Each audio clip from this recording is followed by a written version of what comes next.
Hey guys, welcome back to the channel. This is part 2 of our story. If you like this what if story and want to see part 3, let me know in the comments below. Before we start, don't forget to like, subscribe, and share this video with your friends. Also, check the description for more great content and my playlist. This story was posted by 𝗲𝗵𝗃_𝗧𝗏 on Wattpad. Now, let's start. Bed frames, mattresses, shelves, cabinets, chairs, bathroom mirrors, sinks, and even light fixtures were towards the back. So many scents had reached Katsuki's nostrils. Oh, SHT. Everything smells so good. 17 years. How have I not been to this store yet? Katsuki began rummaging through stacks of poster frames in front of him. 𝗵𝗃𝗃𝗏 was your mentor and you thought his fashion sense 𝗧𝗵𝗃𝗃𝗏, Mina guessed as she began sniffing different candles. His fashion sense does 𝗧𝗃𝗃𝗏, Katsuki retorted, briefly reminded of his jean-wearing internship days. No, not that one, Pinky. Smells like a shitty peach knockoff. This one, he said as he shoved a sandalwood-scented candle in her face. Oh, wow. This one smells good, blasty. Good nose, she said as she put it in a cart. You have no idea. Show me where the bedsheets are, he said as he put several candles and a poster frame in the cart as well. Just bedsheets, you say, the pink girl said, staring at his items. Shut up. Mina giggled. This way, blasty. She walked around several displays until they were at the blanket section. Hopefully you'll find something you like. Katsuki began feeling the cloth between his fingers, then putting it to his face to sniff. Too rough. Not fluffy enough. Smells like someone else's shitty scent is on this one. Finally, he was able to find several pillows, a soft grey and red pattern throw blanket, several bedsheet sets, a black fat and fluffy comforter, and soft towels. Mina looked at his items curiously. Wow, Bakugou. I didn't expect you to pick a lot of stuff. Looks like you're nesting or something. Nesting. The F you talking about? When mothers-to-be prepare and clean the house for a baby, they call it nesting. I'm not a woman. I ain't nesting. Chill, Bakugou. I'm not saying you are. Mina waved her hands in front of Katsuki to calm him down. I meant no offense.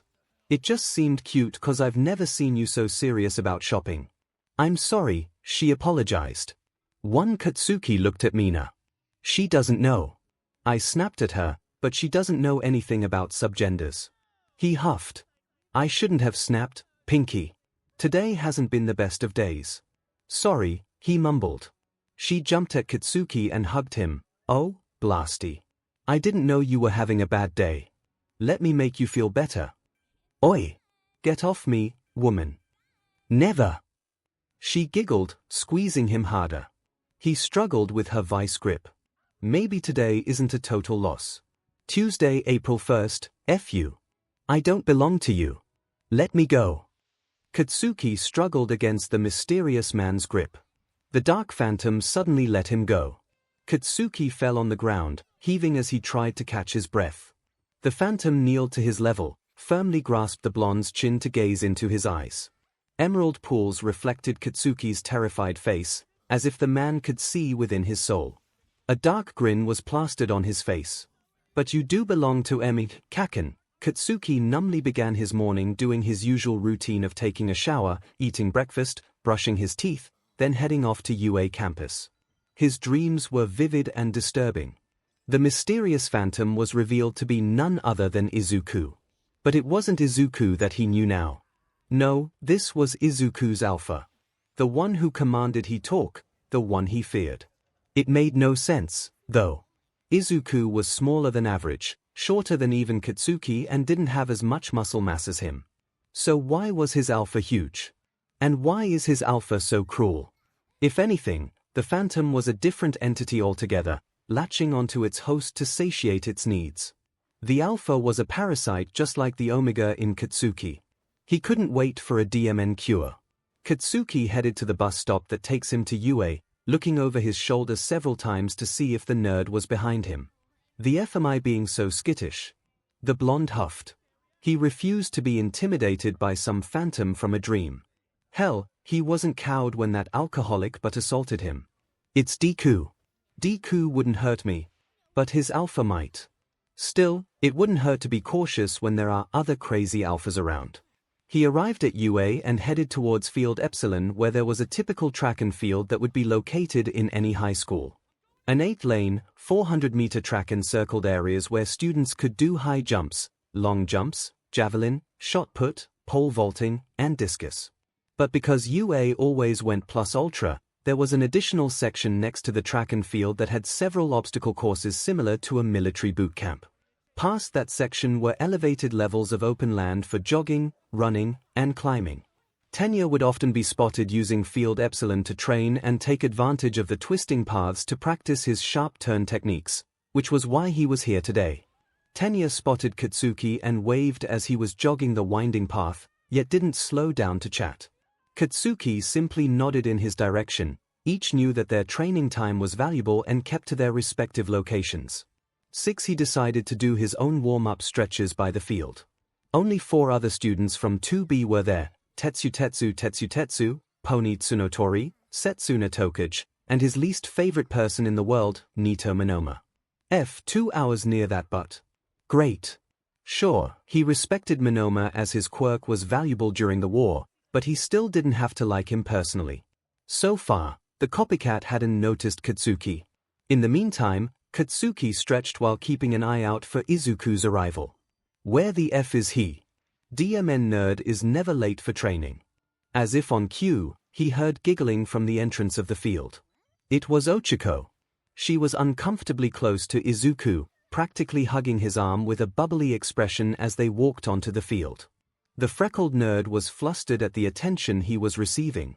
Even students from 2B noticed, whistling and hollering at them as if they were a couple. Izuku and Katsuki locked eyes for a brief moment. The green-haired freak was the first to look away. That but. He said they weren't together anymore. What a load of SHT. Katsuki glanced at Ochiko, feeling a bit angry about the last time he saw her. They never did settle whatever that fight was. And he may have felt a little bit hurt and jealous seeing how close they were. No. Not jealous. It's that stupid omega parasite's emotion. But it does sting a bit.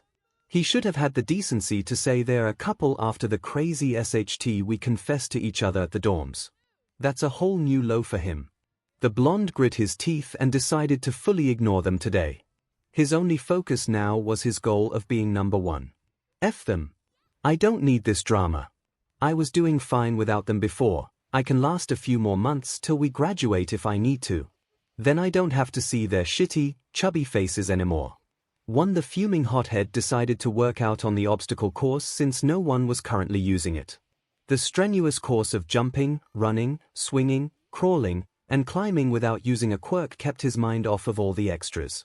Even Minoma kept his distance, although Tetsu did keep a close eye on him in case anything got out of hand. No, it wasn't the 2B class that gave him any trouble. It was little Miss Chubby Cheeks that kept throwing eye daggers at him every time the nerd looked his way. Izuku would work on either jogging around the track, doing long jumps without activating his quirk, or throwing a discus, and every spare moment he could would look towards the obstacle course to track his movements. Katsuki could practically feel his green eyes on him, which reminded him of middle school of how Izuku would watch his every move, whether it be fear or admiration. He was thrilled he still held the nerd's gaze away from Ochiko. Yeah, jealousy looked bad on Katsuki. He did not want to be that kind of spiteful person anymore. If the nerd wanted to be with Ochiko, then he wouldn't stand in their way. He'll gladly move aside and leave them alone even if it hurts. Katsuki decided to let go of Izuku, though he couldn't comprehend how significant that meant to his omega, who was thrashing and wailing at his decision. No. Need alpha. My alpha. Please. Don't deny us our happiness. Shut the FUP, you stupid F omega parasite. I don't need him. He's a useless Deku. Leave me the F alone. The omega entity whimpered, but stayed silent. Katsuki had managed to squash the overwhelming emotions before his scent would be noticeable to Izuku. When he finished the obstacle course, Katsuki decided to jog the same jagged path as 𝗃𝗲. The jog helped clear his mind a little bit and to cool off. 𝗃𝗲 managed to lap him several times over. 𝗵𝗵𝗃, he has a lot of endurance cause of his quirk. I'm already dying here. Katsuki looked at his watch, 11:53 a.m. Their time was almost up, so the blonde began walking towards the shower rooms next to the field.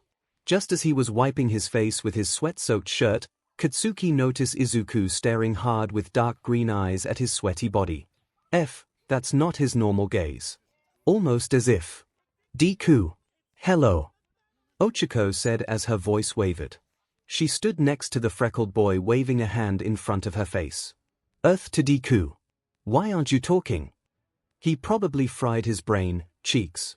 Nothing between his ears but melted mush, Katsuki cackled to Ochiko. She glared back at Katsuki. Yeah, some good person you are. What the hell are you talking about, cheeks? You heard me. You always make fun of Deku, and now when he needs help, you don't care. You just push him away like you always do, like he's not worth your time. He's always telling me how much it hurts when he texts me about the both of you. I thought you finally had gotten over that horrible attitude during our second year, but it seems like you slipped back into being a bully.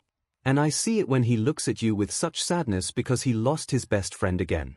Honestly, I don't know what he sees in you anymore. Katsuki had enough of Ochiko's cheeks. Just because I don't reciprocate my feelings doesn't mean I don't have them. Plus, what we're dealing with is personal. It's no one's business to butt in, especially if they don't know all the facts. So keep your shitty opinion of me to yourself, he spat back. All the students of 2B were silent as a mouse, caught up in the drama that was 2A. Tetsu, Tokuge, and Tsunotori each held a death grip on Monoma's mouth. Tenya was walking towards the group unaware of what was happening. One Izuku, out of the alpha haze he was in, shot an arm out to block Ochiko from getting closer to Katsuki. Sorry, Kaken, Uraraka. I was having a moment with the previous holders. I didn't mean to blank out. It was my fault. He turned towards Ochiko. Uraraka, I appreciate you trying to help, but please, stay out of this. Whatever is going on between me and Kaken doesn't include you interfering. Izuku then turned to Katsuki, and I'm sorry that I texted Uraraka about our problems.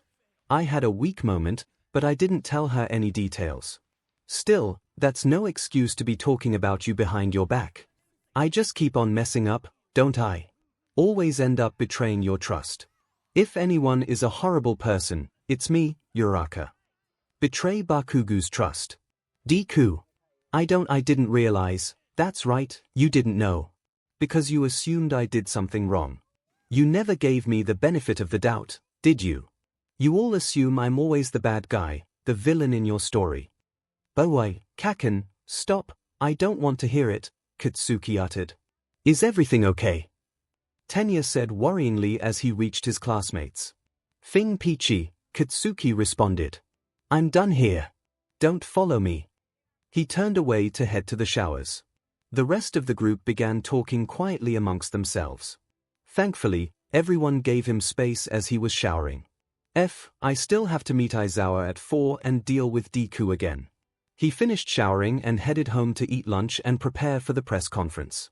Today's going to be a long day. Izuku hadn't meant to stare at Katsuki's hard body, but how could he not? The pheromones of caramel and spicy capsaicin pepper were everywhere. The sweat dripped and collected on his skin and clothes, running along the glands of his neck, wrists, and inner thigh. Izuku tried so hard to ignore the intoxicating smell, but the slight chub in his jogger breathe said otherwise. Thankfully, it was baggy enough that Ochiko hadn't noticed. She was too busy trying to do long jumps to see how far she could go.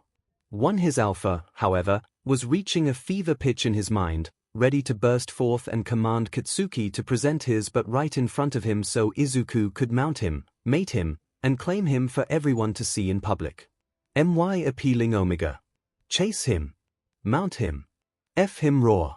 Claim him. He is mine. Let everyone know he belongs to me. What are you waiting for? He is right over there for the taking. His body is pliable. He will bend over and fit nicely on our PP. He will cry but he can take it. We will have many pups. He belongs underneath me. 15 Izuku slowly walked away from Ochiko and went to the discus throwing section that was currently unoccupied. Anyone would have guessed looking at Izuku that he was quiet and pondering about discus throwing, but internally the boy was freaking out. Katsuki is an 𝗲𝗵𝗃𝗲. Is that why he didn't want to tell me what his subgender is? Because he is ashamed. Oh my god. Is that the reason I'm so attracted to him? Because my alpha wants to mate with his 𝗲𝗵𝗃𝗲. Is that why he's been avoiding me because he suspects something? The freckled boy needed to quickly get control of his alpha, so he focused on the weight and the feel of the discus to distract himself. It broke in his hands. Izuku began hyperventilating, not knowing what to do but call upon the previous holders of One for All for help. If anything, 9 minds were better than one, and he needed all the help he could get. Within the subconscious realm of One for All, the vestiges sat at their respective seats waiting for the 9th to appear in the crumbling room. Izuku slowly materialized with a lot more effort than normal. He finally opened his eyes. I need help. For Nana Shimura, the 7th user, smiled at Izuku, then looked up at a shimmering, iridescent cage dangling from a chain hooked up to the endless cloudy sky. A dark, shadowy phantom that almost looked like a human in smoke-like form thrashed within the confines of the cage, howling and cursing. It began biting and clawing the sparkling cage, roaring for its 𝗲𝗵𝗃𝗲. We figured that already. To explain, said the 6th user, Ian. He pointed at the cage. What is this abomination? Well, it's called an alpha.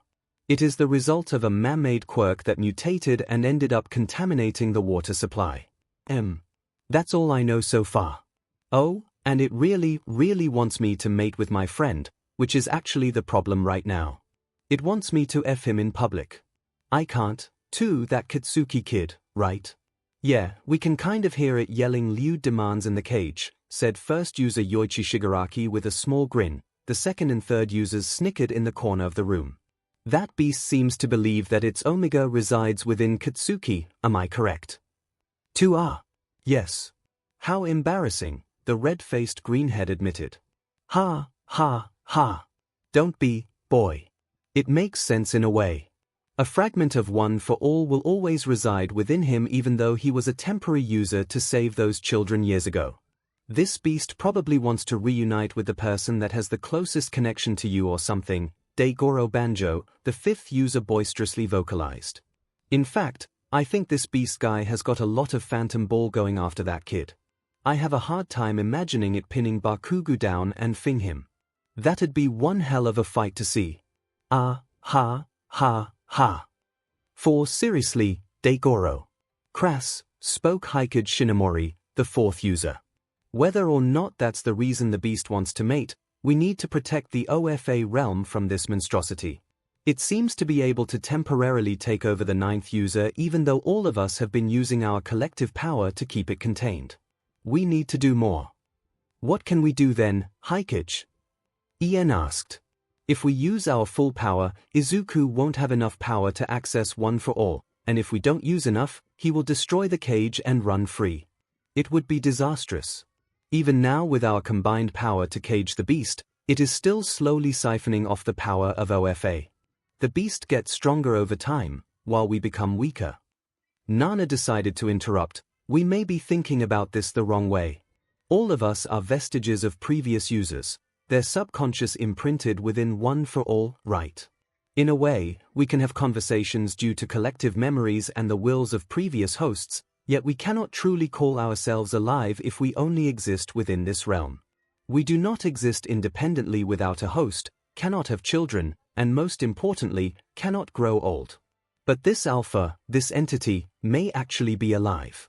Yes, it was created from a man-made quirk, but who really knows why or how quirks were formed? Were the first quirks created from the result of consciousness? Why do humans and a few higher-functioning species have the ability to have quirks, yet not trees, or bacteria, viruses, or insects?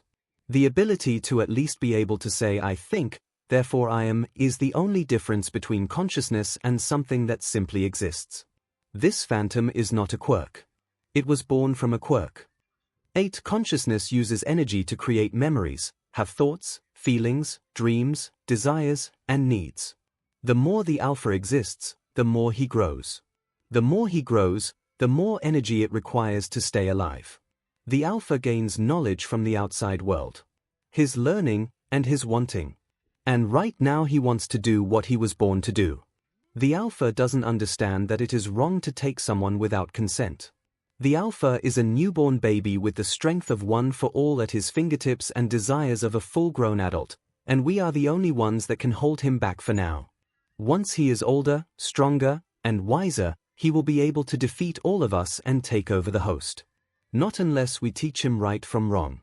We cannot let this alpha out yet, not until Izuku teaches his alpha self-control and to become a caring, reliable, and worthy being, she surmised. Everyone looked from Nana to Izuku. Izuku was speechless. One Nana stood up from her chair and walked towards Izuku. She placed a gentle hand on his face. Izuku, I know this is a lot to take in, but you must think of him as your brother. You must be firm when teaching him, yet also be loving and forgiving. He doesn't understand what's going on. Your alpha is scared and angry, and he needs you now more than ever. I know this seems to be another burden for you to carry along with One for All, but all of us will support you in any way we can. 5 Izuku looked up at the phantom, his brother, clawing at the cage. His alive. Oh my God. I didn't know. I would have killed him if there was a cure available. I have to tell Aizawa and everyone about this. Thousands of innocent beings would die because of our ignorance. He slowly walked towards the cage, then floated up to face the alpha at eye level. The alpha stopped clawing the cage and faced Izuku. Let me free. Must mate with 𝗲𝗵𝗃. 𝗲𝗵𝗃 is close. You know I can't do that, Alpha. That's your name, right? Can I call you Alpha? I am Alpha. Okay, Alpha it is. I can't let you free, not yet anyway. It would be bad for your 𝗲𝗵𝗃. Bad for 𝗲𝗵𝗃. Lie. 𝗲𝗵𝗃 wants to be mated. 𝗲𝗵𝗃 craves pups. My pups. Maybe that's true for the 𝗲𝗵𝗃, but Kaken doesn't want to be mated and have pups. It's a little difficult to explain, but Kaken makes his own choices that are different from the 𝗲𝗵𝗃. He wants different things. He wants to become a pro hero, and getting 𝗵𝗃𝗃 will get in the way of his goal, Izuku explained. But his 𝗲𝗵𝗃 is sad. 𝗲𝗵𝗃 is suffering. He does not care for 𝗲𝗵𝗃. I care for 𝗲𝗵𝗃. Alpha began to howl mournfully, which broke Izuku's heart. 7 He is just a newborn and already cares deeply for another. I have to help him. Alpha, I care for his 𝗲𝗵𝗃, too. But if we force ourselves onto Kaken, Kaken will hate us forever. If that happens, he'll never want to see us again, and you'll never be near his 𝗲𝗵𝗃 again. Do you really want that? No. Want 𝗲𝗵𝗃 near, always. So you won't force yourself upon Kaken, right? No. Won't force myself on Kaken. Want Kaken to be happy and stay. But 𝗲𝗵𝗃 will still be sad. Help 𝗲𝗵𝗃, please. 9 Alpha finally calmed down and began to understand the situation. He even asked for help. It was a small sign of trust forming between them and showed personal growth. I will do what I can to talk to Kaken about his 𝗲𝗵𝗃. However, he is mad at me because I forced him to talk to me against his will, so I have to gain his trust first. Do you understand? Yes. I made Kaken mad. I made him talk to us without his permission. I did not understand it was wrong. I am sorry. 14 I'm glad you understand. I know it's scary to trust me, but I will show you with my actions. Let me help you, and maybe you can help me, too. We can learn things together. And in time, you will be free from this cage. But for now, you are young, scared, and barely in control of yourself. You may accidentally lash out and hurt people that we care about. We both are protectors at our core, so let me protect you and others until you are ready. Well. Alpha's shadowy appearance slowly solidified into a more pronounced human physique, although he still looked hazy around the edges. Okay. Izuku. 6 The greenhead was thrilled. Izuku just taught his first lesson to Alpha. Actions have consequences. He looked back at Nana below him. How long have I been under? Long enough for your friend Uraraka to notice you spaced out, she replied. Even if the subconscious realm of one for all worked quicker than normal time, the conversation took quite some time to finish. Well, let's hope I have a good explanation for this, he said while slowly fading away into the real world. Not likely, kid. Ha, ha, ha. Dsagoro's laughter slowly melted back into Izuku's mind. Izuku's senses came into focus right in the middle of an argument. Don't know all the facts. So keep your shitty opinion of me to yourself, spat Katsuki. Izuku could smell ash in the air. Kaken is in distress. I need to fix this mess I made. He held out an arm to hold Ochako back from replying to Katsuki. Sorry, Kaken, Uraraka. I was having a moment with the previous holders. I didn't mean to blank out. It was my fault. Uraraka, I appreciate you trying to help, but please, stay out of this. Whatever is going on between me and Kaken doesn't include you interfering, and I'm sorry that I texted Uraraka about our problems. I had a weak moment, but I didn't tell her any details. Still, that's no excuse to be talking about you behind your back. I just keep on messing up, don't I? Always end up betraying your trust. If anyone is a horrible person, it's me, Uraraka. Ochako looked at Izuku with a shocked face. Betray Bakugou's trust. Deku. I didn't realize. Katsuki shot a glare at Ochako. That's right, you didn't know. Because you assumed I did something wrong. You never gave me the benefit of the doubt, did you? You all assume I'm always the bad guy, the villain in your story. But Kaken, stop, I don't want to hear it. Izuku wanted to apologize. He wanted to tell him all about Alpha and his conversation with him in the OFA realm, but it would have to wait a little bit. Is everything okay? Tenya said as he jogged up to the group. 𝗵𝗃𝗄𝗃, Katsuki responded. I'm done here. Don't follow me. Katsuki walked away, leaving everyone else in his wake. We should move along now.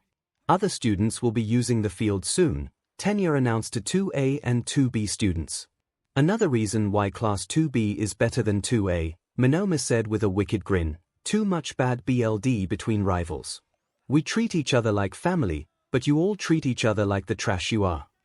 Ochako suddenly slapped a surprised Minoma in the face, who then began floating away. What? What the hell, Uraraka?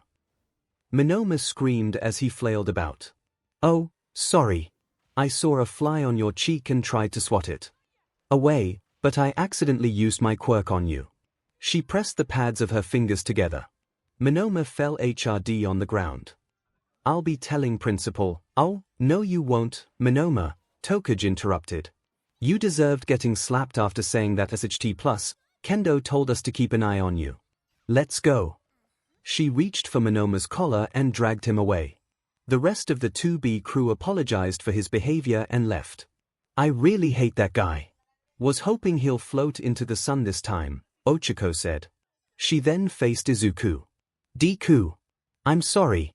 I misinterpreted the situation between you and Bakugou, and I think I made it worse. I'll apologize immediately to Bakugou. That'd be a good idea. I don't think he'll want an apology from me yet, so I'm gonna leave and just shower at home. Besides, I need to prepare for the press conference later tonight. Oh, right. See you then, Midoriya. I hope everything between you and Bakugou gets better, Tenya said as he patted Izuku's shoulder, then headed to rinse off. Good luck, Deku. I'll be watching the news at home, said the brunette as she walked towards the girls' showers. Izuku headed home. He looked up at the cerulean sky and sighed. I need to find a way to bring up the conversation about his omega somehow. I may have to confront him since he's so stubborn. It won't be easy, but when has dealing with Kaken ever been easy? 1. Katsuki finished showering and was about to leave the campus when he heard a girl call to him. Bakugou. Wait. It was Ochako. She chased him before he could escape, stopping right in front of his path. Shut it, cheeks. I don't want to hear it. He tried to walk around her, but she intercepted again. No. I need you to listen. I'm sorry. You were right, Bakugou. I didn't even consider that it was Deku's fault. I wrongly accused you, and criticized you, and it was horrible of me. You didn't deserve the way I treated you. You are a good person. I don't believe people who say you act like a villain, especially that time during our first sports festival competition. You treated me with respect and fought me as an equal. Even when I lost against you, even when it hurt losing, I was proud of myself because I gave it my all. You made me step up. You pushed me to be better, aim higher, and never accept anything less than the best. I realize now that I failed in being a better person, but I'm going to pick myself up and aim even higher. Because that's what Bakugou would want from me, she said, practically sobbing in front of Katsuki. Katsuki was stunned. I don't expect you to forgive me, Bakugou. I just wanted you to know I'm truly, deeply sorry, 𝗬𝗃𝗁 said as she bowed deeply. She sniffed and was about to walk away. Wait, Cheeks. Your face looks disgusting. Here, he said as he tossed her a clean handkerchief to wipe her tears. Why no, that was a pretty good apology. You make me want to put myself on a pedestal or something. 𝗬𝗃𝗁 laughed as tears fell from her puffy eyes. That's funny cause you kinda already do. Oh, and you know what's funnier? I beach-slapped 𝗵𝗃𝗄 for talking bad about 2A again. I made that sucker fly, although I had to let him down, unfortunately. Not very heroic letting a student fly into the sun. What? And I thing missed it. SHT, Cheeks. That's badass. There's always next time, she said brightly. Hell, yeah. He yelled excitedly. They exited the campus together in comfortable silence, heading to the bus stop. Hey, Cheeks. I have a personal question for you. But if you feel like you don't want to answer, that's fine. 𝗬𝗃𝗁 looked at Katsuki curiously. What question? Are you and Deku? Are you dating? She looked at the blonde with surprise. What? Where'd you get that idea? Well, you and Deku seemed pretty close earlier today. I just thought, no we're not. I mean, I held out hope that someday we would eventually get back together. But I don't think Deku wants that anymore. It was pretty obvious he was uncomfortable when I got close. He would pull away or hardly look me in the eye. It's hard to accept that it's actually over, why no. Deku was my first boyfriend, and it felt so right. Like I could do anything with him by my side. Now, it's like, what now? Just because that DMN nerd isn't with you anymore, that shouldn't be the reason why you can't do anything, Cheeks. You're already a badass without that loser. With martial arts training from gunhead and work study under ranked pro hero Ryukyu and Miko, you can kick almost everybody's butts in our class. Almost everybody. He smirked at 𝗬𝗃𝗁. You'll never beat me, Cheeks. That sounds like a challenge, Bakugou. She grinned. I'd like to see you try. He cackled. They sat together in the bus, discussing various martial arts 𝗬𝗃𝗁 wanted to show Katsuki, training schedules, and talking SHT about their common hatred of 𝗵𝗃𝗄. Before she left at her stop, 𝗬𝗃𝗁 told Katsuki good luck with the press conference and would be watching. When Katsuki arrived home, he felt relieved the tension between him and 𝗬𝗃𝗁 was finally over. Now the only thing left to worry about was his and Izuku's problems. However, the blonde had no time to think about it since he needed to get ready for the press conference. Aizawa sent him an email of possible questions the media might ask him and pored over it. He would look at the mirror and recited his answers in a confident voice, the voice of the #1 pro hero, Great Explosion Murder God Dynamite. Katsuki felt he nailed his persona he wished to portray to Japan, yet he still chose to practice till it was nearly time for Aizawa to arrive. Exactly at 4, the doorbell rang at the Bakugou's residence. Brat! Your sensei is here. Mitsuki yelled from downstairs. 𝗵𝗏𝗍, woman. You don't have to yell. I can hear the doorbell from here. Stop yelling in my house. Well, stop yelling at me. Katsuki rushed downstairs and saw an apprehensive-looking Aizawa in a business suit holding his hero suit briefcase. For once, he looked less like a hobo and more like a decent-looking salaryman. He even shaved and had his hair slicked and tied back. Don't be giving him any trouble, you hear, Katsuki? Mitsuki huffed as Katsuki rolled his eyes.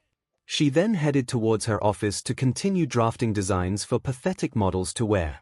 Bakugou. Get dressed, he said as he handed the briefcase to him. Aizawa began rubbing his ear canal with his pinky. You'd think after working with Hisashi all these years that I'd be used to loud noises. Let me be clear, I'm not. Katsuki chuckled, then headed towards the downstairs bathroom. I'll be quick.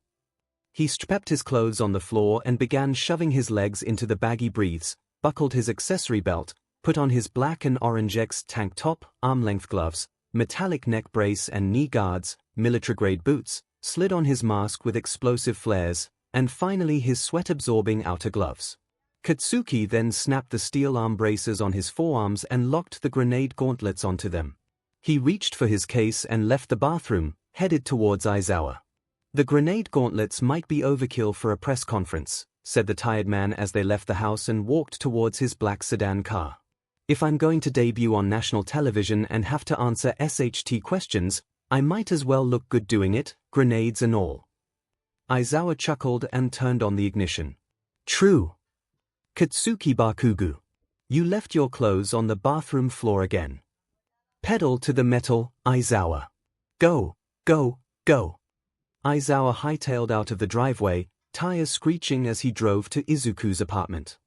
That's just gonna piss her off more, Bakugou, Aizawa said as he looked at the rearview mirror, Mitsuki shaking an angry fist at them. Trust me, you don't want to deal with her right now, he said, smirking at the old hag in the side mirrors. Best to wait till she drinks a little wine and my old man is there. He may be a pushover, but the guy is like Gomez Addams to Morticia Addams with my old hag. So gross. I have no idea who those people are. Typical. Old man problems, he smirked at his sensei. One Aizawa merely frowned as they drove up to Izuku's apartment complex. Wait here, brat. He grabbed Izuku's case and headed to the elevator. Katsuki snickered at Aizawa's pettiness. A few minutes later, Izuku and Aizawa came back, Izuku already in his Deku hero suit. He placed his suitcase in the trunk with Katsuki's suitcase, then slid into the backseat.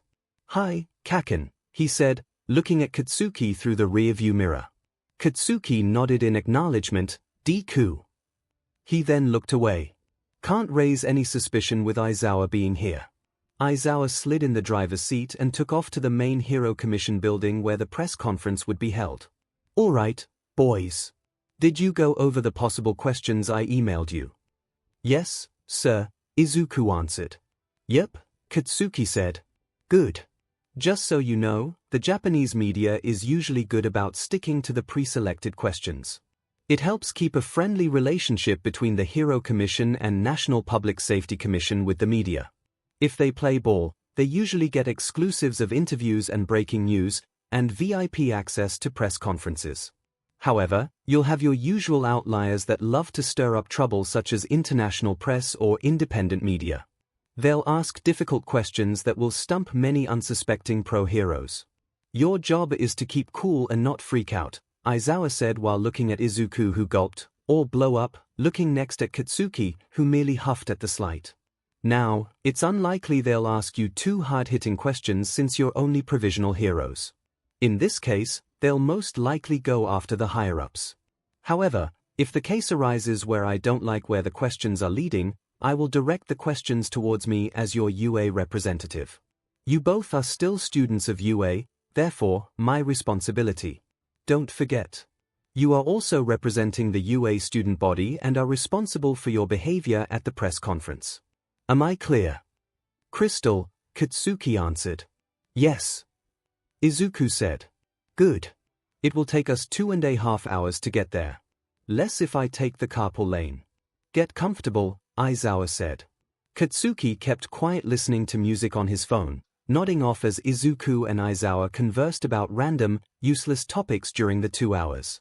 After a quick rest stop, they made it to their destination. Aizawa exited the ramp, heading into a dense section of buildings, each meant for different departments of the rebuilt Hero Public Safety Commission. The largest building was for the administration department. There was also the scientific department, business department, advertisement department, research and development, hospital, and intelligence department. Scattered around were small restaurants, large international restaurants, parks, convenience stores, and hotels. DMN. The revamped Hero Commission spared no expense. Katsuki said as he observed people of all nationalities and quirks walking around. It looks like the commission came out unscathed during the war. Kinda makes you realize how powerful the Hero Commission really is, or the people running it.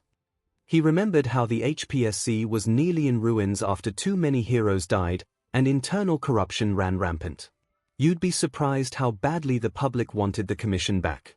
People would rather be willfully ignorant about rampant corruption as long as they have stability in their lives and it doesn't affect them directly, Izuku sighed.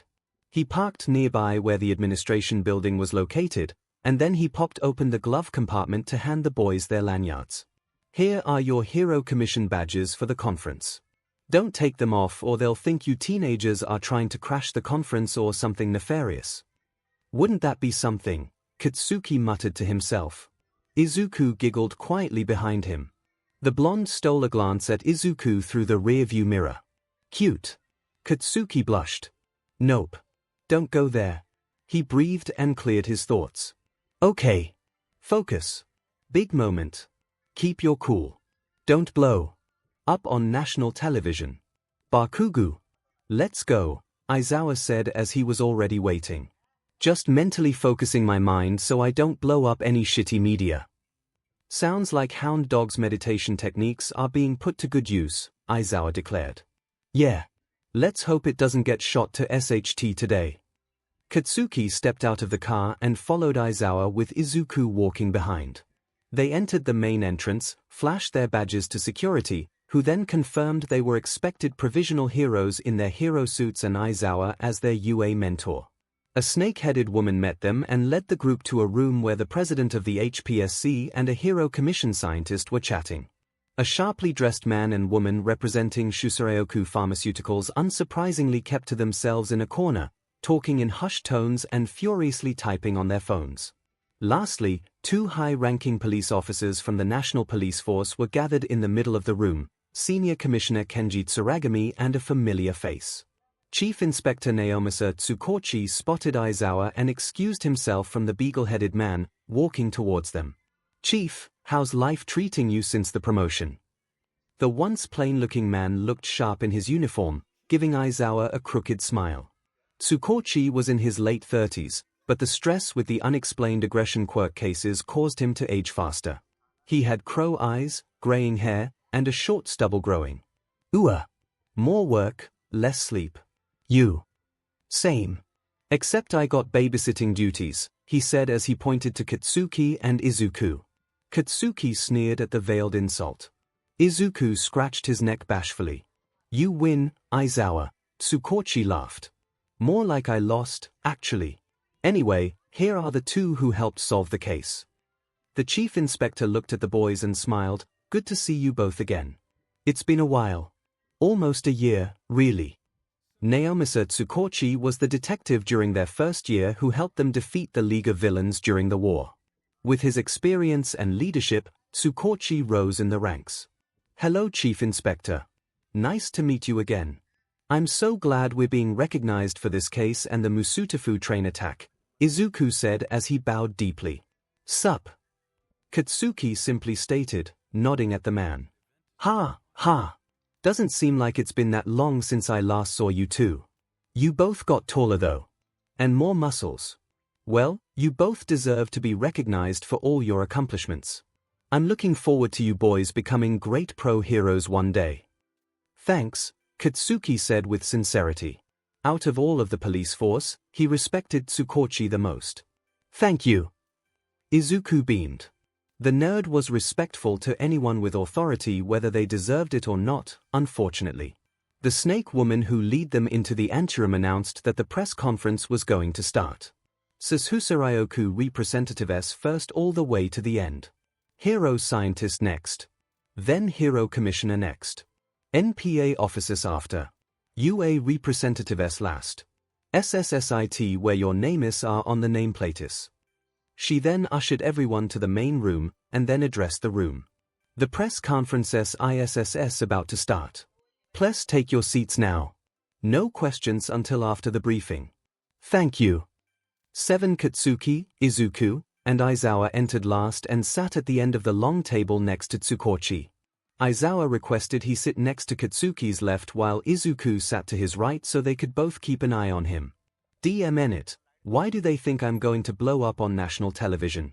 Tsukochi sat next to his superior, Senior Commissioner Tsuragami with the president of the Hero Commission, Yokumiru Mera, and the commission scientist on their left. The two from Shusareoku occupied the other end of the table, making it a total of 9 sitting at the table. Katsuki was grateful not to be sitting next to those corporate assholes. He would have liked to give them a little taste of his howitzer impact. Okay, maybe it is a good idea to keep an eye on me. 1 rows of reporters, cameramen, and various news outlets crowded the rest of the room, shoving various microphones as close as possible to the table. The tired-looking President Commissioner Yokumiru Mera cleared his throat, then began. Good evening, members of the press, esteemed people of Japan. As you all know, early this February, Japan has been dealing with an unknown quirk which has been wreaking havoc on the population. This unknown quirk has caused aggressive behavior and seems to infect people at random with no known motive. Well, due to the diligence of 2 UA students Midoriya Izuku and Bakugou Katsuki, better known by their provisional hero names Deku and Dynamite, they were able to solve the case. Many people began to murmur and glance at Katsuki and Izuku. Katsuki made sure to smirk at the cameras, while the nerd blushed at the attention. Aizawa, as usual, kept a stoic face. The president continued, their valiant efforts helped find a pattern and found the cause of the disturbance. Can someone turn on the screen please? The large screen lit up behind the conference table. President Commissioner Mera quickly typed on his tablet. Several other tablets located on the conference table and among the media were linked to the presentation. The first slide showed a large map of Shizuoka Prefecture. I'll be giving the MIC to Chief Inspector Naomasa Tsukochi, who is in charge of the investigation. The Chief Inspector adjusted his MIC and continued where the President left off. Thank you, President Mera. As you can see, the red dots scattered throughout the Shizuoka Prefecture each denote the location of where a perpetrator from each incident lives. It looks random at first, but if you overlay the water system, he explained as blue water pathways were overlaid onto the map, you will see that every single one of these perpetrators lived near the main pipes of the Musutafu water supply distribution system. Those who live closest to the waste treatment plant were one of the first to be affected by the aggression quirk. We had originally assumed the quirk was either caused by a single villain or a team of villains, but that is not the case. Tsukochi clicked on a new slide showing an article dated in early March discussing the contamination of the water supply system by a pharmaceutical company. We conclude it was actually caused by an industrial accident due to negligence by a pharmaceutical company called Shusareoku, the source of the quirk. A contamination of a drag called 𝗵𝗄𝗃 was introduced into the water system, which somehow managed to slip through the Musutafu wastewater treatment's filtration system. As stated in the article, Shusareoku had already done an internal investigation to correct the problem. People were fired, new policies were put in place, and the company was fined. However, there have been unforeseen consequences of 𝗵𝗄𝗃 on the populace. This is where I let the very smart scientists from the Hero Commission take over to go into further detail. A bespectacled man in his 40s with lush Prussian blue hair, yellow eyes, and small antlers protruding from his head, adjusted his white coat and began speaking. Good evening, my name is Dr. 𝗍𝗄𝗃, and I have a PhD in quirk genetics. I, along with many of my colleagues, have been scouring through many months of data as quickly as possible from the internal investigation as well as any new information the National Police Agency acquires. Let me be clear. What I'm about to say will change everything we think about in genetics. What happened on January 8th was a contamination event unlike anything we've come across. The doctor cleared his throat and clicked to the next slide. On the header, it read alpha, beta, and omega subgenders. People began gasping at the information provided in the slide. The nature of the aggressive behavior quirk is the result of a biological alteration within a person's DNA who is not mentally able to withstand such an abrupt change. As you can see, 𝗵𝗄𝗃 was originally a man-made FRTLTY drag created to help partners with different heteromorphic quirks be sexually compatible. However, the drag mutated when exposed to an uncontrolled environment. This mutation has affected a certain portion of the population. What the scientific community has discovered is that those who were affected have what we call subgenders. Subgenders are not unlike the male and female genders where each have their own role in reproduction. However, it does not matter if you are a male or female, you could either impregnate or be impregnated by someone with a subgender. There was a visible change in the audience's demeanor. Many cried out in surprise, several began furiously typing on their phones or tablets about the information being presented. It took a minute before people quieted down. We've classified subgenders into 3 categories: alpha, beta, and omega. Each subgender has unique characteristics, and they can be determined by a non-invasive examination as well as BLD test. Let me go into further detail, Dr. Ao said as he clicked to a new slide labeled alpha subgender. The alpha subgender is what we classified as the psi agenda. People who are identified as alpha have a higher elevated testosterone level which contributes to a stronger, more aggressive nature, and have a leader-of-the-pack mentality. Female alphas tend to have an elongated and enlarged 𝗬𝗪𝘃𝗧 to impregnate a person, similar to a PP. Alphas go into a type of rut at the peak of their reproductive cycle. During this time, their testosterone levels are extremely high, causing volatile emotions, and they can impregnate their partner. Alphas have heightened senses, and have pheromone glands here, and here, he said as he circled the glands on his tablet. Pheromone glands are used for many things such as attracting a mate, to fending off rivals. The chemical composition of pheromones are unique to each individual. During duress, an alpha's scent can change into something vulgar, which many aggressive quirk perpetrators were known to have. Alphas are also known to have mental capabilities.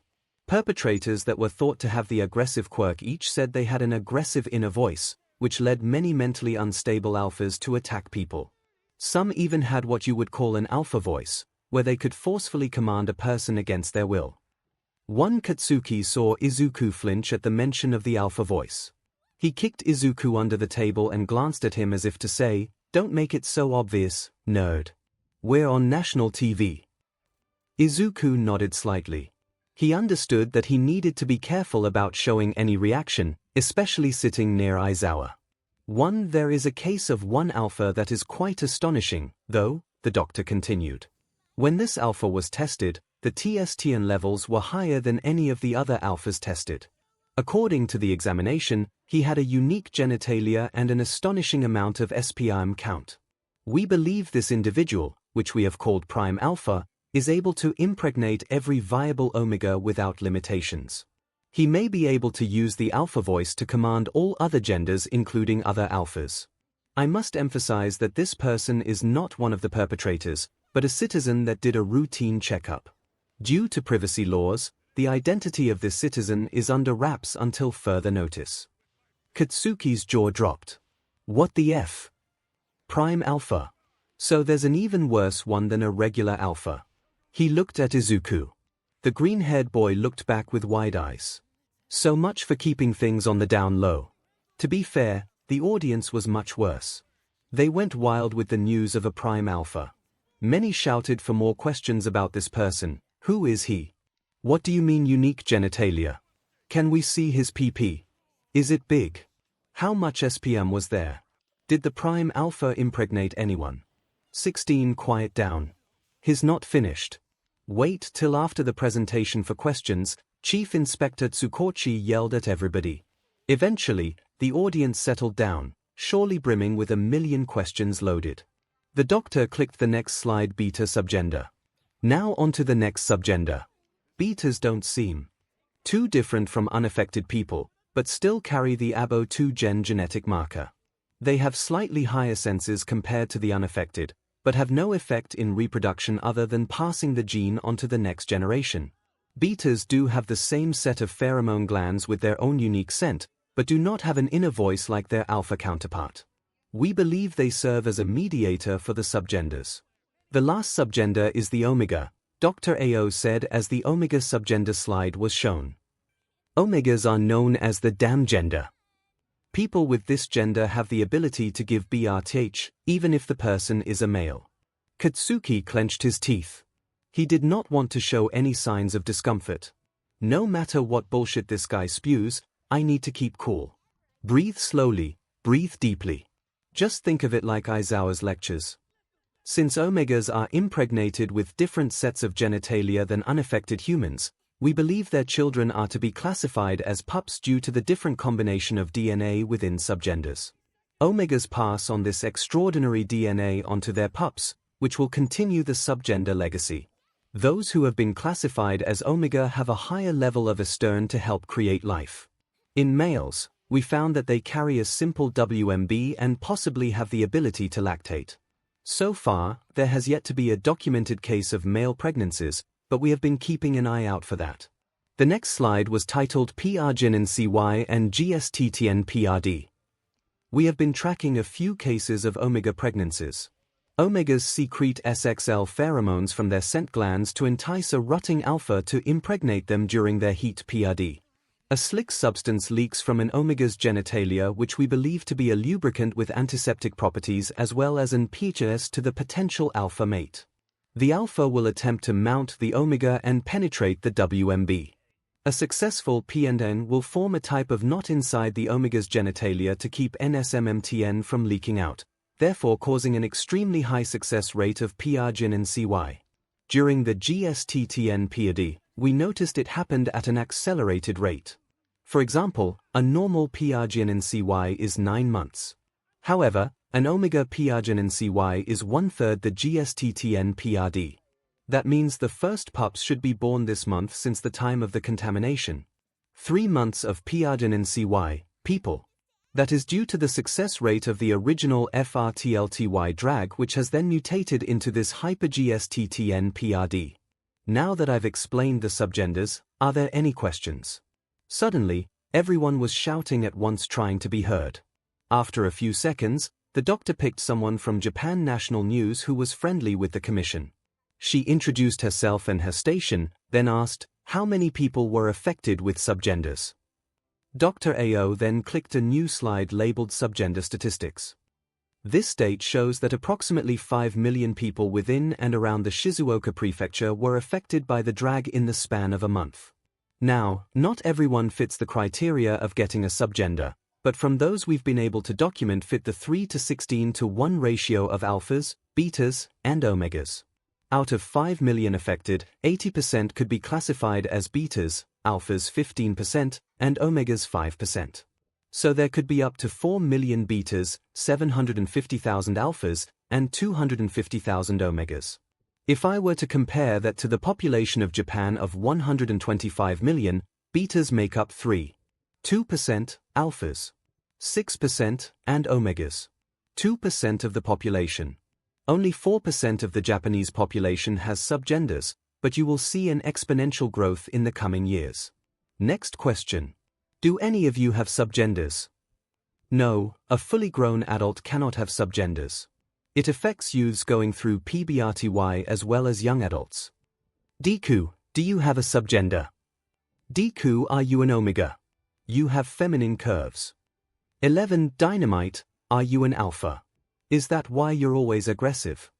Has your genitalia changed, Dynamite? 2. Have you noticed any changes in your bodies? Izuku was furious. First of all, shame on you people for asking such vile questions to children. Secondly, none of you have the right to ask any person their subgender, that should be considered a private affair. The only thing they'll be answering are questions that are relevant to the case, thank you. 2. Thankfully, Katsuki and Izuku were spared talking about such an embarrassing topic on national TV. The press still continued to ask their questions, but avoided asking further questions about the boys' subgenders. A question, Dynamite and Deku. How were you able to find a pattern in the aggressive behavior case? Finally, a question I can answer. I got this, Deku. We noticed the unusual behavior of that, but Izuku and Izuku each kicked his ankles under the table, both unaware of the other kicking. Assailant from the Musutafu train attack. For some reason, the guy only attacked the woman and no one else. It was odd that she was singled out, so we thought that he may have known her before. Something must have triggered him in the crowd to react violently and become extremely possessive of her. That led us to assume that maybe he was previously infected since the aggressive quirk was dormant until he reacted to the woman. Katsuki elbowed Izuku to continue the story. Oh, After Dynamite mentioned triggers, that made me think the attacks weren't random, but an extreme emotional response to their environment. Dynamite asked me how could the same quirk affect people across a large area. If it were aerosol, a small concentrated area would have been affected, then disperse in a short time. If the aggressive quirk worked by touch, the case would have been easily solved by contact tracing. So, it had to be something else we all share, if not by air, then by water. It was a long shot, but that's how I found out about the 𝗬𝗪𝗧𝗪𝗧 incident, and everything just fell into place. As you can see, Deku and Dynamite may end up taking over our job soon. Woof.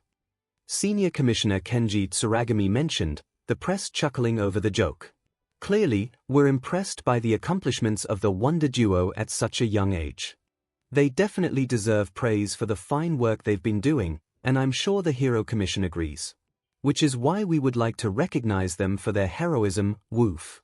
Tsuragame quickly glanced at the boxes placed near a very tired President Mera. Yes. Yes. That is why we are awarding these two with the Hero Commission's Medal of Virtue. Normally, we award pro-heroes with this, but we'll make an exception for these two, President Mera said. He stood up, opened the first box to place a golden medal on Dynamite, and shook his hand while the press took pictures, then did the same for Deku. Alright, we have a few more minutes left for any questions.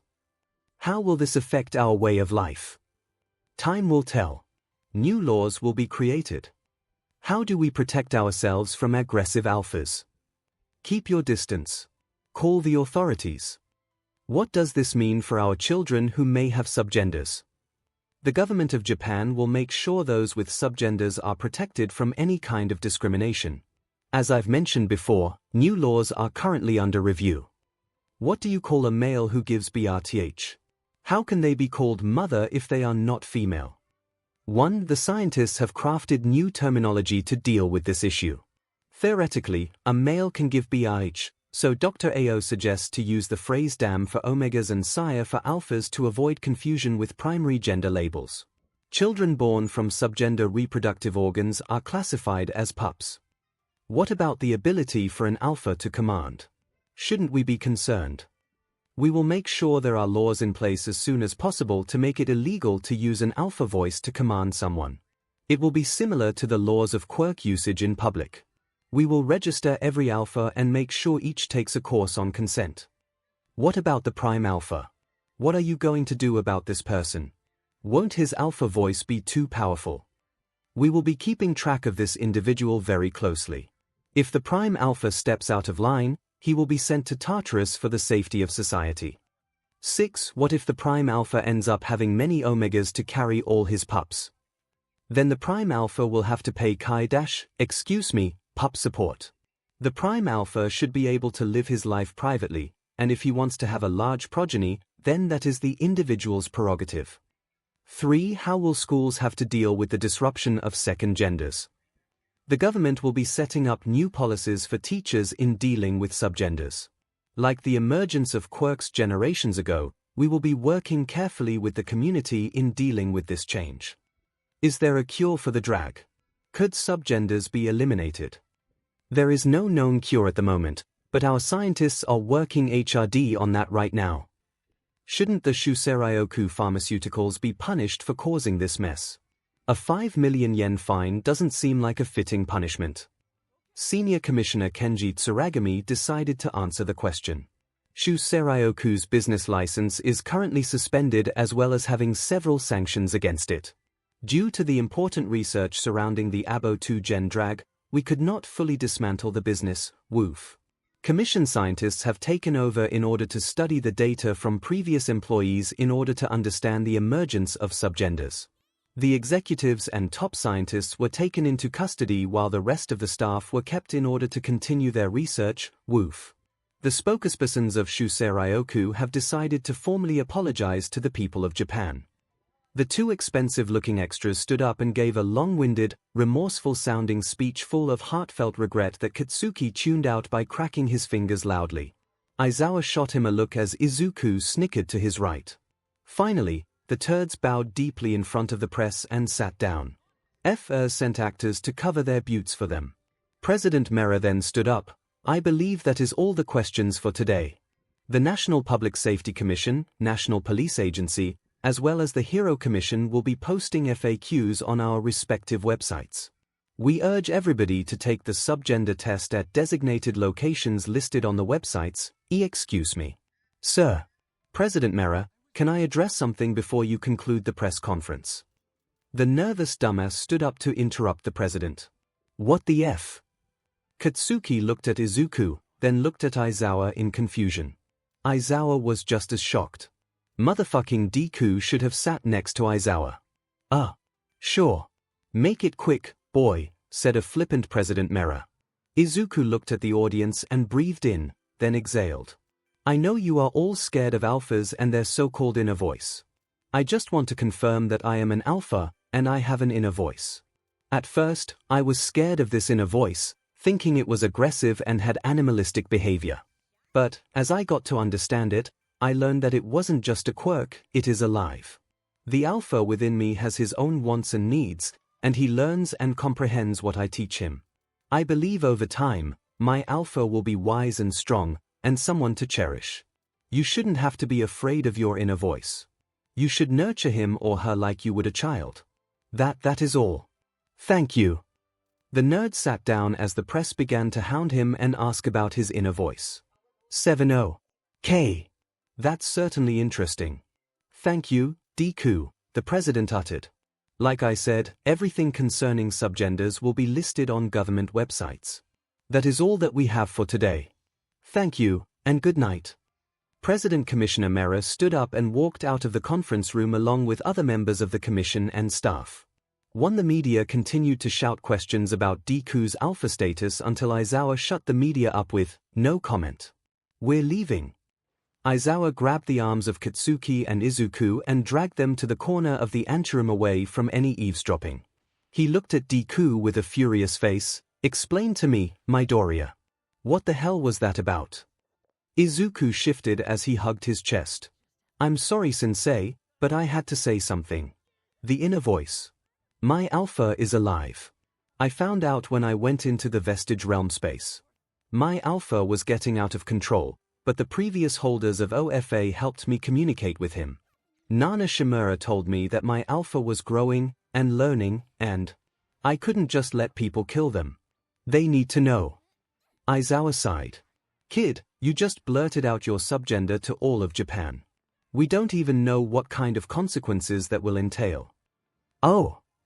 That's not surprising, Aizawa. Stupid Deku can't keep a secret to save his life, Katsuki smirked. He couldn't help feeling just a little smug when the nerd got in trouble with Aizawa. The tired teacher glared at Izuku. Not entirely, though. Right, Midoriya? What is this about your alpha getting out of control you mentioned earlier? I don't recall you ever informing me about that. What exactly happened? Izuku gulped and looked back and forth from Aizawa to Katsuki. It's kind of embarrassing. If you are withholding information from me, no, sir. No, it's not that. It involves another student, and I don't want to mention their name. What I can say is that it was SXL. In nature, Izuku blushed, looking at the floor. It was too embarrassing to face his teacher. Aizawa's eyes widened. Midoriya, when you mean SXL, did you assault the person? No. I mean that I had thoughts of a SXL nature. I didn't actually touch the person. I've been trying very hard to ignore it, but my alpha was getting mentally stronger. It was getting harder to keep up until I talked to my alpha. I see. Well, I'm glad you didn't actually hurt that person. But it's normal to have SXL thoughts about another person, especially hormonal teenagers that are becoming young adults. You'd be surprised at the amount of complaints I get about Minatta's pervertedness. Actually, maybe not. Anyway, Midoriya, you need to be able to tell me when something's wrong, so I can help you get through this. The fact that you couldn't trust me enough is troubling as it is. Now is the time for you to be truthful, both of you, actually. Is there anything I need to know before everybody in Japan knows first? Izuku looked at Katsuki guiltily, then answered, there is one thing. I was terrified to tell you because I didn't want to lose our provisional license. I accidentally did an alpha command on 𝗂𝗂𝗃. I asked him to answer me about something stupid, but he refused. I got mad and used the command to force him to answer. If you want to take my license, I understand. But don't take 𝗂𝗂𝗃's, please. It was my fault. Aizawa looked at Katsuki. Is that true, Bakugou? Katsuki hated to tell the truth, but he was no coward. Yes. But I told him not to tell you about it. Didn't want us to risk losing our license. Deku's an idiot, but I know he didn't hurt me on purpose. I should revoke both your licenses for lying and withholding information. 𝗵𝗃 Katsuki and Izuku braced for the worst possible outcome. But since we're dealing with a lot of unknowns regarding subgenders, I'm not going to do that. Both the boys sighed in relief. I'm still punishing you both. 𝗵𝗃 Katsuki spat out. Oh, said Izuku. You boys are going to be volunteering for the HPSC subgender testing site at UA with Recovery Girl tomorrow after your training for 6 hours. The man smiled wickedly. 𝗵𝗃 TWWLF, fine, Katsuki grumbled. Oh, really? We're helping Recovery Girl with testing. Cool. Katsuki smacked the back of Izuku's head. Dumb butt. You're not supposed to be happy about it or it's not considered punishment. Sensei, have him clean porta potties or something. Aizawa chuckled. Careful, Bakugou. That may be your job tomorrow since you didn't want Midoriya telling me anything. The blonde had a face of disgust, but knew it was time to shut the F up. Tomorrow was going to be hell. Wednesday, April 2nd, 𝗂𝗂𝗃. The Dark Phantom, Deku's alpha, slowly loosened his grip on Katsuki's chin. You're scared of me? I didn't realize I was hurting you. This is all so new for me, but I'm beginning to understand. I'll back off for now. You won't see me for a while, but I'll be waiting for you, for my love. My omega. He figured it out. Those DMN dreams were connected to his subgender. Izuku's alpha was somehow contacting him through his subconscious mind to reach his omega, but Katsuki made sure to lock up and bury the DMN omega in the deepest recess of his mind. Then stupid Izuku announced to all of Japan that their inner voice was alive. DMN omega was infecting my mind the whole time. These emotions I've been feeling for the nerd aren't even mine. None of it was real. It was a violation, and he was angry that the omega fed up his body and mind. Izuku may be a bleeding heart for those poor bodiless saps, but Katsuki wasn't. If a cure was to be made, he was going to be the first in line to take it, omega be DMN'd. Katsuki was adamant about ignoring Izuku the whole time during weightlifting training. The nerd tried to strike up a conversation about training or what Recovery Girl would have them doing, asking how his parents were handling subgenders, which he refused to even discuss with them, even talking about the weather. By then, the boy was desperate, picking random topics to talk about. The blonde merely grunted or gave one-word responses, focusing entirely on his representatives. Eventually, Izuku took the hint and left home alone for the rest of the training. When it was noon, they headed to the UA cafeteria where Lunch Rush was serving meals to students who came in for subgender screenings. Principal Nezu had issued an announcement for mandatory screenings for all UA students and also welcomed any non-UA civilians who wished to be screened as well. Katsuki was looking for an available seat since the cafeteria was packed. Everybody had the same idea to eat right now, which aggravated the blonde. Bakugou. Midoribro. Over here. We saved you seats. Ajaru was waving his hands. Most of the soon-to-be class of 3A were sitting in several tables pushed together. A few students still were out of town. Yuga Aomar was still in France with family, while Koji Koda, Mizo Shoji, and Rikido Soto were traveling to another designated testing site that was closer to where they live. The rest either lived close by UA campus or traveled by train. Katsuki barely acknowledged his classmates. He plopped his tray in front of him and began eating. Hi everyone. Izuku, of course, was cheerful as Deku. That press conference was wild. I can't believe what you said on national television. You're an alpha. Ochako shook his arm with excitement. Yeah, I was kinda nervous, but I believe it was important to tell everybody what I knew, the nerd said bashfully. Guess you and me are on Team Alpha, Midoriya, squealed Mina as she hugged Izuku. For thing what? You're an alpha. Katsuki yelled at the pink girl. Yep, she said as she waved her medical document in front of Katsuki. I just got my results about an hour ago. I'm just chilling here waiting for everybody else's results. He quickly snatched the paper and began reading Mina's results. He skimmed until he saw alpha genetic marker present, 98. 8%, subgender classification, alpha. The F, Pinky. How the hell did you not know you were an alpha all these months? What about your alpha's inner voice?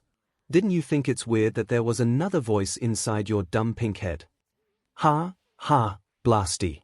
Believe it or not, I'm so in tune with my inner alpha voice that I never really noticed it, she said smugly. 3 or. You're so chaotic, doing and saying whatever CRP you feel like at the moment, that you scare even your DMN alpha into SBMSN, the angry blonde retorted. You're just jealous that me and my alpha are twinses and vibing on the same level. Besides, I'm not the only other alpha. Todoroki just found out his one too. Show him your papers, Todoroki. Mina flicked her wrist at the boy. Oh, FNO. Half and half's an alpha. Katsuki yelled. Gimme your DMN paper. 𝗬𝗪 nonchalantly gave Katsuki his medical document. Alpha genetic marker present, 91. 3%. Ha! Loser! You are less of an alpha than Pinky. What's your excuse, icy hot? Alpha inner voice socially inept as you. For first off, rude. Secondly, I do have an alpha inner voice, but I thought I was either being haunted by a yokai, or finally had a mental breakdown that's been a long time coming. So, I went to a shrine to pray. But when it got worse, I did some research to see if anyone else was dealing with the same problem. Turns out, a lot did, 𝗬𝗪 mentioned. 9 wait, that's what you meant earlier when you said you heard about the aggressive quirk in March, right? Mina asked 𝗬𝗪. Yes. There's a lot of interesting conspiracy theories posted in the News of the Weird forum. In fact, I'm a moderator in several topics and no one cares, interrupted Katsuki as he tossed 𝗬𝗪's results back. He was cessed. What did these 3 imbeciles have to present as alphas, and not him? Katsuki thought he had all the qualities of a perfect alpha, aggressive, headstrong, and a leader. By the way, Baku, what did you present as? Toru asked innocently. His classmates all looked at him for his response. Izuku had a worried look on his face. If he could see Toru's face, he'd punch it right now. None of your goddamn business, you extras. No way in hell I'll ever tell them. I bet his mad cause his a beta. Don't work, Bakugou. Us betas better stick together, Denki said, winking and shooting finger guns at Katsuki. Never mind, he'll punch Denki's face instead. F you basic beta beach, he growled. 6 ha. He really is a beta. Don't worry Blasty. Most of the class is beta. Though we won't know about Shorges, Katos, Coders, or AMRs until later. We're just waiting for Asui, Jiru, Mineta, and Ojiro. They should be here any minute now, Mina said. The group continued chatting, eating, and discussing who would be which subgenders. Many agreed Shoji and Kato would fit the image of an alpha. People were split on Koji being either a beta or omega. Everyone agreed AMR was an omega. Katsuki was losing his patience, until finally, the last 4 arrived. The girls sat down first, both announced they were betas. Then Mineta and Masharao arrived. They, too, were betas. Mineta lamented he wasn't an alpha. I should be an alpha. I would have so many hot omega chicks on my PP. It's not fair that the prime alpha can't share his GNTL powers with the rest of us betas. Who the hell needs to impregnate all the omegas anyway? One Izuku spat out his drink. Ida glared at Mineta while handing Izuku some napkins. Ochiko just sighed, continuing to eat her food. Jiru poked Mineta's eye with her ear jacks. You're so gross, Mineta. You can't handle one woman, let alone all omegas. Plus, there are male omegas, too. You gonna stick your twig and berries in a dude? Jiru was his favorite person right now. He really did not like the pervert. Mineta yelled and then rubbed his eye. Male omegas don't exist. Actually, that's not true, Momo replied. I checked online and the scientist already confirmed that male omegas do exist. There just has not been a live 𝗵𝗃 documented yet. In fact, statistics say out of the total number of omegas, there is a 0.5% chance of an omega being a male. Out of all the population of Japan, there is a 0.00001% chance of you being an omega male. You could go your whole life living in Japan and never encounter an omega male. It's quite amazing, actually. Momo, sweetie. No one understood that, Mina responded. Oh, my. I meant to say there's probably about 1,250 omega males in all of Japan. Sorry. I get carried away when it comes to math, Momo chuckled. Since we're still on the subject of subgenders, Mineta brings up a good point about the prime alpha. What's the deal with that? Hunter asked as he was drinking his soda. I was curious, too, remarked Toru. I know. Can you imagine just getting absolutely fed by a prime alpha with all that cum? It makes me so corny thinking about it. My vag would be absolutely sloshing. 15 Izuku nearly choked on his food. 1 Ashido. That is a totally inappropriate conversation, and I must ask you to stop, commanded Tenya angrily as he patted Izuku's back. For once, I agree with glasses. Chill, Pinky. Some of us aren't finished eating here. Look at Deku. He looks as green as his hair, said Katsuki, pointing at Izuku. Sorry, I forget you three are prudes, Mina replied. What did you just call me? Katsuki yelled. Mina ignored the hothead. I was talking directly to 𝗧𝗵𝗲 and 𝗵𝗃𝗃𝗃, so don't butt into the conversation if you don't want to hear it. Anyway, Mina said as she looked back at Hunter, then Toru, how is it possible for the prime alpha to get every single omega P and T? Does it have to do with the shape of his PP? What if there's, like, an extra PP? No, like some sharks or snakes are known to have, Toru commented. Denki could not help but add to the conversation, oh, wow. Maybe he's like a kitsune, but instead of 9 tails, he has 9 PPS. 2 Ida huffed at the vile conversation next to them. The nerd looked troubled and pushed his lunch away. Ochiko was pretending she was above such a crass topic, but was secretly enthralled. Xiaoto continued eating as if nothing was wrong. Tsuyu, however, didn't care and listened intently to the conversation like the rest of their classmates. Mineta began speaking as well. I wish I had 9 PPS. Can you image all the pus? Okay. I'm fing done. Can't listen to this CRP anymore, Katsuki said as he took his tray and got up from his chair. Later, assholes. The perverted group of Denki, Mineta, Toru, and Mina continued their crass analysis of the prime alpha's reproductive system, while the others waved Katsuki goodbye. Wait, Kaken, Izuku said, running after him. I'm coming with you to meet Recovery Girl. Dork. I also didn't want to be there when they were talking about the prime alpha like that. It made me uncomfortable. Katsuki glanced at Izuku at his side. The nerd looked absolutely pale. I bet. You're more of a prude than me, which I'm not, by the way. Also, you hardly talked back there. Kinda weird that stupid half and half got more words in than you did. Ha. Yeah, I guess so. Kaken. Are we okay? I get it if you don't want to have a conversation with me like we used to. I just want to know where we're at, he said as he looked at Katsuki nervously. Katsuki glanced at his sad emerald eyes, then looked away. Look, nerd.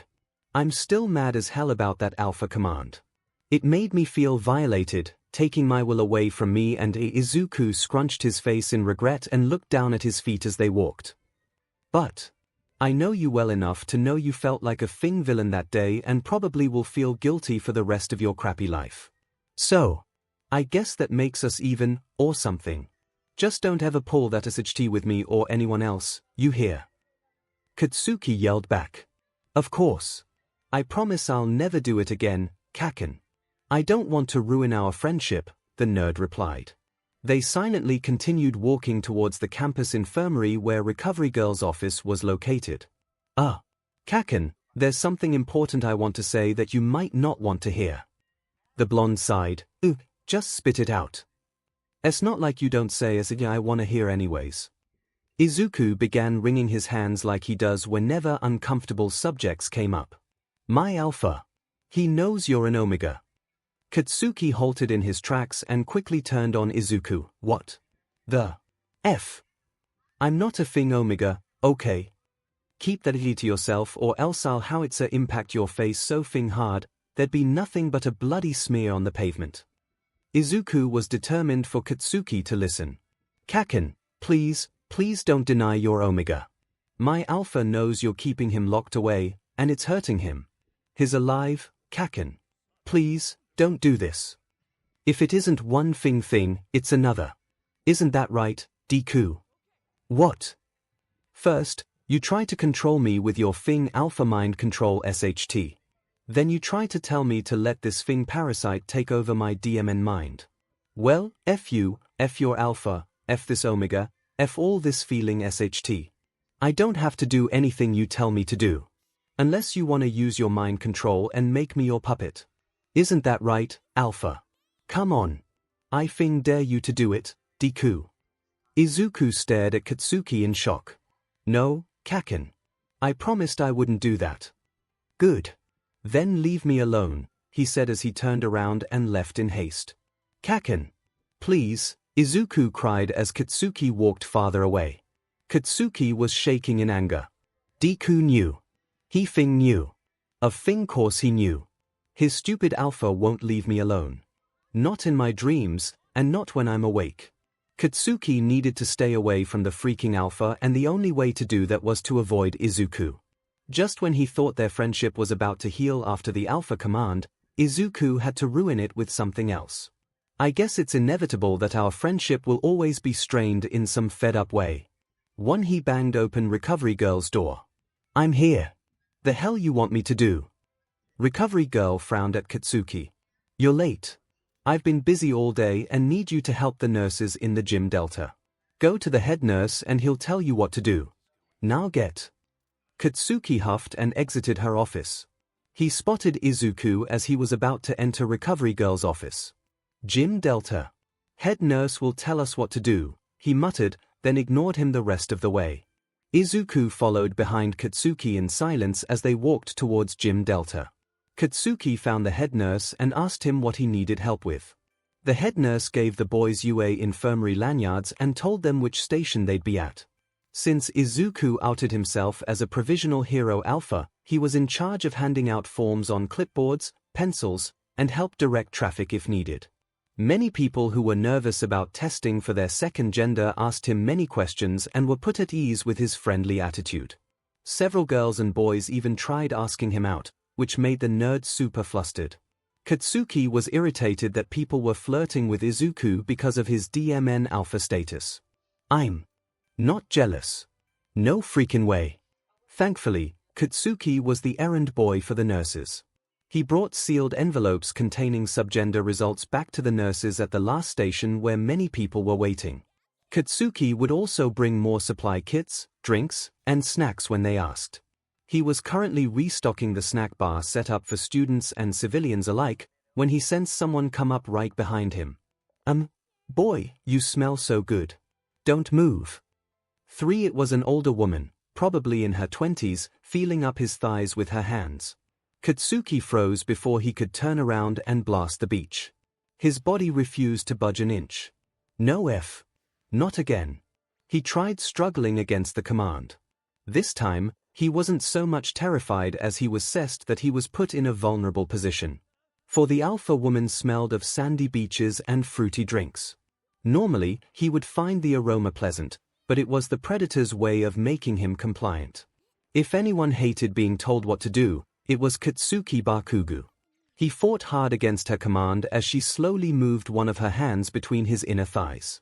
She began rubbing where his scent glands were and leaned her chest on his back. The woman began crooning, the vibrations being felt on his back. Her hand then left his thigh and hooked on his waistband. Her other hand slithered in between his breaths and boxers. He began sweating profusely. The boy was livid.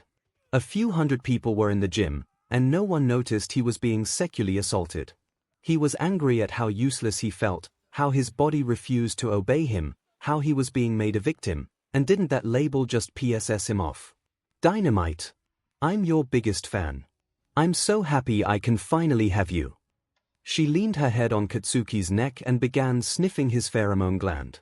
The alpha's errant hand shifted his boxers to the side until her fingers slipped past the underwear, digging into the crack of his butt. Her fingers finally touched the rim of his butt. There it is. Your hole is mine. We'll make glorious pups together. 3. What the F? What the F? Katsuki was involuntarily shaking in disgust and fear. His pheromones probably smelled like 𝗧𝗵𝗃 now. Suddenly, the woman was violently shoved off him, the alpha command on Katsuki broken. He quickly fixed his waistband and turned around. Izuku had tackled the woman. Don't touch him, you beach. Stay down. Green lightning danced on Izuku's skin. The boy had summoned one for all to restrain her in a populated area and used an alpha command to compel the woman to obey. Izuku's face was of rage, his eyes glowed a sickening green glow. His aura was dark, and the scent of acid filled the air. Everybody in the gym stopped what they were doing. People were gasping and shouting, not understanding what was going on. Several UA teachers were visibly concerned that one of their students had attacked a civilian and began approaching Izuku like a wild animal on the loose. Let me go, filthy alpha. He's mine. He belongs to me. Be quiet. Izuku roared. The woman suddenly shut up, wiggling and whimpering in protest. He belongs to no one, the freckled alpha whispered in her ear. Slowly, Izuku got up from lying on top of her. He kneeled on the woman's back, keeping his weight on her just in case. Izuku looked at Katsuki briefly. You okay? Yeah, Katsuki replied, still slightly shaking from his nerves. What the hell is going on here? Vlad King marched right up to Izuku. Why did you tackle this woman? She's an alpha and attacked me. Deku decided to go overboard and take her down, Katsuki answered. Why? How? No one saw her fighting you, he asked as he looked back and forth at both boys. Katsuki stayed silent. Kaken. Say something. Shut up, Deku. Don't say anything. But, he began protesting until Recovery Girl came rushing into the gym. Midoriya. Boys. What happened? Izuku decided to answer, this woman is an alpha and assaulted Kaken. I'm restraining her, Recovery Girl. Vlad King huffed at the statement. I don't see how she attacked him. There were no prior signs of fighting. One Recovery Girl looked at Vlad in disbelief. Clearly, she's an alpha. Don't you notice her slit pupils, or her fangs poking out, or even the pheromones of an alpha around her, Vlad? She reached into her pocket and produced a small vial of liquid. The doctor placed it under the alpha's nose until the woman's body relaxed. Then she took out a quirk-nullifying HNDCFFS and locked them on the unconscious woman's wrist. She had an episode. I need to take her to the infirmary and keep an eye on the woman. Any of you knuckleheads have her medical file? A nurse nearby went and handed her the alpha's file while others brought a stretcher. I have to leave right now, boys, but I want to talk to you afterwards. You're relieved for the time being. Go wait in the infirmary's waiting room. They both nodded while several nurses placed the unconscious woman on the stretcher. Oh, and Vlad. There are types of assaults that don't involve fighting. As a pro hero, you should know that by now, the old woman whispered as she followed the nurses out. One Vlad scrunched his face in thought, then suddenly opened his eyes in revelation. He turned to the boys, I'm sorry. I didn't realize, nothing happened. She tried, but nothing happened, said Katsuki quietly. Everybody was looking at them, listening in. Fing nosy extras. The hell you all staring at? Ha! Finally, the crowd scattered.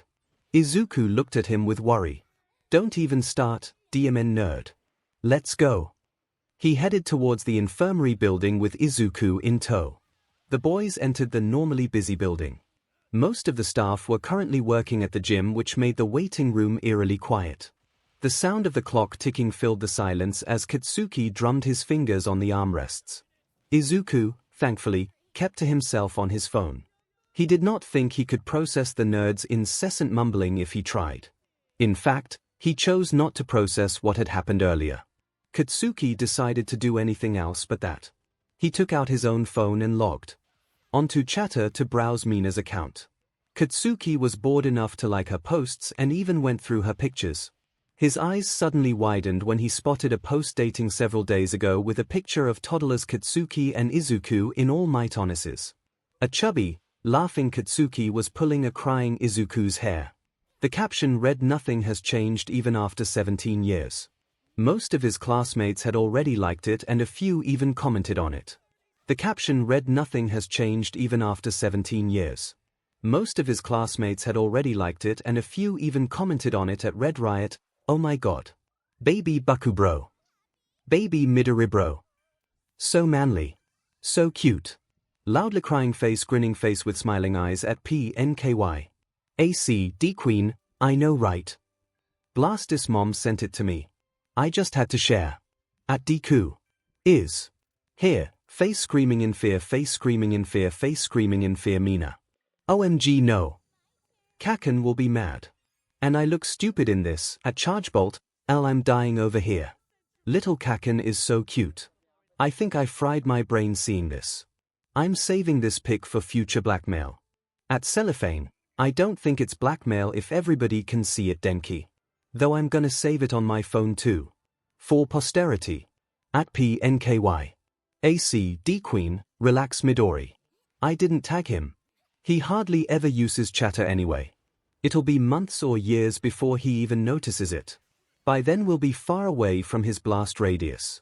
At 𝗬𝗏𝗏𝗃, cute. 2 hearts, I'm saving this too.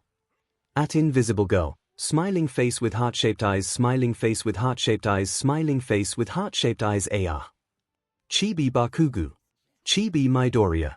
I red heart hash it. At 𝗬𝗪𝗏𝗃, I'm going to save this picture of my best friends on my phone too. 10, hell no. The blonde began replying to her post. At 𝗵𝗲𝗍 at 𝗵𝗃𝗲𝗄 queen, what the hell? Take this down. Stop texting to my mom at Deku. Is. Here you are stupid. At 𝗬𝗪𝗏𝗃 we're not friends. And everybody else delete this SHT on your phones. He exited Chatter and was fuming. About a minute later, his phone began pinging.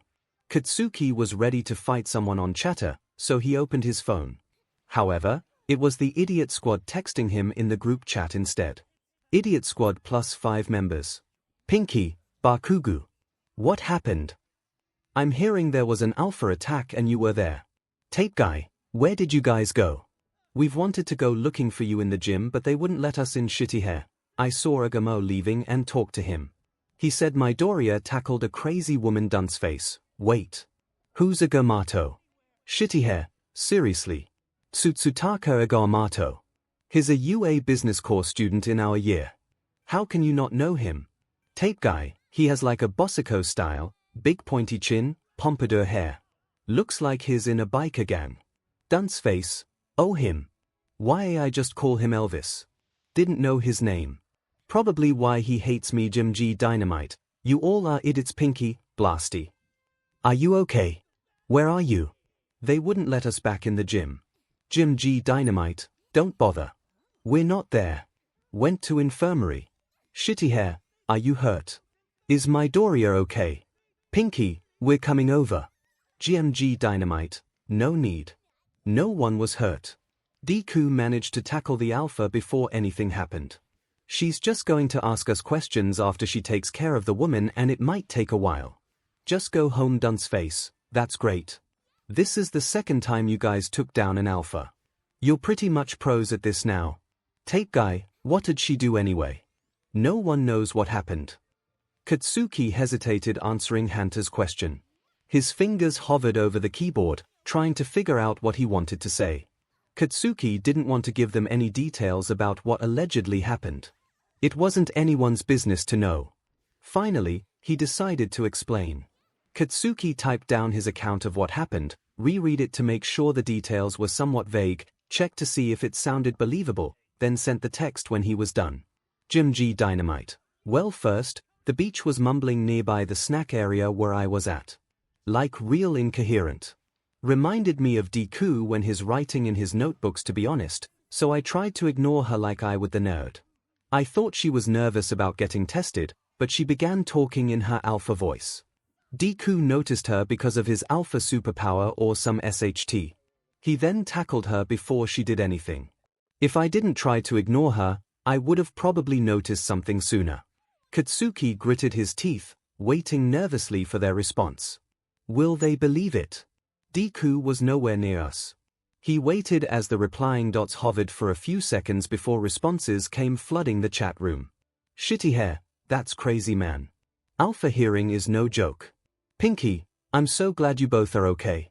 Hopefully the woman gets help. Take guy. Yeah, good thing you guys managed to prevent an attack in the gym since there are a lot of people inside right now. At least myheroacademia got it settled quickly. Dunce face, yo, but what triggered her? Like, you were nearby. Did you see anything? Stupid dunce face. Why is it that you use your brain the one time I hope you guys don't? 𝗵𝗃 don't know. Could have been anything.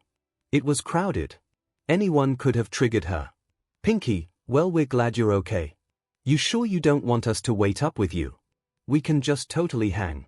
𝗵𝗃, I'm fine. I need to inform my parents about the results. Not really looking forward to that. Pinky, okay then. Yeah, that's going to be awkward. We can plan something later on this or next week to hang out before school starts again. When you're feeling up to it, of course. 𝗵𝗃, thanks. And Pinky, stop posting baby pics of me. Pinky, ha. No promises. Face with stuck and winking eye kissing face. The blonde boy sighed. It was nearly impossible to make that pink woman do anything he wanted. Whatever. At least the dweeb looks ridiculous in the picture. Thing adorable. He clicked on the photo and saved the picture. No one had to know. After waiting for what seemed like forever, Recovery Girl called them. Boys, let's talk in my office. They followed the old woman and sat down. Izuku, who had been surprisingly quiet the whole time, finally spoke up. Recovery Girl, is the woman okay? Yes, myheroacademia. I can't give much details, but she did have an alpha episode which we were able to subdue. She is currently sleeping it off. Though, I'm not sure if authorities need to be involved yet since we don't know the situation. Now, seeing that you both were in the middle of it, can you tell me exactly what happened? The greenhead looked at Katsuki, then at Recovery Girl. Well, I saw that she had her hands in Kaken's breathes. The old woman's brow raised slightly. Nothing happened, Katsuki insisted. She just surprised me, that's all. She didn't do anything. Kaken, stop lying. That's not true. I know what I saw. He scowled at the nerd. You thought you saw something, you were under the influence of her alpha voice. You were shaking and scared. She touched you, shut you p. Katsuki yelled, as he jumped up from his seat. His ruby-red eyes burned holes into Izuku as he gripped his palms to stifle tiny explosions from erupting. He shut his eyes when he felt tears threatening to fall. And nothing happened. She didn't. Suddenly, Katsuki was too tired for this. He sat down, sagging into the chair, elbows on his lap and crushing his palms into his eyes. Katsuki didn't want to confront what happened. It was too embarrassing. Myheroacademia, I'm sorry. Can you step out for a bit, please? Sure, Izuku solemnly said. He quietly got up and carefully closed the door, leaving Katsuki and the doctor alone. Recovery Girl paused and took a deep breath. Bakugou, I understand that this is difficult to talk about, but I want you to know that you should not feel ashamed about what happened. Most importantly, it's not your fault, do you understand? He mumbled. I suppose that means yes. Bakugou, it's actually very common for men to get sexually assaulted, but because of the ugly stigma of men can't be a victim because it makes them look weak and less of a man, it's led to boys and men not reporting an assault. And Bakugou, that can't be further from the truth. You are, by far, one of the strongest boys I've come across. So why? Why couldn't I do anything? Why did I freeze? She sighed. I think it had to do with subgenders. There's still so much we don't know about it. Midoriya said she used her alpha voice to command you. Katsuki looked up. Yeah, she did. Told me not to move. I couldn't move. It happened again, and I couldn't move. Again. So it's happened to you before. Katsuki slipped up. He didn't want anyone to know about that. Oh. It was Midoriya, wasn't it? How? It's noticeable how you both haven't been on good terms. The dumbass blabbed about it during the examination, didn't he? TCH idiot can never keep a DMN secret to save his life, he huffed. Recovery Girl's silence pretty much answered his question. Anyway, now that I know what happened, I can file a police report about the assault and don't. Bakugou, no, hear me out. You said all this subgender stuff was new. That extra probably was stressed or whatever and didn't know how to handle being an alpha. That's still no excuse for what she did. I get it. I do. What she did absolutely 𝗵𝗃, but I'm trying to be a hero, take the high ground and SHT. She might not have been able to understand what she was doing. Maybe the beach was under her alpha's influence, too. You can ask Deku. She hummed and thought about what he said. Okay, I'll ask Midoriya. Call him in. Hopefully he hasn't gone far. Katsuki stood up and opened the door. The nerd was sitting on the opposite side of the waiting room on his phone, as if giving Katsuki as much space as possible. Hey, dweeb. Old Doc is asking for you now. Izuku looked up and quickly hurried into the office. He sat down, looking extremely confused as to why he was needed. Midoriya. Thank you for waiting. Oh, no problem. Do I need to add anything else? Or if you want, I can recall, no. I pretty much understand the situation now. What I want to know is about your alpha experience, if you would. Izuku looked back and forth at the two of them. What you mean? She knows about your alpha voice command, 𝗵𝗃. Just tell her what it's like. Izuku nervously swallowed. Well, it was like having another person living in my head. The thoughts are loud and bold. Overbearing, really. It was hard to concentrate. Sometimes the demands were no. SXL in nature. But I was able to talk to my alpha and came to an agreement. Actually, I was able to see my alpha in the vestige world. The predecessors were able to contain him since he was very powerful. Fascinating. So having an alpha is like having a distinct personality. This could be an issue for people who don't understand this. They suppress the individual, thinking it will solve the issue, but in reality make it worse. The individual lashes out because it is denied experience to the outside world and can cause harm in anger. I need to document this under your file, if I may, Midoriya. One, of course. But what does this have to do with what happened at the gym? Katsuki decided to answer. I told the doc I wasn't going to press charges on the beach. She probably couldn't control herself if she tried. What? So she gets away with what she did. Izuku cried in disbelief. It was Bakugou's choice. He refuses to press charges. Are you serious? Can UA press charges? Surely, he's a student, they need to protect him. From what? A mentally incapacitated woman who got dealt a SHT hand at having a parasite in her head telling her to feel me up. No, Deku, I'm not going to ruin her life over this. For once, I actually sympathize with an extra, which you should too, seeing that you were struggling as well, he spat at Izuku. It's just. Izuku stuttered. You're really okay with this? Not doing anything. Katsuki glared at the stupid boy. No, I'm not okay, Deku. I just don't see the point in drawing this out. It happened. I can't go back and change anything. I just want it to be over. Recovery Girl sighed for the millionth time. Boys. You don't have to do anything right now. If you change your mind, you can still file a report. In the meantime, I was hoping to discuss Bakugou's subgender in regards to what happened. Midoriya, I assume you know many of your classmates' subgenders. Bakugou's as well. The nerd knows. His alpha told him. Really freaky. Not freaky, Kaken. And, yeah, I already know he's an omega. Okay, so this makes it a little easier to discuss with both of you. So you boys know that the alpha and omega subgenders are complementary, opposites that are meant to attract each other, right? Yes, Izuku blushed. Katsuki huffed. Well, there's only so much research about alpha and omega dynamics since their appearance a few months back. What I'm trying to say is Bakugou is in a bit of a tough spot, being that he is the only omega male in 2A. And seeing that he is close to 3 alphas in his class, it is important that you both adhere to the student manual as to not have SXL relations with each other in the dorms. 1A. The F. Recovery girl continued, unfazed with the interruption. Normally, we turn a blind eye to homosexual CTS due to the non-issue of 𝗵𝗃𝗁𝗵𝗃. Not to say that we condone any sec act, but I digress. What I'm trying to say is, you both may have an attraction with each other, which is really none of my business if you do, but you may end up becoming parents too soon.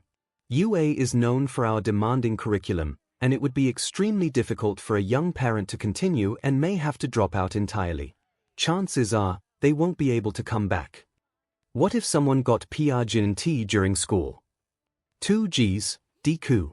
Hope you're not trying to get me 𝗵𝗃𝗁𝗵𝗃, Katsuki whispered, then realized he said it out loud. Or you know, round face. Yeah, nice save dumbass. 2 Izuku squeaked, muttering that he was just curious. If it ever came to that, there are alternative courses, online courses, and even auditing classes. However, classes are accelerated and are adjusted by the principal and homeroom teacher according to the time of BRTH. It's not easy, not many students can handle it and are held back or drop out. Those who are held back unfortunately face discrimination from their peers. Japan does not look kindly on teenage 𝗵𝗃𝗁𝗵𝗃. What commonly happens is the girl gets an ABTN either willingly or forcibly by parents. There are no happy scenarios. The best one can do is work twice as hard in half the time, so there is a lot of burnout, the old doctor explained. Wow! I never thought how hard it is for a girl. What about the boy, the father? Unsurprisingly, the male student usually continues his education without interruption. He may have to support the child by working, or even marry the girl. Depressing misogynistic SHT. Are we done here? Katsuki said to recovery girl. One more thing, Bakugou.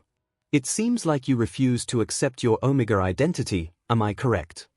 Yeah, stupid omega is a DMN parasite, telling me what to do and how to feel. Who needs that? As a recovery girl hummed. It may actually be important not to deny your omega for the time being until we figure out what's going on. Why's that? Katsuki asked. Your omega has a great sense of smell, correct? Able to notice disturbances in pheromones like an alpha. Perhaps. The omega may have noticed something unusual about the alpha woman earlier. You could use it to your advantage. Just a thought, the elderly woman replied. Are you saying it's my fault that 𝗵𝗃 woman attacked me? Because I wasn't aware of the danger. No, you're wrong. I was attacked because of the omega, he snarled. It could be, Izuku muttered quietly. Katsuki's head snapped at Izuku. What the hell are you saying? Quit muttering and spit it out. The freckled boy glanced at a furious Katsuki, then looked away. Since I've communicated with my alpha, the alpha's senses have become more heightened. My alpha, was able to feel where you were anywhere within the gymnasium. I didn't have to look for you or even be near you to feel your omegan presence. It's subdued, but it's there, Kaken. I don't know much about other alphas, but I suspect some can sense who's alpha and who's omega by pheromones. So I was an easy target. No, Kaken. What I'm trying to say. What I mean is that alpha senses are hardwired to be sensitive for the purpose of finding an omega mate. The woman probably could tell you were omegan and targeted you because you are well known to the public. She must have felt some kind of connection with you. She wasn't in her right mind like you said. And you weren't aware you were targeted because you've been suppressing your omegan instincts. You didn't know. We didn't know. We're still all trying to understand the complexity of alpha-omega dynamics. Katsuki was cessed, but Izuku was right. He remembered the time when he relaxed his mind to let the omega emerge during the laser tag game to find Izuku quickly. Then the blonde also let down his defenses to take in the aroma during his walk to the mall and was able to observe his environment in detail until the homeless man, who reeked of vomit and cheap booze, attacked him. But, surprisingly, his 𝗲𝗵𝗃 wasn't even threatened. And finally, the first appearance of the 𝗲𝗵𝗃 was during the passenger car train attack when it warned Katsuki of real danger. His 𝗲𝗵𝗃 had been there with him every step of the way. Okay, maybe his 𝗲𝗵𝗃 wasn't completely shitty. But the woman. She smelled like the beach and fruity drinks. Why did that beach smell good? Katsuki asked. Recovery girl hummed. She might have been trying to. What's the word? Lure you, or court you like those in the animal kingdom and ultimately mate with you. In any case, you have every right to refuse to be courted, which is why an alpha command being used on an unconsenting potential mate is concerning. I'll need to contact NPSC to establish a law forbidding alpha commands. She rummaged through her desk drawer, pulled out a notepad, and started writing. The 𝗲𝗵𝗃 did kind of sense those other nasty-smelling extras were trouble, so you're not totally wrong. Other extras? Izuku asked. There was only the guy from the passenger train. Who else are you talking about, Kaken? Katsuki sighed. A few days ago, I was meeting up with Pinky and the others at the mall. Before I got there, some trashy but tried to get me to touch his PP. Pretty sure he was an alpha. I stopped that 𝗧𝗵𝗃 real quick, though. Katsuki sneered as small explosions popped in his hands. Oh dear, recovery girl gasped. Did you call the authorities? Hell no. He was too much of a PP to fight me, the blonde smirked. Even the 𝗲𝗵𝗃 thought he was too much of a coward. Damn it, Kaken. Why do you always do this? You never tell me anything. Izuku yelled in his alpha voice. He suddenly clamped his hands over his mouth and stared wide-eyed at Katsuki. Oh, God. I'm so sorry. I didn't mean, fascinating, recover girl uttered as she heard an alpha voice for the first time. It sounded like Izuku's voice, but layered as if several voices spoke at once. The alpha also had a slightly deeper pitch. She then smelled his distressed rotting pheromones diffuse. Very interesting, indeed. The doctor began writing notes on her notepad. Katsuki was shocked at Izuku's sudden outburst. He felt his 𝗲𝗵𝗃's nervousness for upsetting the alpha, but also a hint of happiness, knowing that his alpha was worried for him. My alpha. Where the F did that come from? Still, he didn't like being told what to do. Why the hell I gotta tell you anything, Deku?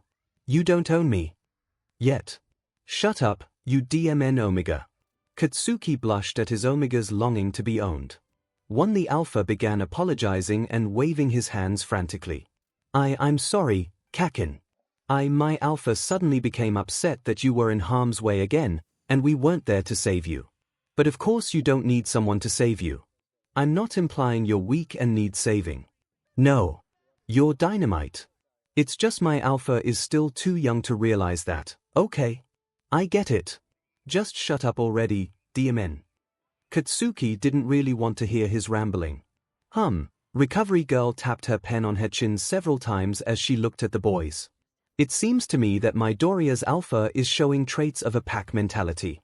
His need to protect his pack may be from either the lion's or wolf's DNA, hence, the outburst. But I believe his alpha sees you, Bakugou, as part of his pack.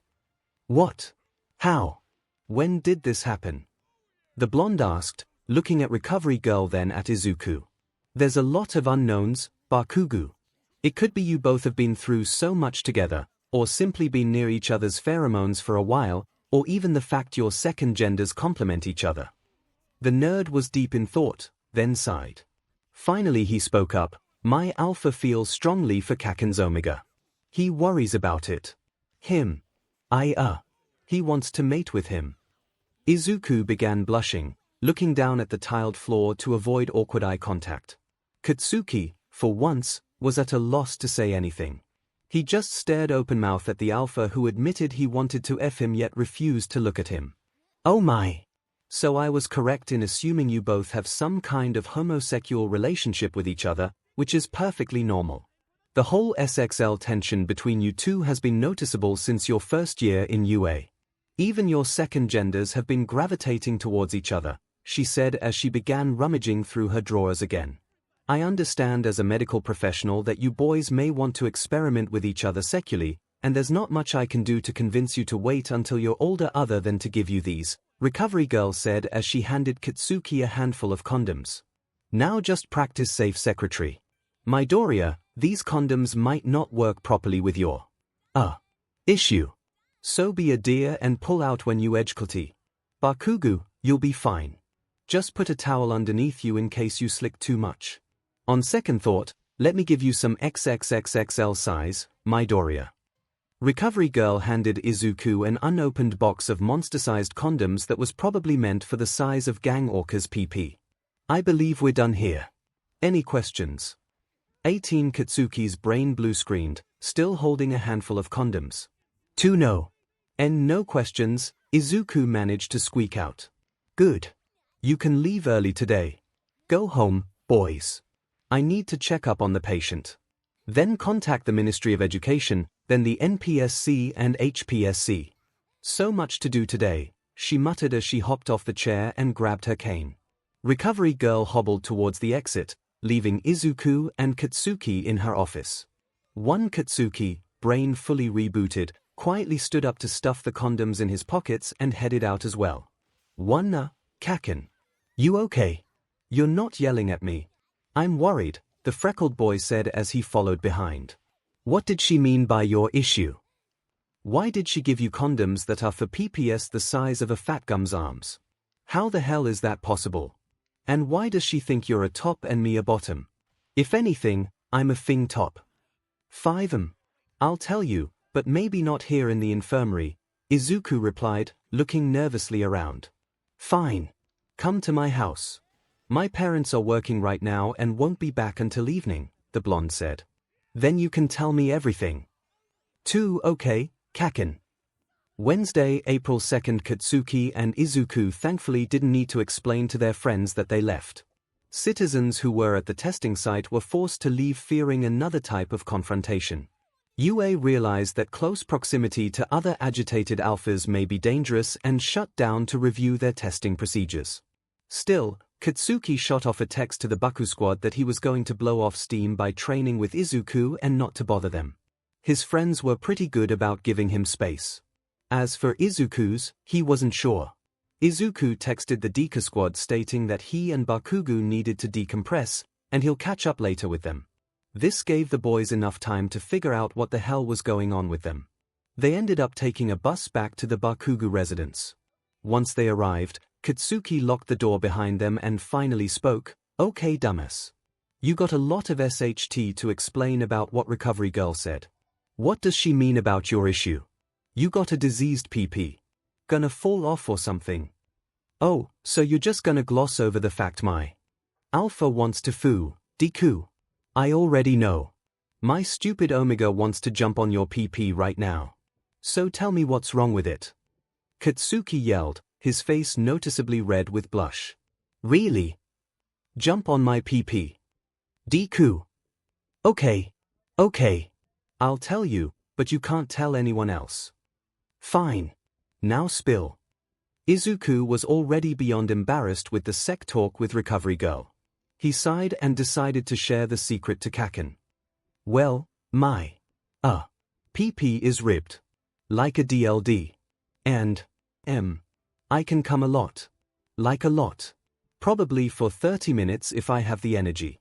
Don't ask me how I know, he said as he looked everywhere else but Katsuki's face. Katsuki felt a shiver as something leaked out of his butt. Oh, SHT was that slick. Am I aroused right now? Yes, you are. Extremely aroused. Ask him to see it. Can I see it? What the F? He's gonna freak out that I asked him that. You wanna see my PP? 7 Act cool, don't freak out. I'm curious. I wanna know what kind of PP needs a quadruple extra large condom wrap.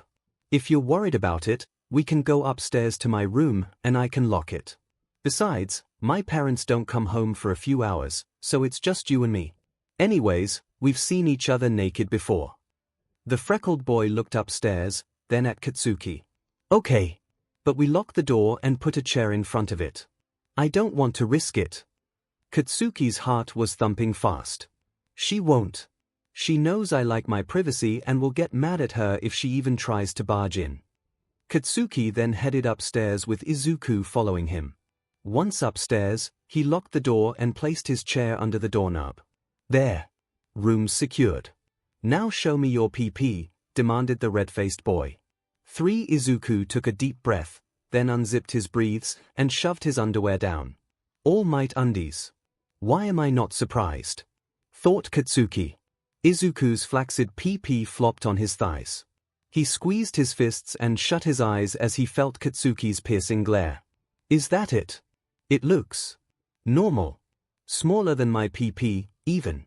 I don't see any difference, Katsuki stated, squinting at the drooping PP. Izuku opened his eyes and looked down. It's underneath. I need to get hard so you can see it. Do you want me to? He said as he trailed off, too embarrassed to finish his sentence. Yes. Oh God, yes. More slick leaked out of his but at the sight. The Alpha took a deep breath and grasped his PP. He slowly began to pump it as he looked down at the floor self-consciously. I'm kinda shy.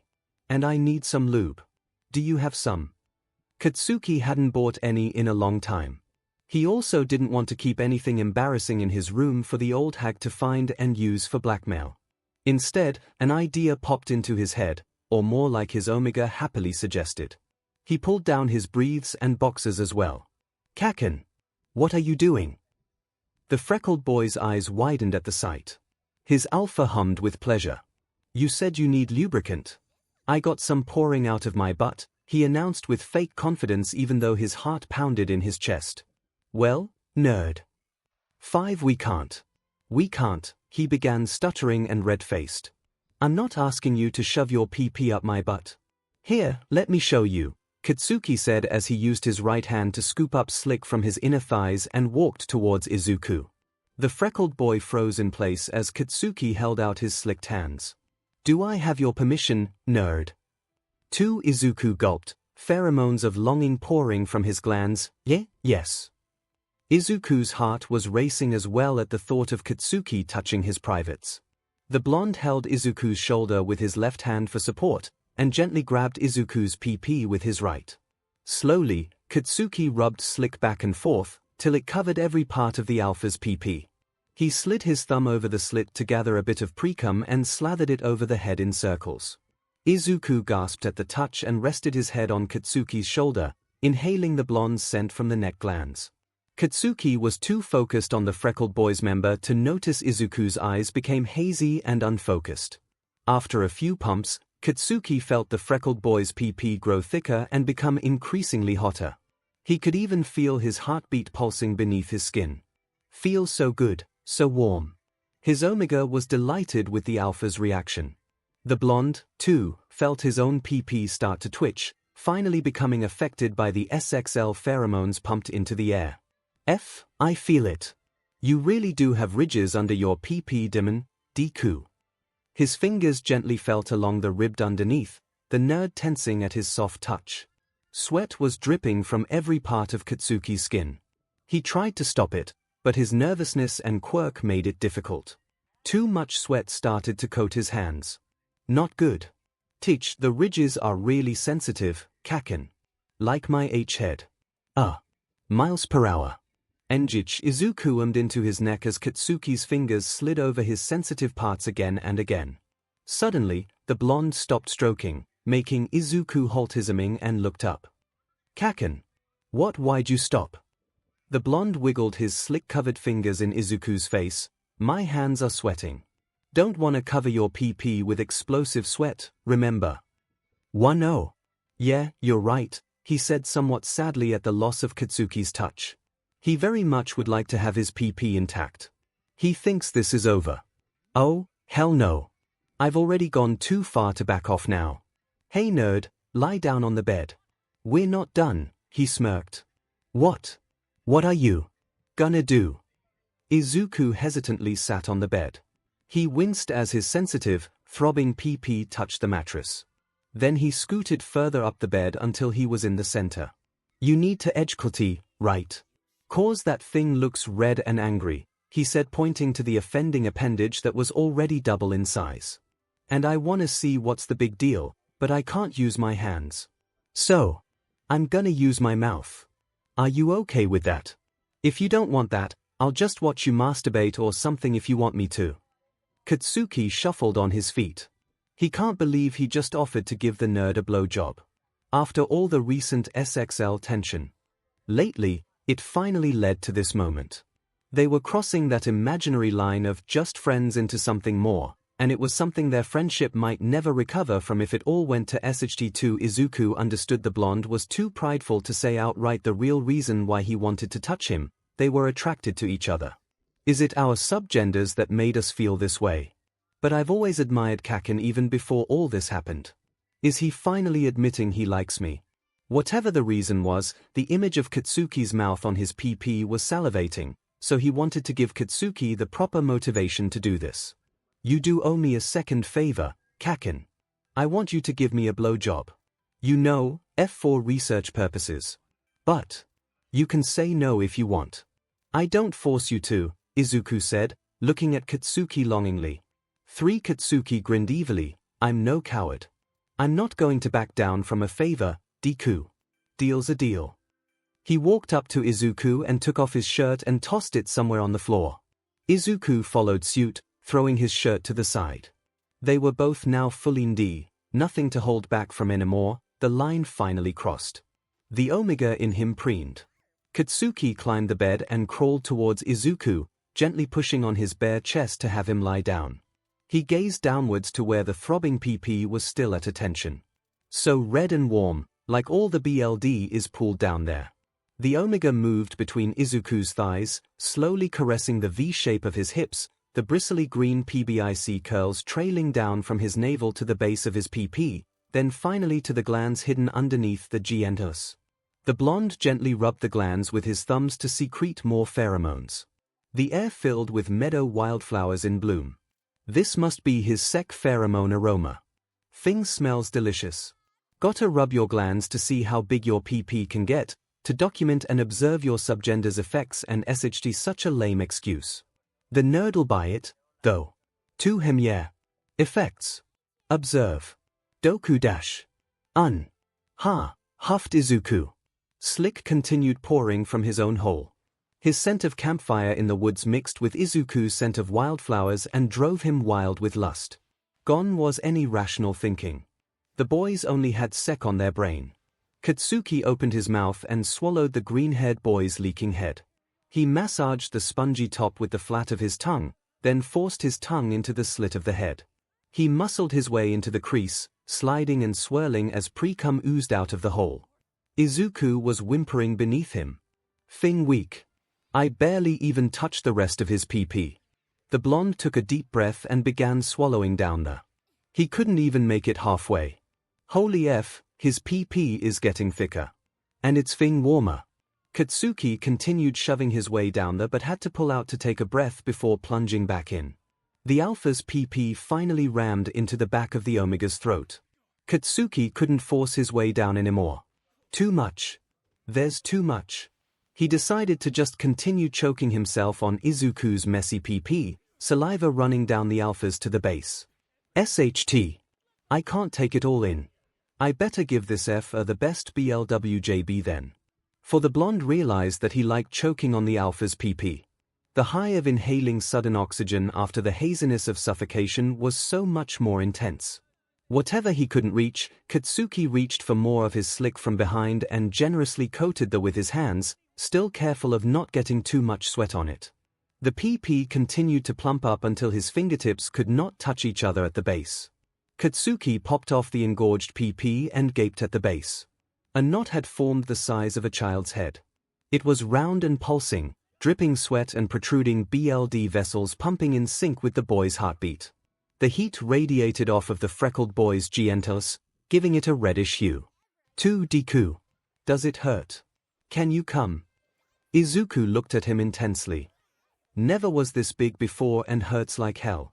I need to release soon, he said, then shoved Katsuki onto the bed, quickly switching their positions.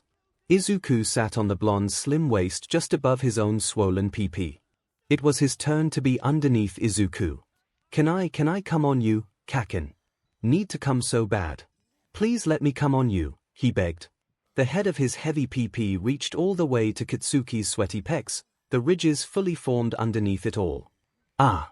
That's how it looks like. The angry eye of the head dripped precum onto his pecs all the way down to his navel. The PP was as long as Katsuki's forearm. And how the hell is that gonna fit in me? Don't worry, we can take it all, the omega within him happily claimed. For yes. Yes. Come on me alpha. The omega demanded. A sudden shift in the curly-haired boy's demeanor changed from pleading to predatory. Izuku quickly stood over Katsuki and roared. Thick ribbons of white hot cum shot out like a cannon onto Katsuki's chest and face. It had coated nearly everywhere on the blonde and began spilling down the sides. Katsuki grabbed his untouched PP and began masturbating as Izuku continued to cum all over. He swiped some cum off his chest and used it as a lubricant and pumped until he came onto himself, mixing it with the nerd's cum. Izuku hovered over Katsuki as he milked his own member, aiming for spots that have yet to be covered. Katsuki was out of breath after he chased his own 𝗬𝗏 and looked up at the sight.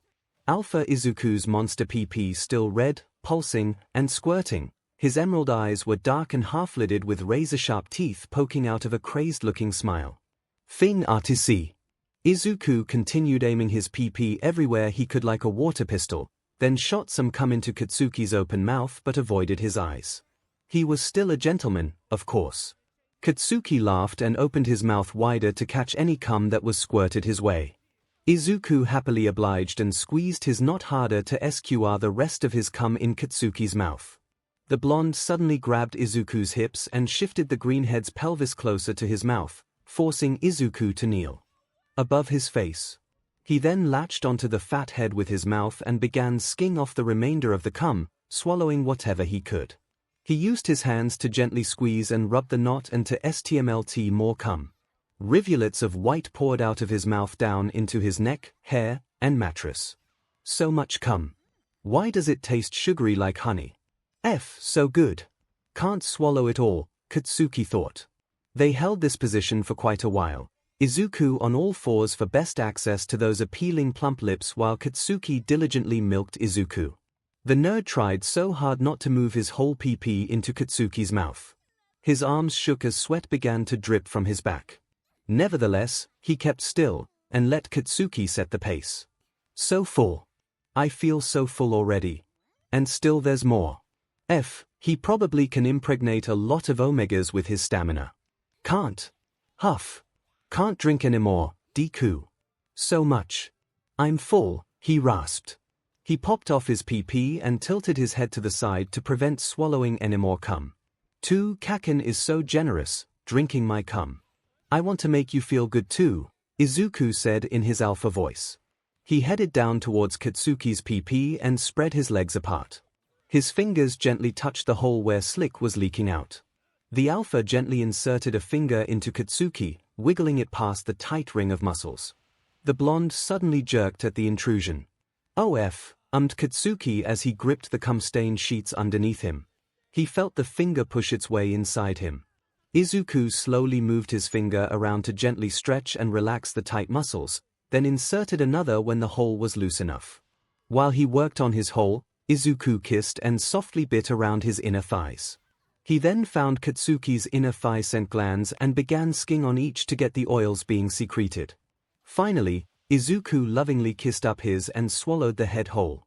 Just like Katsuki, the freckled boy started bobbing up and down his and liking the slit. Katsuki's PP came alive once more at the sensations. As Izuku gave head, he quickly inserted several more fingers made easier by the slick. The blonde's hole opened up nicely as Izuku worked most of his hand inside nearly up to his wrist.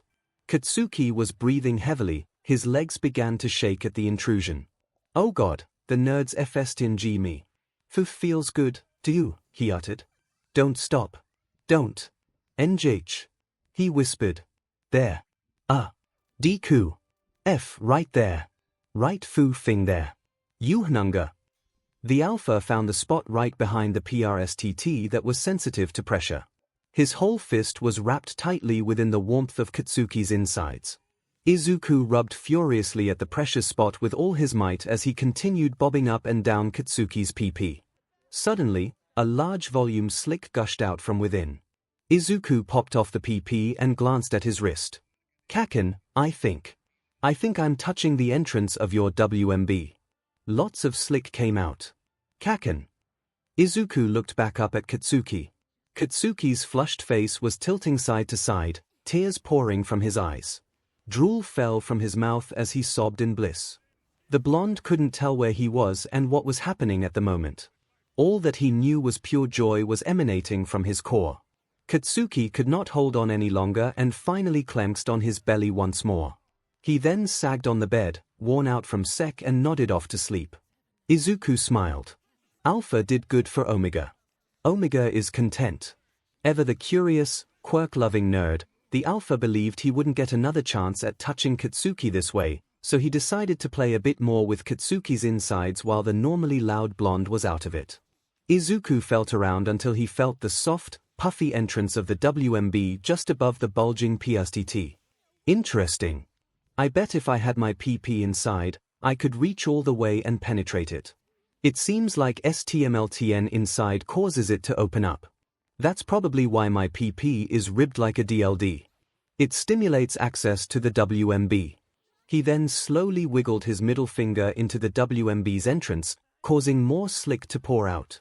Like his anus, Izuku gently finger-fed the puffy entrance. Katsuki emmed in his sleep at the disturbance. Next, Izuku slid his fingers down to where the PRSTT was located and gently pressed several times to see what would happen. The unconscious boy merely groaned at the touch. A bit of cum squirted out of Katsuki's soft PP onto his thighs. He still has a little bit left. The Alpha continued abusing the spot until no more cum leaked out. If the ridges are on the underside of my PP, there must be some kind of sensitive area on the other side of the colon. So Izuku slowly turned his hand around to touch the other side of the warm wall. A small whimper escaped Katsuki's mouth. Izuku gently felt along the wall until he came upon another bundle of nerves near the inside opening of his anus. He looked closer and noticed small protrusions circling the rim of his hole. These could be like a woman's CLT, except the nerves circle the whole entrance. Wow, so not only is the PRSTT and WMB sensitive, it's anything that's inserted like my fingers and hand. No wonder he's out of it. He carefully slid out his fist so as not to disturb a tired Katsuki. Izuku saw the gaping hole of his childhood friend and shuddered. I can't believe Kaken let me do this to him. He looked at his slick-covered fist and had the urge to like it. Tastes sweet, like caramel candy. I wonder why. The freckled boy looked back at the slick-filled hole and couldn't help but to begin lapping it all up. The Alpha stuck his tongue into the entrance to STMLT the bundles of nerves, then sealed his mouth over it to SCK out the slick. It's like eating a dessert. I can't stop. The thought that he was fing his unconscious childhood friend with his tongue gave him another irkton. Izuku pulled back and looked at a sleeping Katsuki. So appealing. He realized his PP was ready for another round but did not want to make more of a mess on the bed. So, Izuku looked for his breathes and found the XXXXL condom box, ripped it open, and opened a packet. He rolled the condom onto his PP. Thankfully, he was big. Enough that the condom didn't slip off. He knew his PP would grow bigger and prayed it would be enough for what he was about to do. Izuku got back on the mattress and grabbed an unused pillow to place it underneath Katsuki's hip. He then used Black Whip to circle around the bars of the headboard and back again to tie to each of Katsuki's knees like a pulley. The Alpha pulled Black Whip towards him, which caused the blonde's legs to spread open. The harder he pulled on his quirk, the wider the entrance was for his PP. He knew he was going to need to stretch Katsuki as much as possible. Izuku was grateful that Katsuki was flexible enough to do a split, his appealing hole stretched nice and wide for him. Finally, he lined up his PP to the blonde's entrance, bit his lip as his heart was hammering, and slid in at a snail's pace. The large head squeezed into the tight rim until it popped out on the other side. Izuku felt the tight, velvety warm walls press hard against his PP as he pushed forward. Even after the FSTNG he gave him, it wasn't enough for Izuku's girth. It was like trying to shove a head inside at his widest point. Which makes sense, since omegas give 𝗵𝗃𝗁𝗍 to pups. I just gotta be careful not to bust the condom. Gotta go nice and slow. Enjoy the feeling while I can. The alpha rocked his hips back and forth into Katsuki's hole slowly at first, feeling the sensation as his head scraped the edges of the omega's inside, but he craved more friction. Faster and faster he pistoned his hips until he was slamming into the slick-covered hole, their juices squelching loudly. Katsuki still did not wake up. I wonder if he can feel anything right now. 5 harder and harder he rammed as he tightly gripped the slim waist for support. Bruises will definitely be there tomorrow. He dared to use a bit of one for all to wake up the blonde, yet only a murmur of "faster, please," came from the blonde's lips. His omega must be in control if he's still out of it. Izuku only had one goal in mind: pleasure. So he chased his pleasure by fing harder and faster than humanly possible. The headboard knocked hard into the wall at every move, large cracks forming in the wall. The moving force made Katsuki's pecs and PP jiggle. The artistic view caused the alpha's PP to grow in size. Thankfully, the slick did its job to lubricate the friction in the omega's hole. He got closer to Katsuki's chest and began sking and biting his nipples, leaving hickeys everywhere, not caring if the skin was covered in cum. Other than his red eyes, Izuku's favorite part of Katsuki was his round, appealing pecs. He wondered how they would look swollen from lactating. He will look appealing nsng my pups, his alpha claimed. Izuku shuddered at the thought. Izuku didn't realize his alpha had so much stamina. He had been fing Katsuki for 3 hours straight, the last 2 of which he was the only one awake. The alpha enjoyed playing with the blonde's nipples, stroking his emptied PP, giving sloppy kisses, and caressing every nook and cranny of the unconscious boy during that time. Izuku believed he could go even longer had it not been the sound of a door downstairs. Masaru and Mitsuki had arrived. Izuku used his black whip to send it towards the bathroom and turn on the shower head. If the parents heard anything, they would think Katsuki was taking a shower. It was time to end the 𝗧𝗵𝗲. Izuku didn't want to be caught fing their unconscious son. He wouldn't be able to explain that. The boy wondered if he should pull out first, then come, or come inside, then pull out. He was afraid of the condom ripping inside, risking 𝗵𝗃𝗁𝗍𝗍. How do male omegas get 𝗵𝗃𝗁𝗍 anyway? Wasn't there like a 𝗧𝗵𝗃𝗁, or heat, or something? Just as he was about to slip out, Katsuki gripped the freckled waist and glared at Izuku. "Don't you fing pull out, Deku? You better come in me, or I'll kick your butt." Izuku was surprised that Katsuki was conscious at all. Or maybe he was conscious the whole time. Maybe he has a KNK in getting fed while asleep. I think I like that too. I'll ask him later. The alpha nodded and continued moving hard, chasing his 𝗲𝗏𝗄 one last time. It was getting tighter inside Katsuki for some reason. Finally, the green-haired boy clenched and cummed inside Katsuki. God, he hoped the condom didn't bust. Katsuki in turn, clenched and spilled a little bit of cum onto his belly once more. That was really good, Deku. Try not to pop the condom when you pull out. I can't, he said miserably. You can't what? Pull out? Yeah. My knot is stuck inside. I can't take it out without hurting you, Izuku said. Are you being serious? All this time and you choose right now to get stuck in my butt when my parents arrive. I'm sorry. What do you want me to do? I can't pull out. How long does it last? How long until your knot deflates? Last time it was 30 to 40 minutes, but it wasn't as big as it is now. So maybe an hour. Give or take. A fing hour. Katsuki, we're home already. I can hear you yelling at someone. Who are you talking to up there? Who's with you? Mitsuki yelled from downstairs. No one, woman. Katsuki Bakugou. Don't you dare lie to me. I know what I heard. You are with someone right now. She began stomping up the stairs in 2, reaching his door in record time, and tried to open the door. When she failed, Mitsuki started to bang on the door several times. Open the door right now, Katsuki Bakugou. You know you're not supposed to have your door locked when you bring a girl home. And you are supposed to tell me when you have friends over. Those are the rules we established already.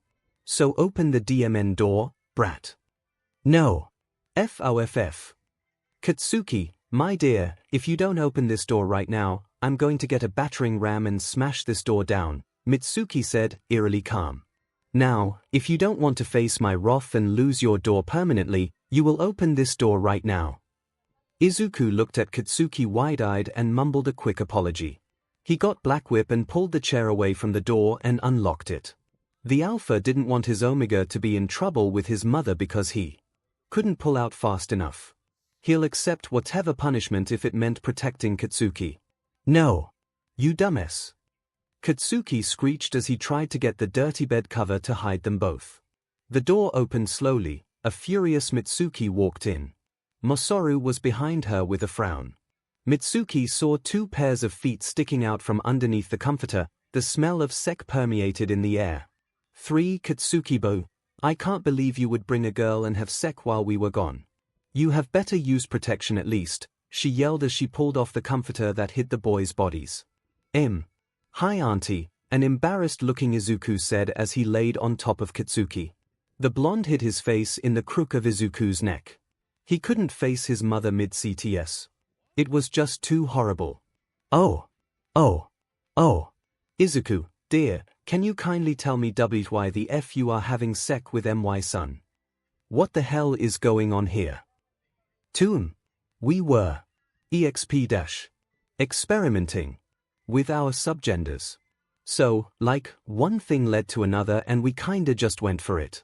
But, we kinda lost track of time and were going to stop when we heard you and Uncle Masaru come in. We were trying to be quiet so you wouldn't hear us, but I guess Kaken was too loud, Izuku nervously explained. Masaru took the time to step over several articles of clothing on the floor to turn off the shower. He then hovered by the door, not daring to venture further in.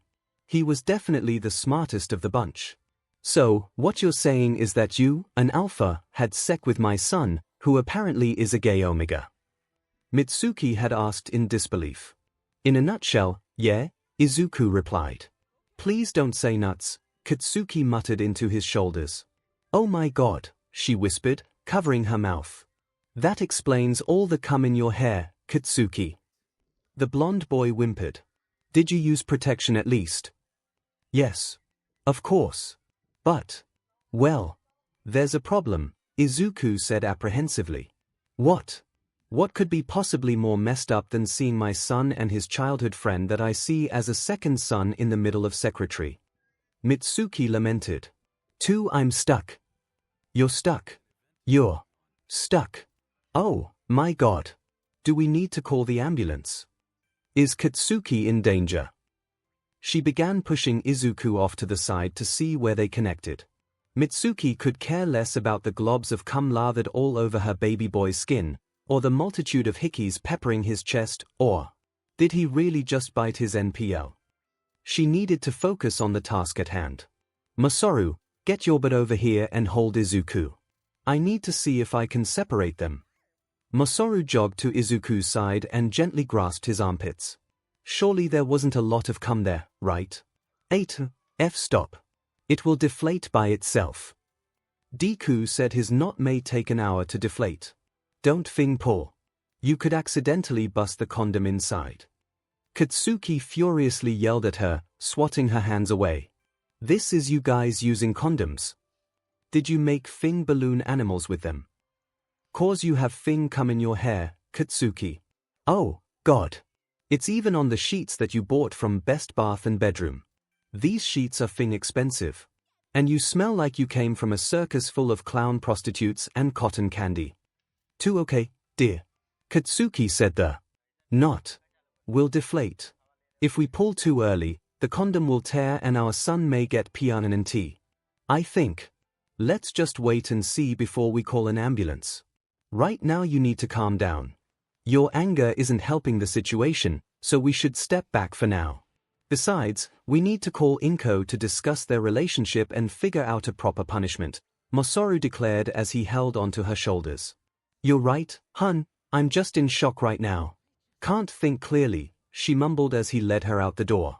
Masaru left the door open a crack, then left them alone. Izuku gulped. They were gonna call his mother. This was worse than someone finding his fleshlight. Look what you did, dumbass. You could have used your quirk to float us out of here or something. Now our parents will know we fed each other. If I had used float, we would have been naked. People would have surely seen our bare buttes, kaken. You could have used smokescreen, idiot, Katsuki retorted. Well, whatever. What's done is done. Can't do anything about it but wait till I deflate, the alpha sighed as he rested his head on Katsuki's shoulders. God. She saw all the come on me. I think her soul escaped when she saw my NPL, Katsuki said as he touched his left NPL that had an angry red bite mark surrounding it. Izuku started giggling into Katsuki's neck. The F's so funny, nerd. This whole situation is so fed up, it's actually kind of funny, he answered. Must be if it makes you curse, Katsuki smirked. Yep. Well, now that we're stuck for a bit and already in deep SHT, got anything you want to talk about? Yeah. Are you what they call the prime alpha? The doctor from the press conference said something about the prime alpha having a unique genitalia. Is it because your PP has those freaky ridges? Yes. It's because one for all sorta amplified my alpha. I don't know what other differences other than the ridges and prolonged 𝗬𝗫𝗁, he admitted. I just realized that Pinky and the other assholes were talking about your PP and how she wanted to ride it. That's messed up to hear. Well, too bad for her cause I got fed real good by you first, Katsuki chuckled. The greenhead blushed at the comment. He just realized he wasn't a version anymore and Katsuki was his first. He was curious but too scared to ask if it was the blonde's first time as well, so instead he asked a different question. What did you like about the secretary? Izuku asked. Definitely when you ate me out. The fingering and the FSTNG. That was just as good as a real knot. The choking on your PP was fun, though I would have to be careful or I might accidentally suffocate. Loved the cum shower and facial you gave me. What a thing sight that was. Hey, did you know your cum kinda tasted sweet? Here. Really? Izuku liked a bit of cum from Katsuki's cheeks and tasted it. Wow. It does taste sweet. Isn't it supposed to taste bitter or something? Thing gross, Deku. I suppose the drag made our bodily fluids desirable for each other to help with the chances of 𝗵𝗃𝗁𝗍𝗍. Your slick did taste like caramel candy. I could get used to that. My butt is not an ice cream for you to like, nerd. I SHT from the same hole. It's dirty. Actually, the doctor from the Hero Commission said slick that comes out is antiseptic, so it should clear out any contaminants. And I felt around your insides. The passage for expelling your waste was closed off since your WMB entrance was open. It felt so soft and puffy. Like an actual vag. Stop muttering, you dweeb. Well, it's a good thing you thought of putting a condom on before sticking your monster PP in. Really don't wanna get 𝗵𝗃𝗁𝗍𝗍 the first time. Of course the PP shoved up my butt was the best part, excluding the getting stuck and getting caught. Did you use a little bit of one for all to F me? You should do that again. We definitely should try different positions, see if you can hit deeper into my PRSTT, rambled the Omega boy. 6 You want to have sex again? Izuku glanced at Katsuki, amazed at his proposal. Hell yeah, nerd. We've already crossed the line, so F it. Besides, the sec was so DMN good. I think I was in the zone for an hour or two while you were pounding me. So you were awake, kaken. I thought you fell asleep. Kinda yes, but kinda not. It was like I knew I was physically there feeling everything happening to my body, but my mind was drifting. Like a high that I can control and come out of if needed. When you wanted me to come inside you, you sure as hell came back to tell me quickly, Izuku giggled. What can I say? I knew what I wanted, and I wanted you, Katsuki admitted, looking away as he blushed. I wanted you too, kaken, Izuku claimed. He laid his head on Katsuki's chest and listened to his heartbeat and breathing. All of a sudden, Katsuki began purring. Actual purring. You're purring, kaken. So cute. Shut up, dumbass, Katsuki muttered somewhat affectionately, curling further into the alpha's shoulders. So cute. His purring probably comes from an animal trait from the feline. Don't think lions purr. Izuku soon began purring, but it was deeper and more throaty. Like crooning. He crooned before when he stole Katsuki's boxes a few days back. Another interesting trait he was itching to write down in a notebook. Katsuki cuddled contently underneath Izuku with a serene face. What a difference a few days make. From despising each other to post-sec cuddling. Oh, 𝗵𝗃𝗄 Deku. What's your PP doing? What do you mean, Kaken? Your 𝗵𝗃𝗄 is vibrating. Oh, I'm crooning. It's probably a trait from one of the animals like your purring. I don't know if it's feline cause I'm not sure if lions purr. They don't. And I'm not talking about your crooning. I know the 𝗵𝗃𝗄𝗁 difference between vibrations coming from the chest and vibrations coming from your PP. It's definitely getting 𝗬𝗬𝗬𝗬 stronger. I think your PP turned into a big 𝗵𝗃 𝗬𝗐𝗏. Katsuki said as he clenched tightly onto Izuku's shoulders and wrapped his legs around the nerd's waist. The vestiges let me borrow one for all power to help Omega feel good. Massages his insides, they tell me. 𝗬𝗲𝗄𝗏 told me to tell you you're welcome. Here. myheroacademia says he's using one for all to massage your insides to make you feel good. So you were right. My PP is a vibrating DLD. Oh, yes. Tell him to vibrate it faster. One Kaken, I don't think, Izuku said when suddenly his PP went full 9. 0 earthquake in Katsuki's butt. 𝗬𝗃𝗄𝗏 𝗵𝗃𝗄𝗏 𝗵𝗃𝗄𝗏 𝗵𝗃𝗄𝗏 is 𝗎𝗪𝙢𝙢𝙢𝗢𝗎𝗄𝗏. Ah! Katsuki's insides thrummed with vibrations, causing him to leave deep scratches in Izuku's shoulders. The greenhead did not mind at all, seeing Katsuki's 𝗬𝗏𝗄𝗏 face as a good trade-off. He peppered his skin with kisses and little words of praise to the Omega. The poor, loud blonde boy cried and clenched dry over and over for another hour, very likely heard from downstairs, until Izuku's knot finally deflated.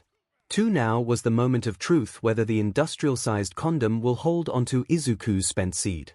The freckled boy carefully pinched the exposed condom to keep from slipping. He didn't know how much cum he ejaculated, so he had to be cautious when pulling out. It took a minute until his head was the only part still inside Katsuki. A very sweaty and tired Katsuki glanced over his spread legs. Well, Deku. How's it look? I'm at the end. We'll see how well the condom worked. He held onto his PP while using his other fingers to stretch open the blonde's hole. Out slid the condom's catch with some difficulty. Inside were nearly 2 liters worth of cum sloshing back and forth. Luckily, there were no rips in the condom. The product worked as intended. Holy F. You came all that in one 𝗬𝗬𝗁𝗐𝗏. It wasn't all at once, Izuku said as he tied the condom and carefully laid it on the mattress. He got up and looked at the packaging of the box of condoms. Here. It really is gang-orca approved, Izuku muttered. Hey, nerd. What are we gonna do with that? He asked as he pointed at the balloon of sec on display. I don't know. Can't really drain it down a sink or the toilet. It could get messy, and I don't know if I want that going into the sewer system. If I put it in the trash, your parents will see it and freak out. No. Go find an empty box in my closet, and put it in there till we figure out what to do with it, Katsuki ordered.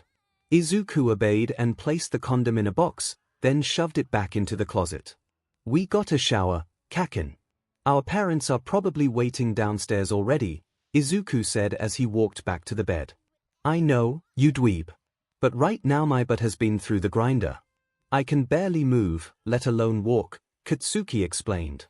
I can help you, Kaken. Hell no. Let me keep a shred of dignity.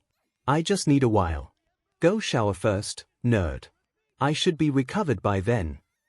The blonde said as he slowly sat up, then shifted his hips to prevent sitting on his butt. Okay, Izuku said. He gathered his clothes he tossed on the floor and closed the bathroom door to shower. Katsuki gathered what little strength he had to stand up. Dried cum and slick left a large wet spot on the comforter. I should have laid a towel down first. He tossed the dirted comforter and pillow off the bed to wash for later, and replaced it with a new comforter. Next, he went to a dresser and pulled out a plain black t-shirt, black sweatpants, and boxers. Katsuki placed it on the bedstand, then walked into the bathroom. The nerd looked exquisite as hot, steamy water flowed down his butt, abs, and thick thighs. His hair was slicked back, making him look more mature, his jaws sharper and more defined since their middle school days. Most of the baby fat was gone, but his eyes still had that innocent look. The monster PP that wrecked Katsuki's but deflated to a reasonable size, though still quite thick, and rested upon Izuku's thighs.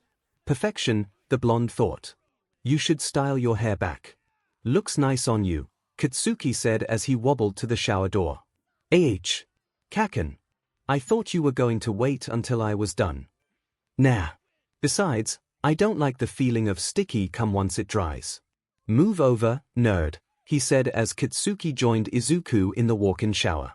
They were too tired to do anything other than scrub each other down and shampoo their hair. Once they finished, Katsuki handed Izuku a towel and dried themselves. They dressed up and headed downstairs to receive their inevitable punishment.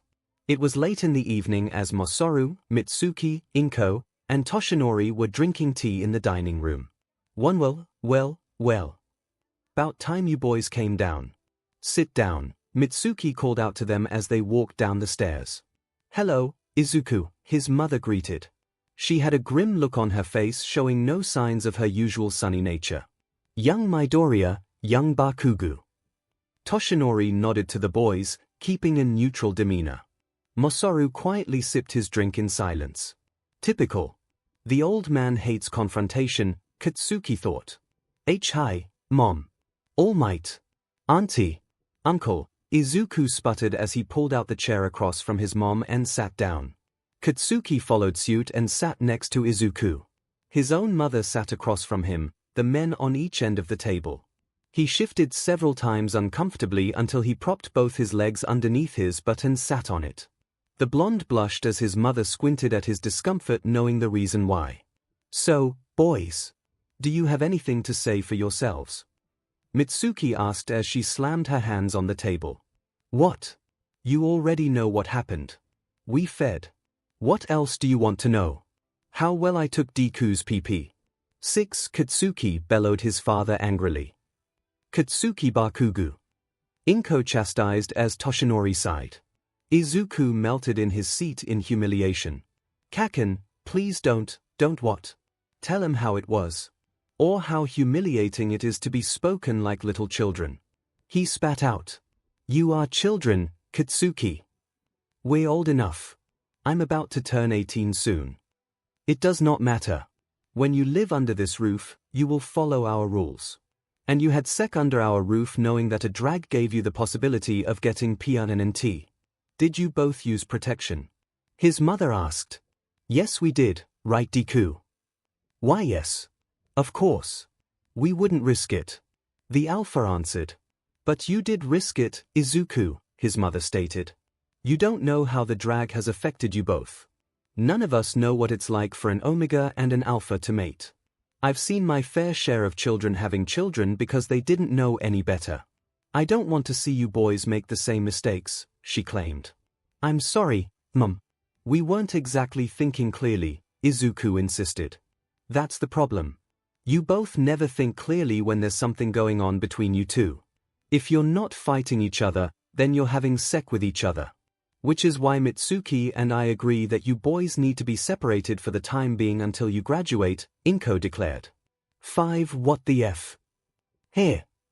You can't do that, exclaimed Izuku. Yes, we can. You both are our responsibility. That means we have a say on how this goes, said Mitsuki, crossing her arms. Mitsuki, Masaru, and I agree that you both need to be separated, but it will be difficult as you boys live on campus away from our supervision. Seeing that, we decided to call in Toshinori for help. Toshinori cleared his throat. When they told me about your situation, I can't say I was surprised. You boys have known each other for a long time and gone through many trials together, so it hurts me to say your parents are right about this. We suggested a few things. Like what? Asked Izuku angrily. 1. That your dorm rooms be located on different floors to curb any opportunity of after-curfew SXL encounters. 2. That you boys cannot be alone with each other during your stay on campus. And 3. You cannot spar with each other unless supervised, the elderly man stated. What? That's insane, yelled Izuku. Katsuki fumed. How are you even going to accomplish that? We still have access to training this week and next. Is someone gonna be on our tail for the rest of the school year? That will just be a waste of resources. I'll be discussing this issue with Principal Nezu so we can hammer out the details. But for the time being, I'll accompany you to all your trainings. I believe you have track training at Field Epsilon at 10 a.m. tomorrow, correct? Yes, both boys answered. Okay, I'll be there, Toshinori stated. Another thing, you boys will have your phones confiscated and will have to do chores until school starts, Mitsuki added. Hand them over. The blonde whispered as he went to get his phone from upstairs. I believe we're done here. Mitsuki. Masaru, I'll be taking Izuku home now. Inko got up while a dejected-looking Izuku followed her out the door. Katsuki and Izuku shared one last, longing look at each other before Inko closed the door on them. Plus Thursday, April 3rd breaking news. First pup 𝗵𝗃𝗃.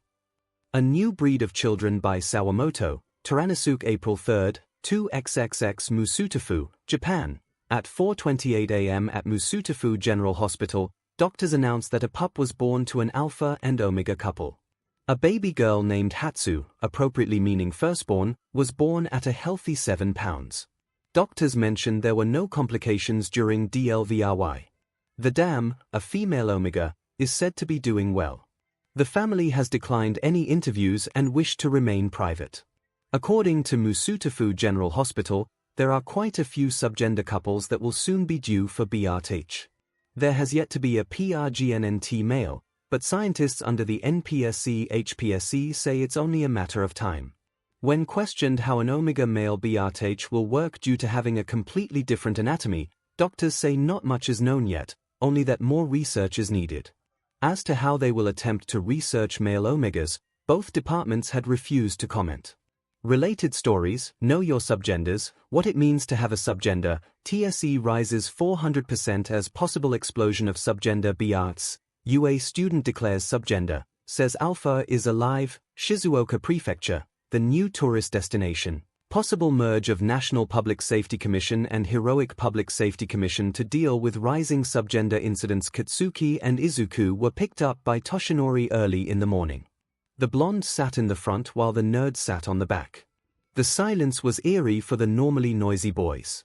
Good morning, young Midoriya, young Bakugou. I understand this arrangement may be a little unpleasant, but let's make the most of what we can today, okay? Izuku nodded. Of course, all might. Katsuki merely huffed, rolled his eyes, and leaned against the window, looking at the city rush by. Toshinori knew this Katsuki's nicest way of saying he was fine with it. They did a few stretches at Field Epsilon, then went to separate sections. Toshinori didn't have to worry too much since the boys were 100% focused on training. While Izuku was jogging and Katsuki was practicing his AP shot at a shooting range, Toshinori quietly worked on his tablet preparing lessons for the new school year and filling out paperwork for his future agency. A shadow fell over his way. So, what could All Might possibly need my help for? A scruffy-looking Aizawa was drinking his coffee. He was dressed in his long-sleeve shirt and baggy briefs, his hair pulled back in a low ponytail. The teacher scratched below the eye patch of his missing eye. Oh, good morning, Aizawa. Didn't know if you received my text last night, he replied. Well, I hardly slept. I was bound to see your text either way. So what's with the non-emergency you texted me? Is it about those two boys? Aizawa asked as he nodded in the direction of Izuku and Katsuki. Regrettably, yes, Toshinori replied. When is it not about the problem children? Alright, what's going on? Aizawa sat on the bleachers next to Toshinori and sipped his coffee. It's about the boys' subgenders.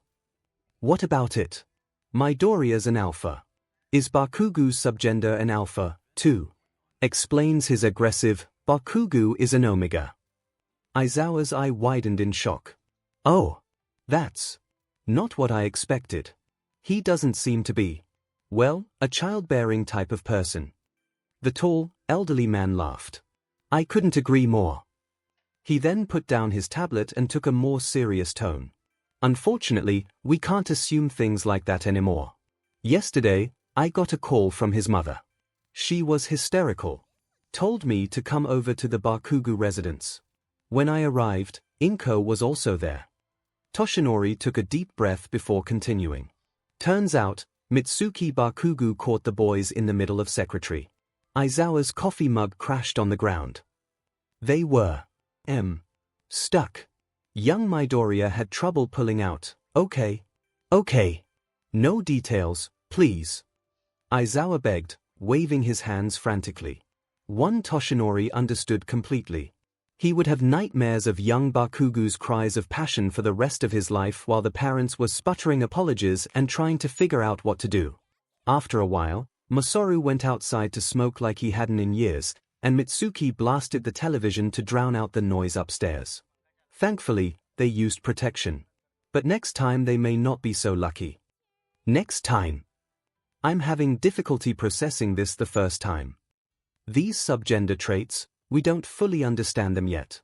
It's important that we be proactive in curbing SXL encounters as soon as possible, or UA will soon be dealing with a lot of unwanted teenage 𝗵𝗃𝗁𝗍𝗍. Which is why I proposed to Principal Nezu and faculty to have an emergency meeting about the situation this afternoon after lunch, and he agreed. I just want to give you a heads up about your students, and be aware that they may need to be monitored until they graduate. Gods, Aizawa muttered as he rubbed his temple, why is there always something between them two? Fine, I'll be there. How are the boys doing for the time being? I bet getting caught was mortifying as it was for their parents. Toshinori chuckled. Have you ever seen Mitsuki Bakugou cry? One that bad, heh? Yep, replied the elderly man. 3. After Toshinori dropped off the boys, he arrived back to UA campus and grabbed a bit of lunch, then headed to the UA meeting room along with several teachers from all 4 departments.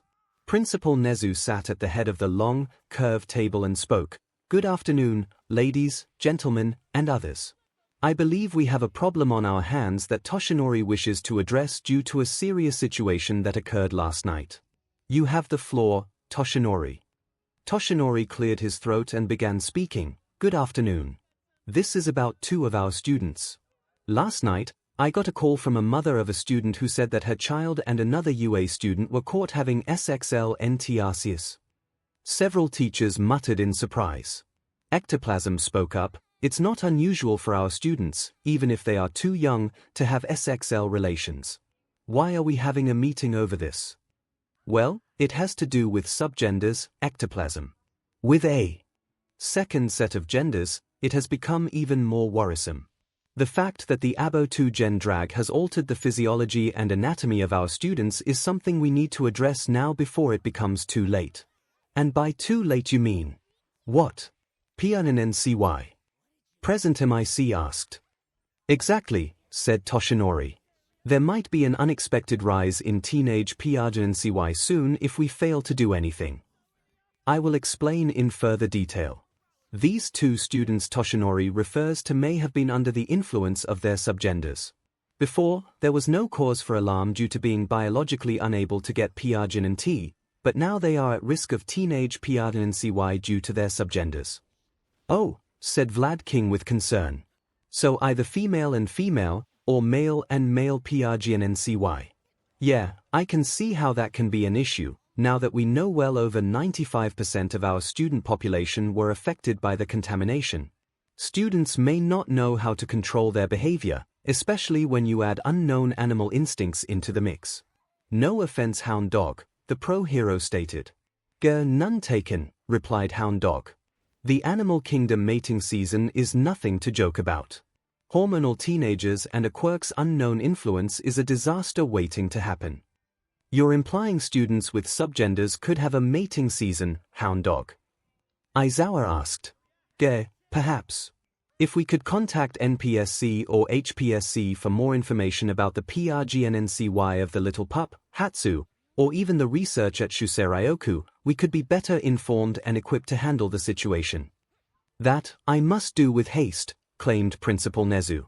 The National Public Safety Commission and Hero Public Safety Commission are currently merging into Japan Public Safety Commission, JPSC for short.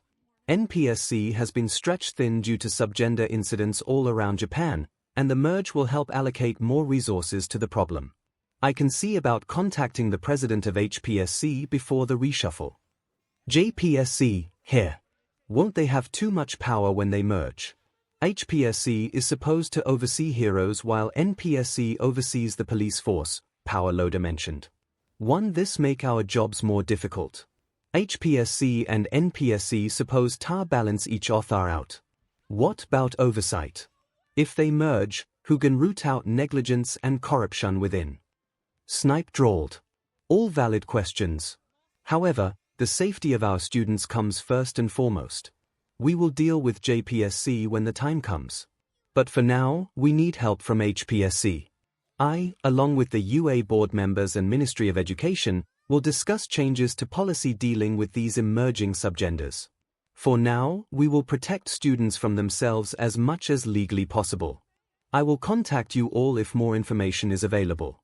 This meeting is adjourned. Thank you everyone. Staff soon shuffled out of the room, many in deep conversations. Recovery Girl, Toshinori, Aizawa, Hound Dog, 𝗵𝗃𝗧𝗏, 𝗵𝗵𝗃𝗲, and 13, please stay behind for a moment, Principal Nezu stated. The rat-bear hybrid took out 2 student files hidden within a secret compartment of the conference desk. Toshinori raised an eyebrow. That's new, he thought. The others hardly flinched. I'm curious as to why I'm needed here, the bulky 𝗵𝗵𝗃𝗧 stated. Several others nodded in agreement. Ladies and gentlemen, UA will be requiring your skill sets to help with the impending subgender issue. Let me explain, Principal Nezu said as he opened the folders and slid them towards Hound Dog, 𝗵𝗵𝗃𝗧, 13, and 𝗵𝗃𝗧𝗏. As you can already guess, these 2 boys are the cause of concern. Toshinori and Recovery Girl are well aware of what occurred between these 2. I believe you know too, Aizawa. Seems like nothing can get by you, Principal Nezu. Yes, Toshinori informed me earlier this morning. Nothing like knowing your students are having sex with each other to cure your insomnia, he replied as he rubbed his head in frustration. Well, I'll be DM'd. Never expected these 2 boys to do the deed. Strange. Bakugou presents himself more of an alpha, 𝗵𝗵𝗃𝗧 mentioned as he glanced at the subgender portion of the file, then passed it to Hound Dog. Hound Dog growled as he perused both files. Grr. I have a theory. They've known each other since elementary school. Quite a long time, actually. It is possible they may have imprinted upon each other due to their history when exposed to 𝗵𝗄𝗃𝗏. Animals, especially the young, will attach themselves to the mother during the early stages of development. In this case, it's more of a familial bond, like a pack of wolves. The alpha wolf would care for his or her pack, and even choose a member to mate with. This seems like a pack of 2 at the moment, an alpha and an omega breeding pair. A pack may eventually gather more members and breed pups to strengthen their ranks, the pro-hero theorized. He then passed the files to 𝗵𝗃𝗧𝗏. Oh, God. Not more of them, Aizawa muttered under his breath. 2 Toshinori stifled a laugh. One an excellent observation, Hound Dog, exclaimed Recovery Girl, pointedly ignoring Aizawa's comment. I've been observing the health and behavior of both boys, and the theory seems to track with what's going on. Hound Dog, with your expertise in animal behavior and pheromones, you will be valuable in helping us figure out what animal traits are presented in subgenders and how we can manage them, said Principal Nezu. To him. I can help with the animal instincts. Unfortunately, I'm not as well informed with the sciencey side of pheromones. The one who was an expert was Midnight, claimed Hound Dog. 𝗵𝗃𝗃𝗏𝗃, or Midnight the R-rated hero as she was better known as, had died in the war. 8. Sadly, such a remarkable woman has passed. I bet she would have a hoot with all that's going on. Giddy with glee, I bet, remarked 𝗵𝗃𝗧𝗏. The others chuckled in agreement. That is why 13 is here, Principal Nezu said, nodding to the current science teacher. 13 kept Midnight's research on her own somnambulist quirk for safekeeping. There has to be a topic about emitting pheromones that we could use. Recovery Girl will assist. On it. confirmed 13. Which leads to you, power loader. If they find something, you may need to create support items for our students, the principal continued. And finally, 𝗵𝗵𝗃𝗧.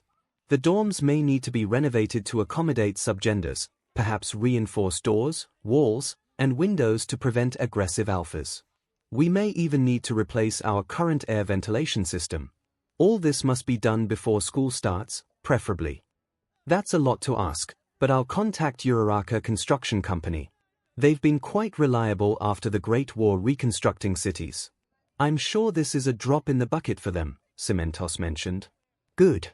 I believe we were able to resolve several issues today, but we still need to be diligent in the future. Any questions? No one spoke up. Good, in that case, this meeting is over. Thank you, the rat bear said, then hopped off the chair to scurry towards the exit. Nearly everyone left, except Izuku and Toshinori. Izuku shifted in his chair to face the elderly man. So, how's +Ultra Agency coming along? Ah. It seems I can't hide things from you either, Izuku. You've been learning from Principal Nezu. Ha, funny. Yes, but also you registered the name at HPSC. Kinda obvious where that came from. Just surprised you're considering leaving UA. The kids will be devastated that you're leaving. Well, don't worry. I'm going to finish this next year, then start the agency afterwards, claimed Toshinori. That's good to hear. But I hope you're not creating an agency because you feel as if you are on the sidelines. You've done more than enough for decades to ever feel like you don't matter anymore, Izuku mentioned. Toshinori hummed. It was like that at first, but not anymore. The fact that I work with wonderful students who strive every day to become better heroes, better people, it motivates me to challenge myself, to use my experience to benefit future heroes. That, I believe, will be my legacy. Not how many people I saved, but how many I can inspire. How +Ultra of you, Izuku chuckled. A very hearty laughter echoed into the corridor of the meeting room. After Toshinori dropped off Katsuki home, he was unsurprisingly grounded and had to do chores around the house, vacuum floors, dust furniture, wash windows, and do laundry. To his surprise, the blonde missed the smell of Izuku's spunk, and his 𝗲𝗏 mourned the loss of the alpha's scent. When he was done, his old hag of a mother decided to inspect his room. Katsuki knew he was in serious SHT. She only invaded his privacy when she couldn't trust him, and that hadn't happened since he started attending UA. Mitsuki was at the entrance of his room and quickly glanced at his now very clean bed. Well, bed looks clean, she said as she smoothed the comforter down. Flashbacks of a cum-covered Katsuki flashed briefly in her mind. She frowned at the thought. Once she was satisfied there was not a speck of spunk, Mitsuki turned towards the drawers. Katsuki bristled at the intrusion. He didn't like anyone in his nest. My nest. Lately, his 𝗲𝗏𝗃 liked to arrange items a certain way and have his alphas scent linger in his room. The faint pheromones after Izuku had left helped him sleep peacefully last night as well. Thankfully, he didn't have much in his drawers and hadn't used any lube during secretary. There shouldn't have been anything embarrassing in there. What's this? Mitsuki took out the box of XXXXL condoms from his bedside drawer. SHT forgot about that. 𝗍𝗵𝗃𝗲. Deku left that here. It's too expensive to just throw away, he admitted. Mitsuki read the label on the condom. Monsuta condoms XXXXL, gang orca approved. What the F, Katsuki? Why does Izuku even need something this massive? He's an alpha. And he kinda needs it, Katsuki explained. Please don't take it. Just give it back to me, he pleaded. Excuse me. You think I'm gonna let you have this back? After what you two did? And why does Izuku even need this? He may not be a little boy anymore, but he's not gang orca big. He stuttered. This is too DMN embarrassing to say out loud. Oi, brat.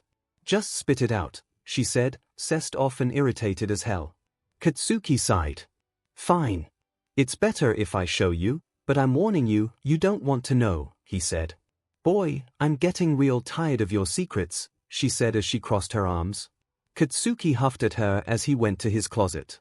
He moved several boxes and items around until he found the box. The aroma still smelled of wildflowers. 𝗃𝗃, what is that? Mitsuki worryingly said, backing up as he placed the box on the bed. He lifted the lid and smirked as the 𝗧𝗵𝗃 sloshed inside the ginormous condom. The spiky-haired boy grinned evilly. This is why he needs his condoms back. He came all of this inside me, old hag. He wants us to have his pups. 11 What the F, Katsuki? That's 𝗵𝗃𝗍. She screamed, dropped the box of condoms, then bolted out of his room in horror. The demonic boy laughed, then looked back at the contents. His stupid, dirty-minded omega had another perverted thought. The nest does not smell like our nest anymore. Our alpha's scent is gone. Let's make it smell like our alpha. Katsuki felt like he was a passenger in his own body as his omega emerged. The omega took out the condom from the box and placed it gently on the bed. Suddenly, sharp claws sprang from his fingertips and slashed it. The condom burst and the spent cum splattered all over the bed comforter. He crawled on top of the pearly white fluid purring, then began rolling over the stain, spreading it with his hands to every corner of the bed. The blonde rubbed cum into his bedsheets, pillowcases, on the handles of his drawers and door knobs. When he couldn't spread any more of his alpha scent, he began rubbing his PP into the bedsheets as he scared and chewed on the broken condom. The spiky-haired teen's omega was wild and territorial. 6 The possessed blonde was hard, slick leaking from his hole. Katsuki came onto the bed comforter and rubbed his and his alpha's cum together. Like a campfire in the wilderness.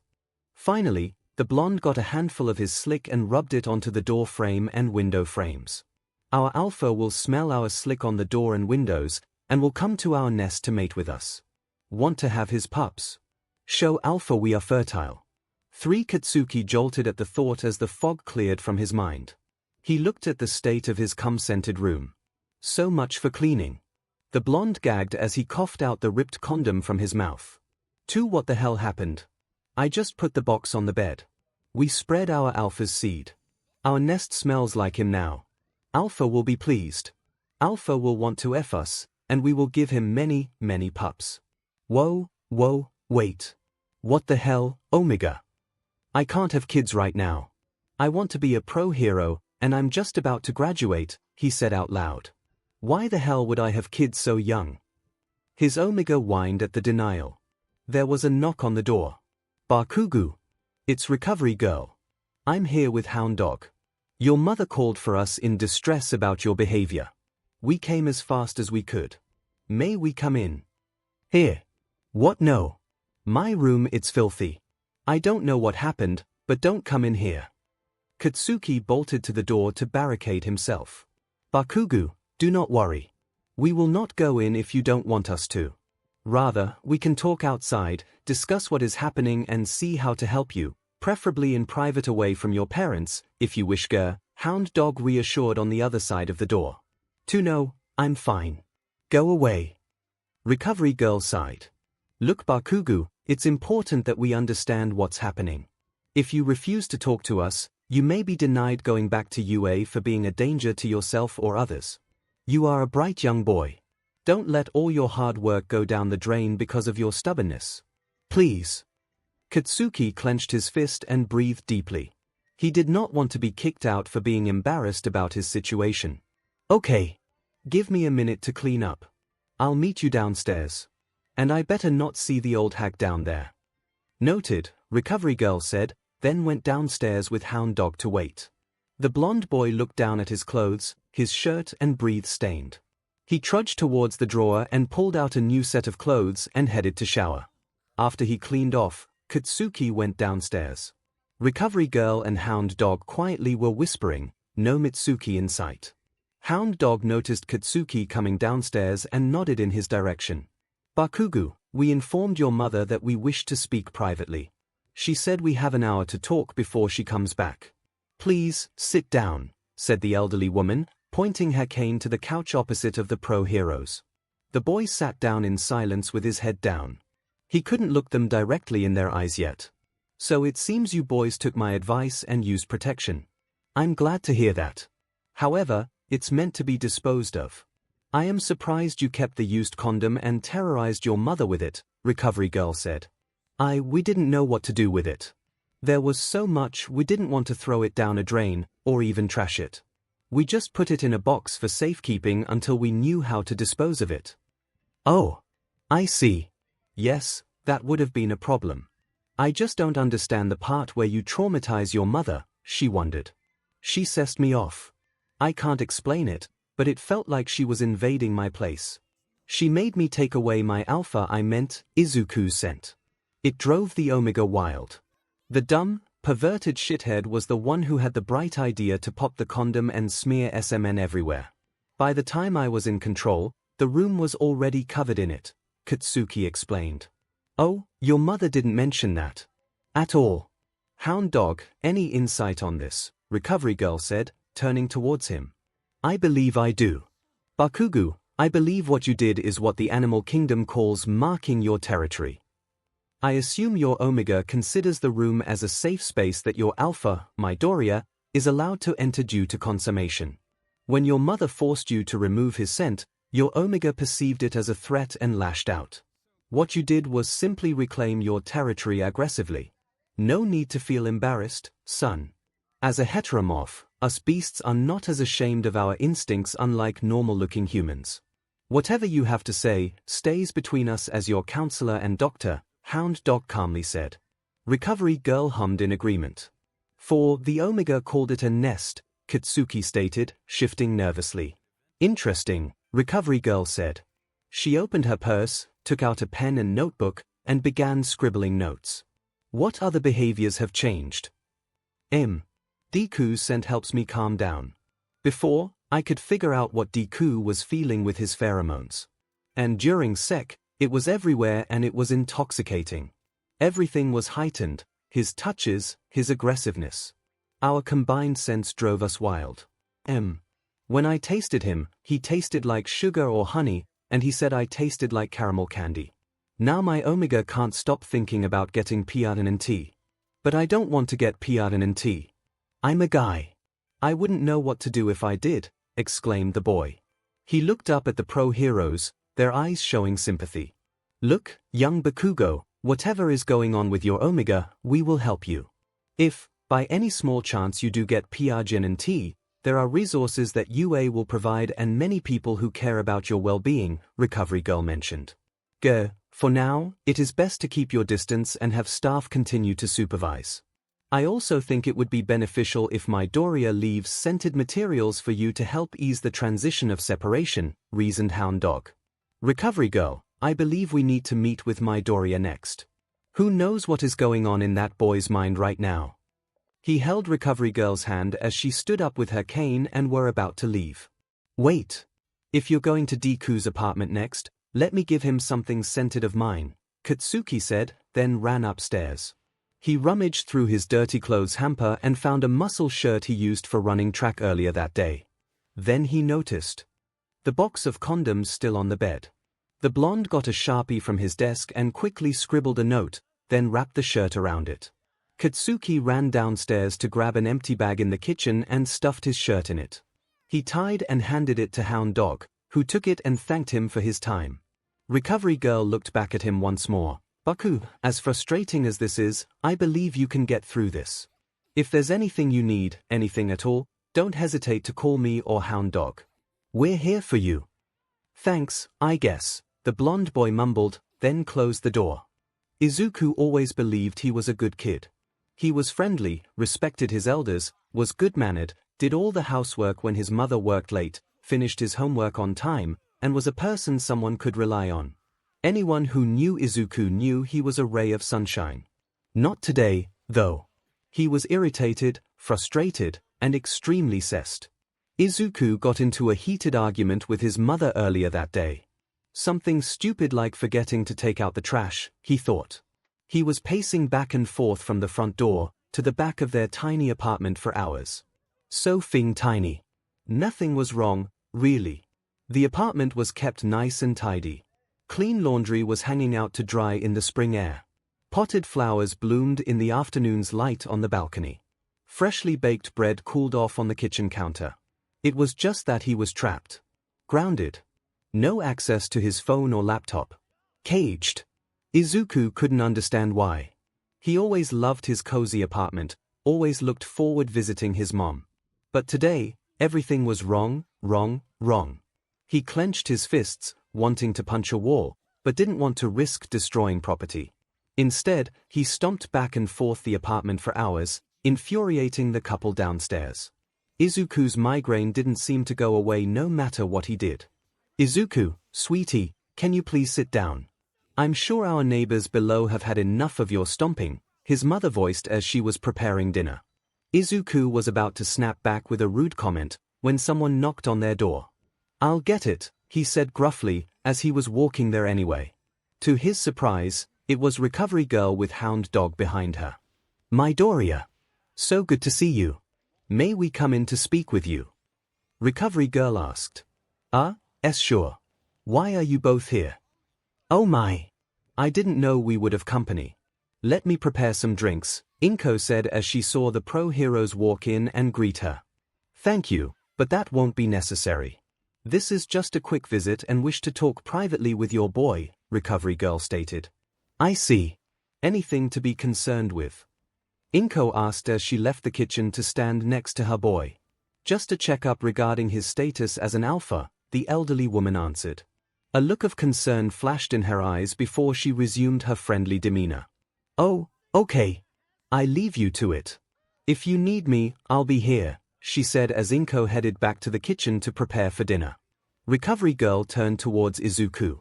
"Is there somewhere we can talk in private?" Not really. Our apartment is quite small. We can talk outside. There's a little garden area for apartment residents," the freckled boy mentioned. "Anything to get out of here for a while. We'll be right back, Mom." He then led the way out. Izuku, Hound Dog, and Recovery Girl soon found a small picnic table in the garden area. There were a few children in the playground with their parents chatting with each other. Others were focused on weeding the garden or watering flowers, but no one paid them any attention. So why are we meeting out here in private?" Izuku asked. "Well, as you know, both I and Hound Dog are your doctor and counselor. We just came from the Bakugou residence, and we have some concerns about the both of you," she stated. "Is something wrong with Kaken?" Hound Dog raised his hands in a calm manner. "No, boy. Just some behavioral issues we believe may come from secondary genders.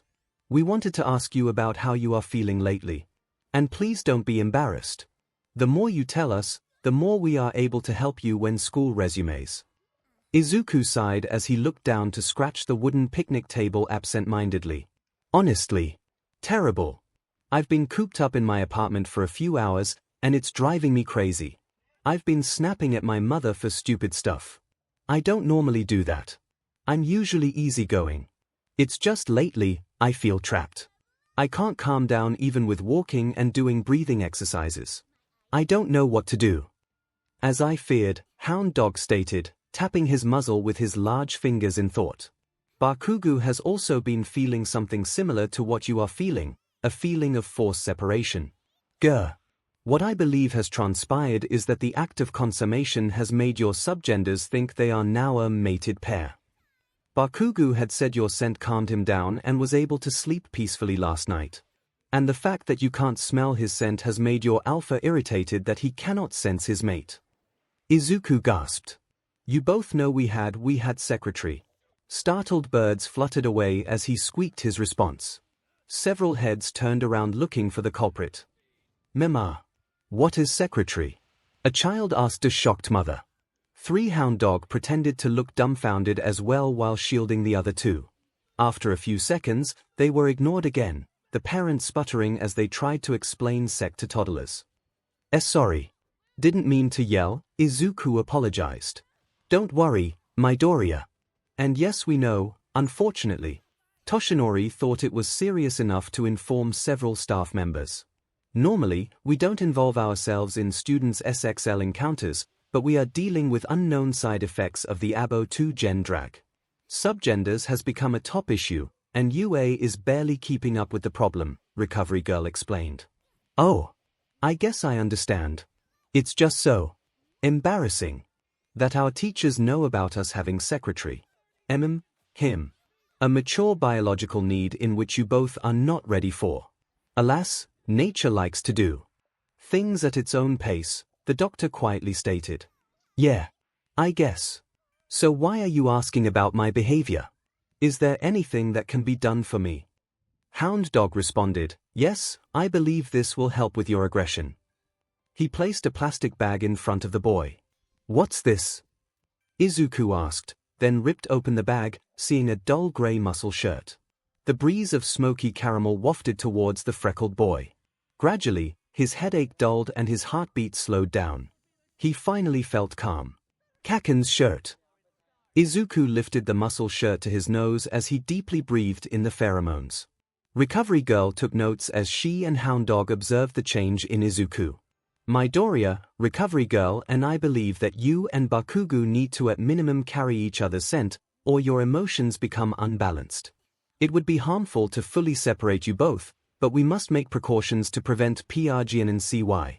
We hope you boys understand we will need your cooperation in order to be safe at UA, Hound Dog explained. Izuku looked up at Hound Dog. I understand. I wouldn't want to have a child, a pup, so young. Kaken would never forgive me if it sidetracked his career to be a pro hero. Good to hear, Midoriya. I will make sure Toshinori is aware of the exchange of scented materials, that way he can supervise during your training. I believe that is all from us. Any questions before we leave? Izuku held his chin as he muttered in thought. Actually, yes. I didn't really have anything scented by Kaken which led me to be irritable. But you mentioned Kaken slept peacefully last night. Yet I didn't leave any clothes behind for me to scent. How's that possible? Hound Dog and Recovery Girl glanced at each other nervously. Hound Dog looked quickly away to watch an old man gardening as if it was the most fascinating thing ever. Coward, Recovery Girl whispered, then looked back at Izuku. Bakugou did have something of yours left over after your tryst. Unfortunately, Mitsuki pushed Bakugou into revealing the used condom under his Omega's thrall. From what I can only assume, the volume of SMN was enough to have your pheromones linger for hours. BLD drained from the boy's face. What? Oh my god. What did he do with it? The condom. You'll have to ask him yourself, she replied. If that is all, I think it is time to take our leave. Recovery Girl stood up. Take care, Midoriya. Call us if you need anything. Hound Dog patted the boy's head and followed Recovery Girl to her vehicle. Izuku watched as the pro heroes drove away, then glanced back at the gray muscle shirt. He put it up to his nose again and inhaled the wonderful scent. This was what he was missing, his Kaken, his Omega. Izuku began crooning for his mate. The sound of something clattering upon the picnic table startled the boy from his reverie. He picked up the item. It was the box of condoms from last night with a note in Katsuki's handwriting written across the box. Old Creek's short fall by this day's midnight hour by me digits to toss to call constellations. Izuku read the strange poem several times. What is this? A riddle. He widened his eyes. A code. Kaken's message is a code. Okay, first line, Old Creek's short fall. Izuku thought of the creek behind their neighborhood where they would play as children. The same one where Katsuki fell and Izuku offered his hand. It's a location for a meet-up. Next line is, by this day's midnight hour. So that's the meet-up time, midnight tonight. Third line, buy me digits to toss. What the heck? Digits to toss. Why would I toss numbers? That makes no sense. I can't physically toss numbers away. Unless. He doesn't mean it literally. Oh. Digits is slang for phone numbers. Buy him a phone number to toss away. A burner phone. He wants me to buy him a burner phone. His mom has his phone and can't call anyone. Last one, to call constellations. To call someone, but constellations. I wonder what he means. Probably his contacts, since a constellation is formed by connecting stars. Okay, Kaken. Received your message. Gonna buy you a burner phone, Izuku said enthusiastically. 𝗬𝗵𝗃𝗲, forgot. Still grounded. The Alpha looked around and realized he was outside by himself. His mother was still inside cooking, and the pro heroes left. No one realized he was unsupervised. Everybody was too trusting of the greenhead. Katsuki's devilish personality must have rubbed off on him. He grinned uncharacteristically wicked as an idea popped up in his head. Izuku was going to sneak back into his apartment to get his wallet without alerting his mother. The boy casually walked towards the balcony side of the apartment, glanced around to make sure no one was looking in his direction, then quietly floated up to his balcony. Only a startled cat hissed at him as he made his way up. He shushed the fat tabby, then peeked over the balcony wall to see where his mother was at. She was still in the kitchen by the stove, her back facing him. Quietly, he slid the door open and snuck inside the apartment. He continued using float and summoned Black Whip to propel himself towards his room. Thankfully, his bedroom door was opened. Izuku pulled himself in, placed his items on the desk, and searched for his wallet in his yellow backpack. Izuku managed to exit as quietly as he came, sliding the balcony door closed and landing perfectly back in the garden. A little boy holding a ball spotted him and stared in amazement. Izuku smiled at the boy and placed a finger to his lips in a quiet gesture. "Our little secret, okay?" The little boy nodded happily and ran away. With his wallet, Izuku then quickly headed to a convenience store that sold burner phones. He found a really good quality one, then continued to browse around for other things so it wouldn't seem so suspicious. The greenhead grabbed several Pocky sticks Katsuki was fond of and a few other drinks. "If we're meeting up, might as well bring some snacks." Once he gathered what he wanted, Izuku headed towards the cashier to purchase his items. He glanced at the magazine stand next to the register and saw his former art history teacher, Midnight, on the cover of one of them. 𝗧𝗵𝗃 was a hero-oriented magazine that recently released a special commemorative edition with pictures and interviews of the R-rated hero. He noticed the magazine also had a snippet mentioning the Prime Alpha, which shocked him. Izuku didn't realize how big a deal it was. He was curious about the article, so Izuku grabbed the magazine and placed it among his other purchases. "Ah, you're that alpha people have been talking about," the cashier said as he scanned the newspaper barcode.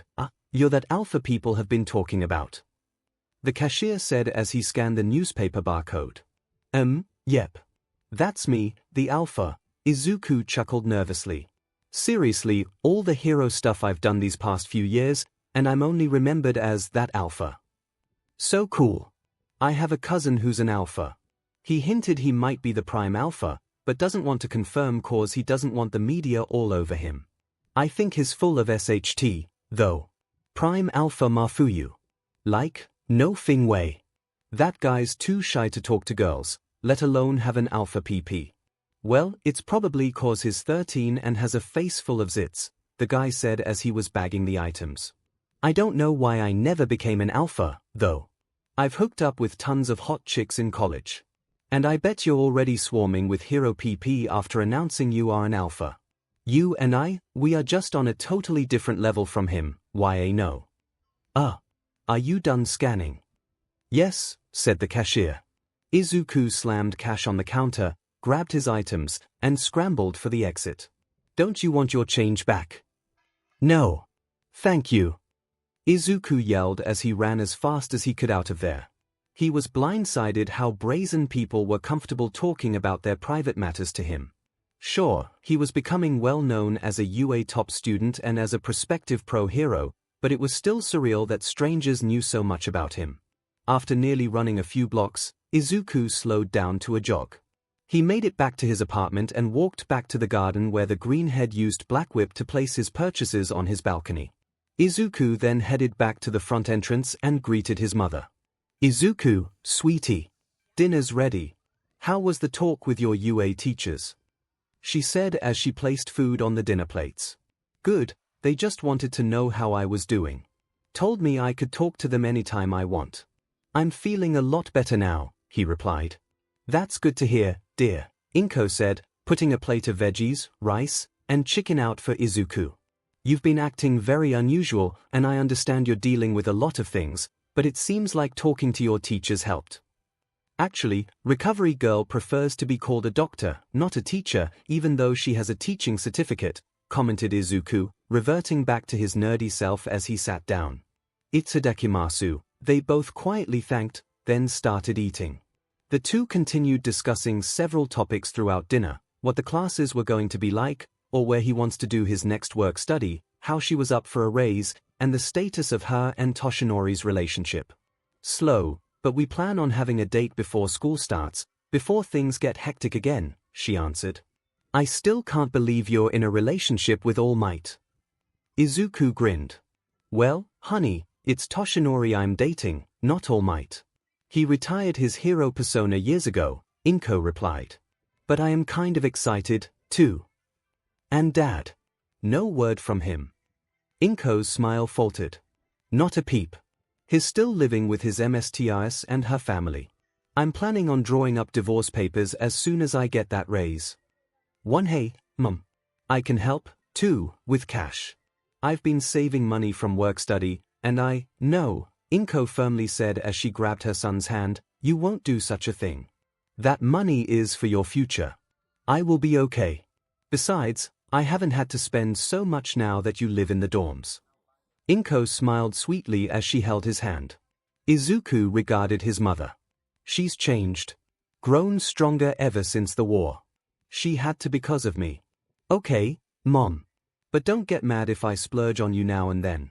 I'm just happy you found someone who cares about you just as I do, Izuku said as he started tearing up. His mother also had a sudden outburst of waterworks. After they finished, 𝗵𝗃 handed Izuku his phone back, saying he was punished long enough but truthfully couldn't take his stomping anymore, then shooed Izuku away so she could clean up. Izuku said goodnight to his mother, went to the balcony to get his items he purchased and headed to his room. The greenhead looked at the time, 8:48 p.m. He sighed. It was going to be a few hours before Izuku met up with Katsuki, so he decided to read the magazine he purchased. He skimmed the pages until he found the article about the Prime Alpha. Who is the Prime Alpha?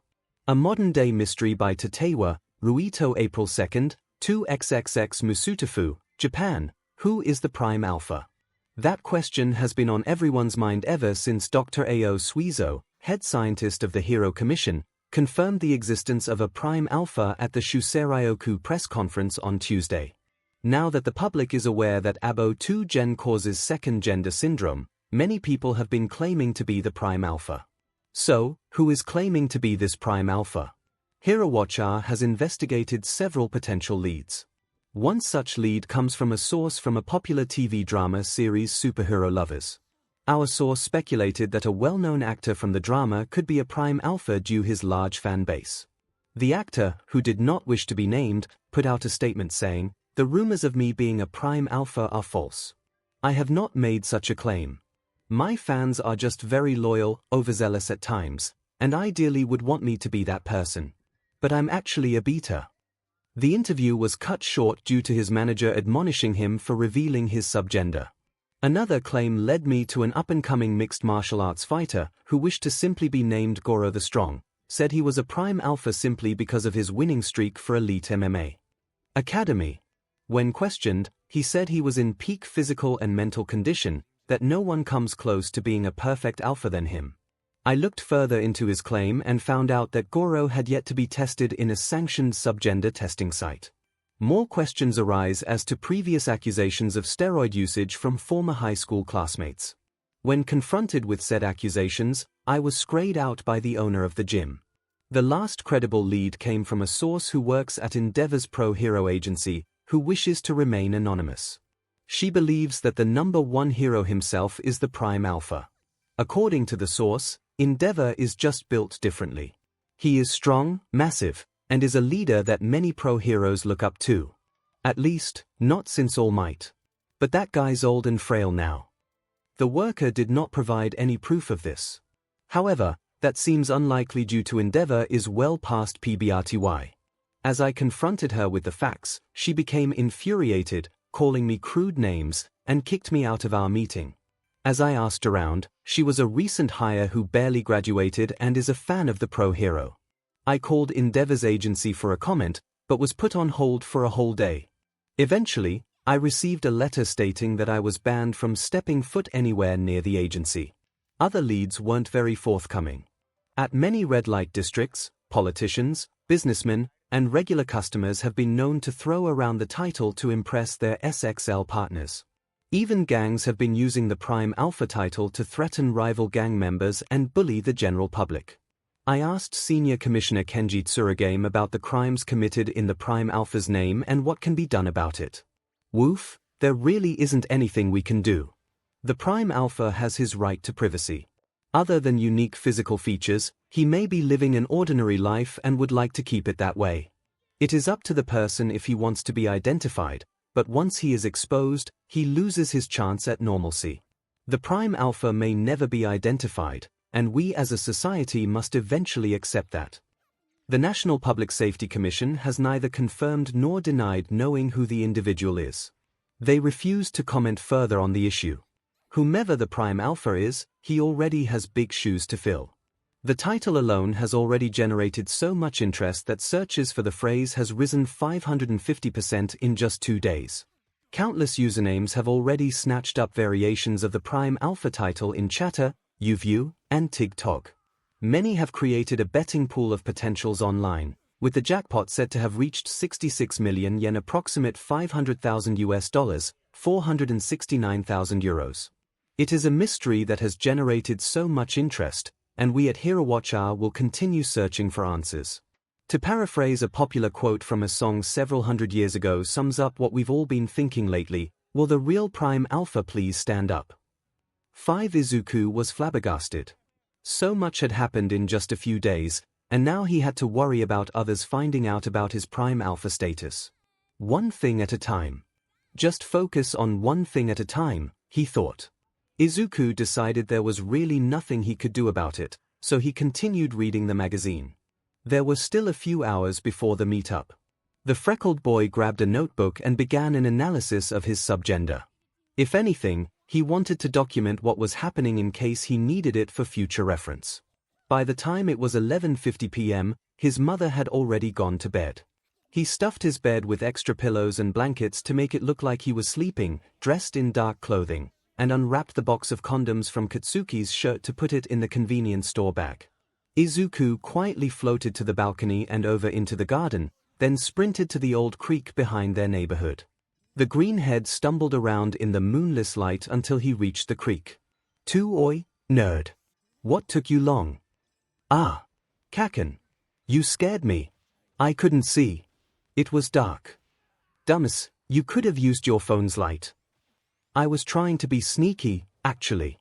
Don't want to get spotted. Whatever. No one ever goes here anyway. You got what I asked for. Yes. A burner phone. But why do you need it? Katsuki ripped the phone out of its case and turned it on. I still haven't gotten my phone back, and probably won't get it for a long but time because I cessed off the old hag today. And as much as I enjoy the peace and quiet from the extras at UA, I don't want them to become suspicious with all that's been going on. I need to text them once in a while. I get it. If you don't check in on them, they'll make it their mission to hunt you down and ask a million questions. Exactly, he replied. Thankfully, the phone still had 80% battery, more than enough. Okay, show me your contact list. Izuku held out his phone as Katsuki started copying all 19 phone numbers. Hey, that code you used, the last line said to call constellations. What did you mean by that? I was thinking you meant to call your contacts. No, 'cause each star is linked to create a constellation, so like you wanted to reconnect. Katsuki paused what he was doing to look up at Izuku. Constellations. I actually meant it as a metaphor for you, as in your freckles, he said as he flicked Izuku's cheek. But I guess the other reason makes more sense. Oh, Izuku said as he blushed, too dark for Katsuki to notice. Katsuki managed to log into the UA Squabble chat room and read an ongoing thread. Class 3A 20 members. 13 online Ida. Ida has changed group chat name to Class 3A Kaminari. Oh nice Ida, we're officially 3A Ida, yes.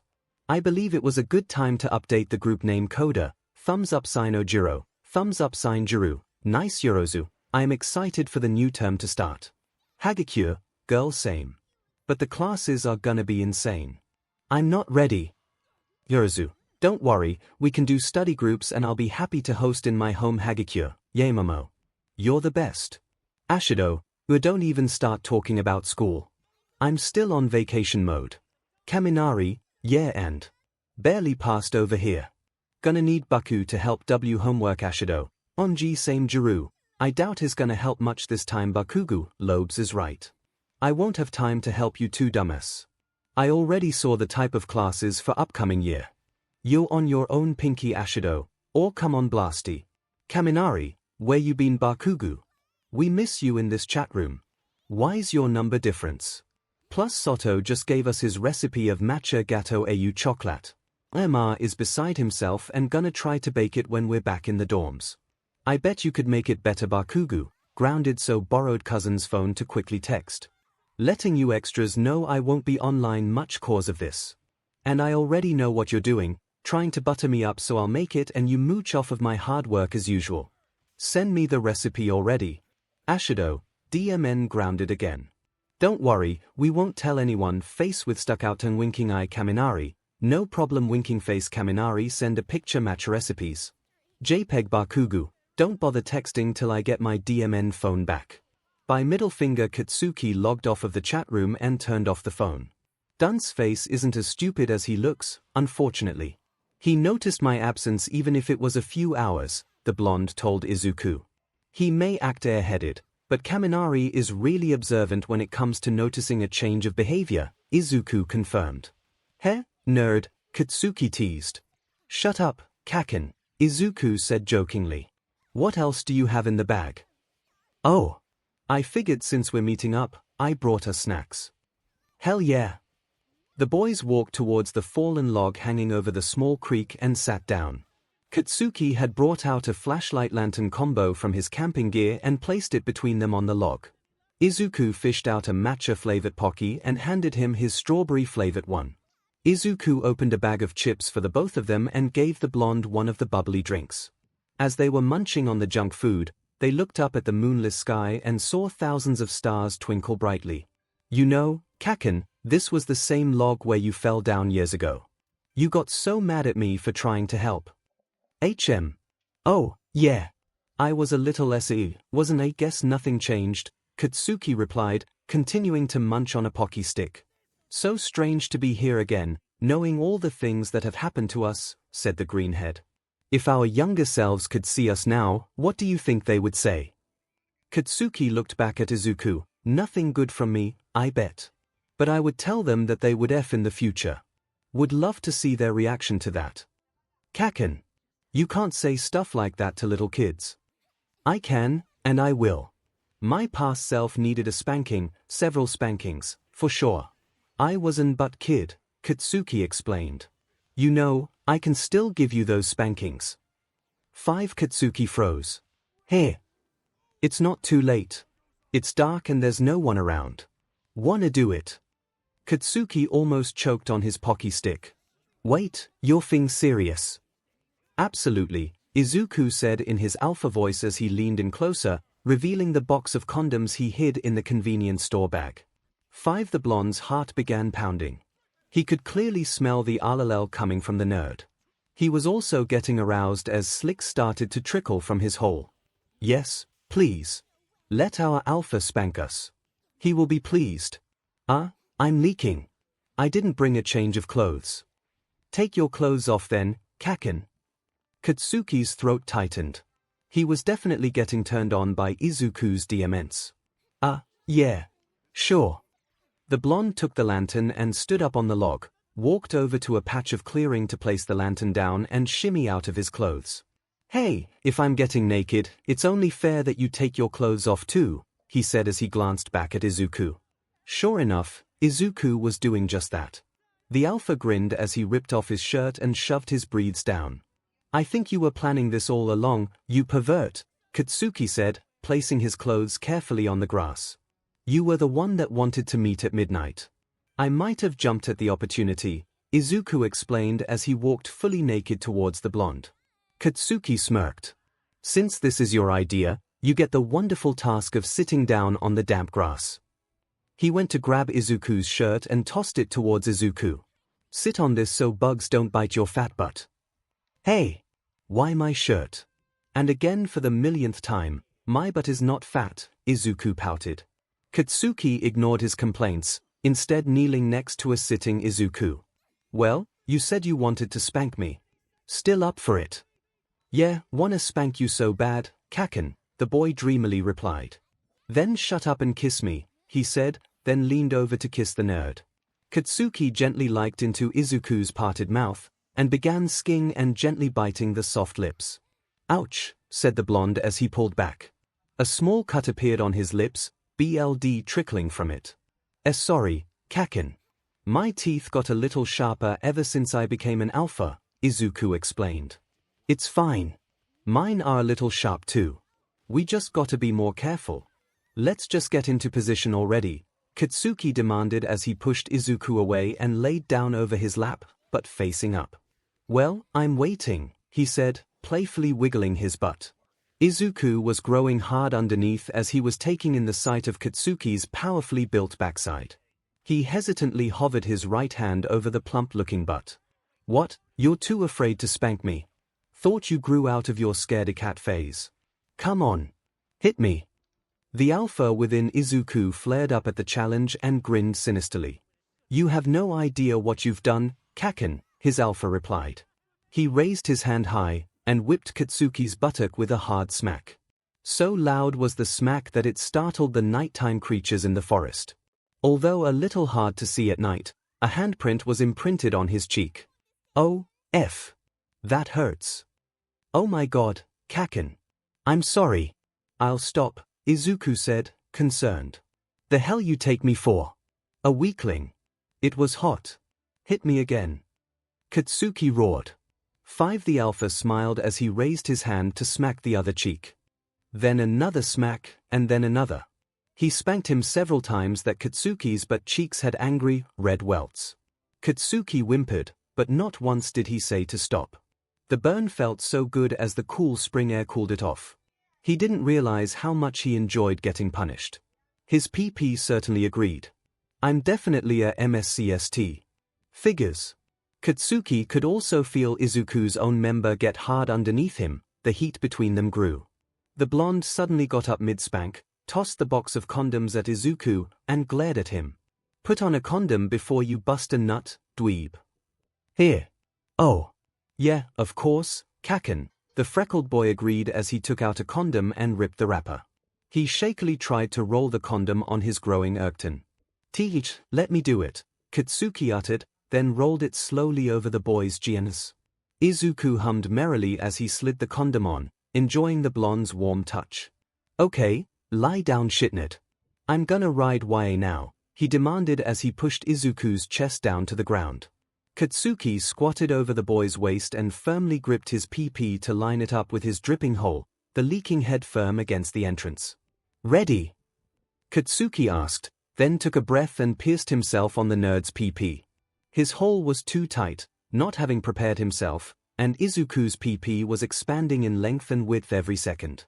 Katsuki struggled as he slowly shoved the protrusion within himself, sweat pouring from his body even in the cool air. Izuku hummed wantonly as he felt every inch of Katsuki's tight butt. He held the 𝗲𝗏's waist to help support and steady Katsuki as he lowered himself onto his PP.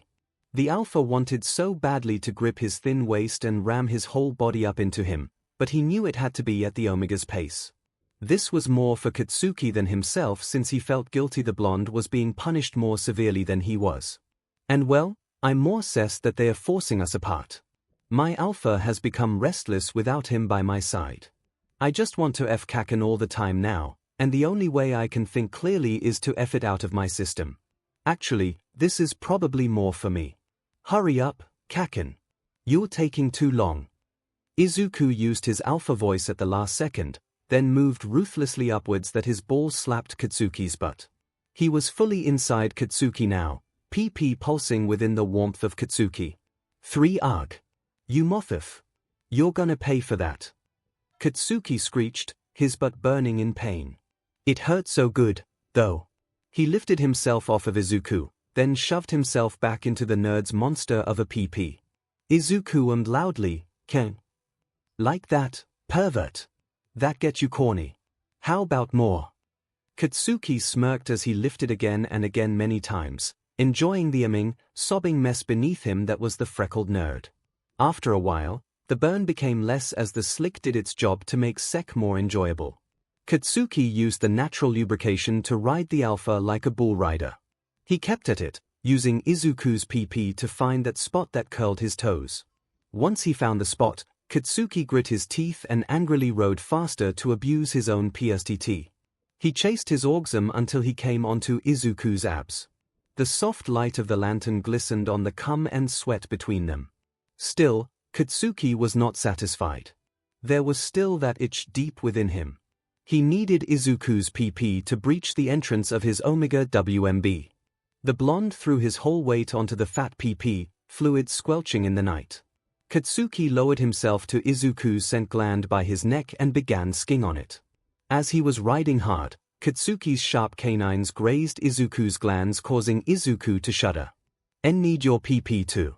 To breach myheroacademia. So close. Need you to go. MMH. Deeper. Come on, baby. F me harder," Katsuki whispered into Izuku's ear. 𝗬𝗵𝗃𝗃. Kaken, Izuku uttered as his PP was throbbing in pain and pleasure, Katsuki's demand the only thing that kept him from leaking. He rose to the challenge and let his alpha free rein. "Your wish is my command, 𝗬𝗵𝗃." Izuku then summoned one for all into his arms, tightly gripped Katsuki's hips, and pistoned into the sloppy butt. Katsuki barely held on to dear life as his vision shook. The nerd's monster PP was ramming into his insides, opening up the passage to his 𝗬𝗵𝗶 with ease. Finally, the freckled boy's PP grew large enough to force its way into the swollen entrance. A deluge of slick poured onto the PP and leaking out of his butt. His alpha knot then formed a plug in Katsuki's hole which stopped the flow. Izuku could not move anymore. It was like trying to hold a dam back with millions of little cracks. Eventually, the force behind the dam was too great that a slip of concentration was all that was needed for the dam to break. Izuku came inside Katsuki so hard, he began sobbing. The joy he felt connecting with his childhood friend now turned lover was so great, he felt like floating. In fact, he was floating. 𝗬𝗵𝗃𝗃. Deku. Izuku. Katsuki was forced to clamp onto Izuku as he was above the ground nearly 4 meters. As good as he was feeling at the moment, he was physically stuck and couldn't use explosions to maneuver or risk people discovering them. He really did not want to risk falling to his death. Death by 𝗧𝗵𝗲𝗃𝗃. The morons at UA would probably disagree. He gently slapped Izuku several times, then pinched his nipples hard for a response. "Hey nerd, wake the F up." Izuku regained consciousness. "Oh, Kaken. Sorry, I'll put us down. I think I was in like, subspace or something." They slowly sunk down and landed back on the stained t-shirt. Subspace. Is that what that was? Yeah. I researched a bit on SXL enters and according to BD, shut it, nerd. I came to have fun, not get a lecture. Let's just enjoy the moment, okay? Katsuki placed his head on Izuku's chest, closed his eyes, and started purring. "Okay, Kaken," the boy said, then wrapped his arms around Katsuki. He was starting to enjoy the 𝗬𝗵𝗃𝗃's purring since it was an easy tell of how Katsuki was feeling. The cuddles were really the cherry on top of secretary. Katsuki snorted. "Hey, do that vibrating DLD thing." "3 sure," Izuku replied. His alpha within crooned while his PP began vibrating. Hell yeah. Hits the spot. Like a warm jacuzzi jet stream right up the butt," Katsuki claimed, hugging Izuku tighter. One Izuku giggled. They snuggled, lying underneath the stars fully 𝗵𝗍 for an hour as if they were the only humans on Earth. Izuku continued to hold on to his childhood friend, rubbing the boy's back and hips to massage sore muscles. I think there's a rock under my butt," Izuku muttered. "And my butt is getting cold. It's time we head back home. Don't want to end up sleeping here for someone to find us again, or have our parents freak the F out that we snuck out. My old hag will chop both our PPS off for this. And I've grown fond of your vibrating PP," Katsuki admitted. Slowly, but surely, the knot deflated enough that his PP slipped out of the 𝗬𝗵𝗃𝗃's butt. Izuku managed to take out the condom intact, tied it, then placed it next to where they were lying. "Great, what are we gonna do with this one?" Kaken. What happened to the other used condom? Izuku asked, suddenly remembering the last time they had secretary. Katsuki got up from the grass and walked towards the creek to bathe. Oh. I slashed it and smeared it all over my room. I know, kinda gross, but my 𝗍𝗵𝗃 is a SXL deviant and needed your scent. You what? Katsuki glanced back at Izuku. Yeah, I'm not proud of it. It's just my 𝗍𝗵𝗃 threw a thing fit when it couldn't smell you. My stupid old hag invaded my room, made me clean up and launder everything. Sessed me off. Then she found the box of condoms and refused to give it back, so I snapped. The rest is history. I think I would have loved to see that. You're usually a neat freak, Izuku joked. Shut it, you DMN nerd, Katsuki said, flicking cold water towards Izuku. The 𝗲𝗲 followed Katsuki into the creek and washed off his bodily fluids. What are we gonna do with the condom? The blonde thought for a moment. Let's just pop it over the grass. It's not like anyone else comes here anymore.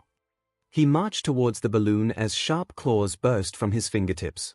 Katsuki slashed the condom, the cum quickly oozed out and soaked into the grass. Courtesy of my 𝗍𝗵𝗃, he said as his claws retracted. 3 Kaken. That's so cool. I didn't know you had claws. I didn't know either until earlier today, or yesterday actually. It is kinda awesome, he said, digging into the ground to bury the last of the torn condom. Katsuki washed his hands in the creek and put on his clothes. Izuku grabbed the lantern and handed it to Katsuki. He put on his shorts, but did not wear the cum-stained t-shirt. He'll go shirtless for tonight. So, are we gonna do this again tomorrow? I mean, if you want. I don't want to pressure you or anything. We'll see after training at ground beta. As fun as this was, we gotta be careful about not getting caught and also not wear each other out. We also need to prepare better. Bring blankets, food, flashlights, extra clothes, soaps. And I don't know if you've noticed, Deku, but my butt is taking the brunt of it, he explained as they walked towards civilization. I don't want to explain why I'm walking bow-legged all the time. Yeah, I totally get it, Izuku commented, somewhat solemnly. Look, as long as we have condoms, we're gonna do it. Just gotta wait for the right time, Katsuki explained. How will I know when it's the right time if everybody watches us like a hawk? A code. We can use a code word, or a code phrase saying if sec is a go or a no-go, the blonde answered. You have my burner number, text me Midnight Creek and I'll know that you want to meet up at the same place, same time and answer yes or no. That way, if anyone sees your messages, they won't understand the context. Don't put my name on the contact number, though. Sure thing. Though, how are we gonna do it when we go back to living in the dorms? One thing at a time. We'll have time to figure it out when we go back. This is where we part, Katsuki said, leaning over to Izuku to give a final kiss before leaving the cover of the forest to sneak back into his home. Izuku blushed, whispering goodbye to Katsuki, then snuck back into his apartment through the balcony. It was 2:16 a.m. in the morning, and Izuku fell asleep like a baby, with a smile on his face and happiness in his heart. Early morning, deep in the forest by the creak of the fallen log, a bunny got a head start searching for food. It came across a strange aroma on the grass, almost sugary. The bunny couldn't tell if it was from a predator or not. Curious, the fluffy bunny munched on the grass. The bunny suddenly felt powerful, full of energy, and corny as hell. He needed to find a mate now. Shizuoka Prefecture was soon to have a sudden explosion of bunnies. Friday, April 4th, Katsuki woke up early with a spring in his step and an ache in his butt. His mother, Mitsuki, was still wary of him, not sure when he'll have another mental breakdown. Luckily, Recovery Girl informed her that her son's reaction was the cause of stress and hormones of being an 𝗍𝗵𝗃, and that she shouldn't be too harsh on Katsuki, just keep an eye out for unusual behaviors. He came downstairs with his training bag and saw breakfast already laid out for him, Mitsuki sitting by the island countertop sipping coffee. Good morning, Katsuki. How are you feeling? Fine, he mumbled, placing his bag down to sit at the island countertop and pick at his bowl of fruits and toasted bread. About yesterday. I shouldn't have pushed you. Your doctor said you're going through things, and if there's anything you need, my phone. Except that, Mitsuki rejected. You're still grounded for having sex in the house. So I can have sex outside the house, then? A vein popped on Mitsuki's forehead. Don't even start, brat. Relax, I was kidding. Look, I'm headed to UA for training. I'm gonna be there the whole day, the blonde said, shoving food in his mouth as fast as he could leave faster. And how do I know you're not lying? Mitsuki narrowed her eyes and crossed her arms. It's boring here, so I'll go to the library and read or do weights. Afterwards, go to my scheduled training. You can ask any teacher if I'm there or not, Katsuki explained, then hopped off the chair to pick up his bag and headed out. You're a pain in the butt, Katsuki. Be home by 8 p.m., his mother hollered after him. Fine. Bye, old hag. Katsuki hollered back. He snickered after hearing his mother cursing his nickname for her. With his training bag carried over his shoulder, Katsuki patted down his jacket to find the burner phone hidden in his pocket. The blonde pulled it out and sent a quick text to Izuku, unknown, leaving early to UA, gonna be there for hours, see you there DK, why early? Unknown, just needed to get out. Gonna use spare time to train if spots are available DK, can't leave early. has to scrt me. Guess I'll see you at 2 unknown. Ysya Katsuki clicked his phone off and took the bus to UA. It was thankfully quiet on the way to campus. When he reached the entrance, Katsuki immediately headed to Recovery Girl's office and knocked on her door. Come in, a voice said on the other side. Recovery Girl, Katsuki acknowledged, opening the door to lean on the door frame. What brings you here, Bakugou? She asked. My old hag has been driving me nuts at home. I came to UA for early training. If she calls asking around, tell her you saw me, he said as he started backing out to leave. Well, hold on, boy. Let's talk a little before you dash off, she called out. Now, how's it going at home? How are you doing? Katsuki huffed. Fine, I guess. She backed off a bit from invading my room, but I'm still a little cessed. I'm managing, though, he admitted. That's good. And how is your Pollock-inspired painting in your room, if I may ask? She asked inconspicuously in case any of the nurses overheard.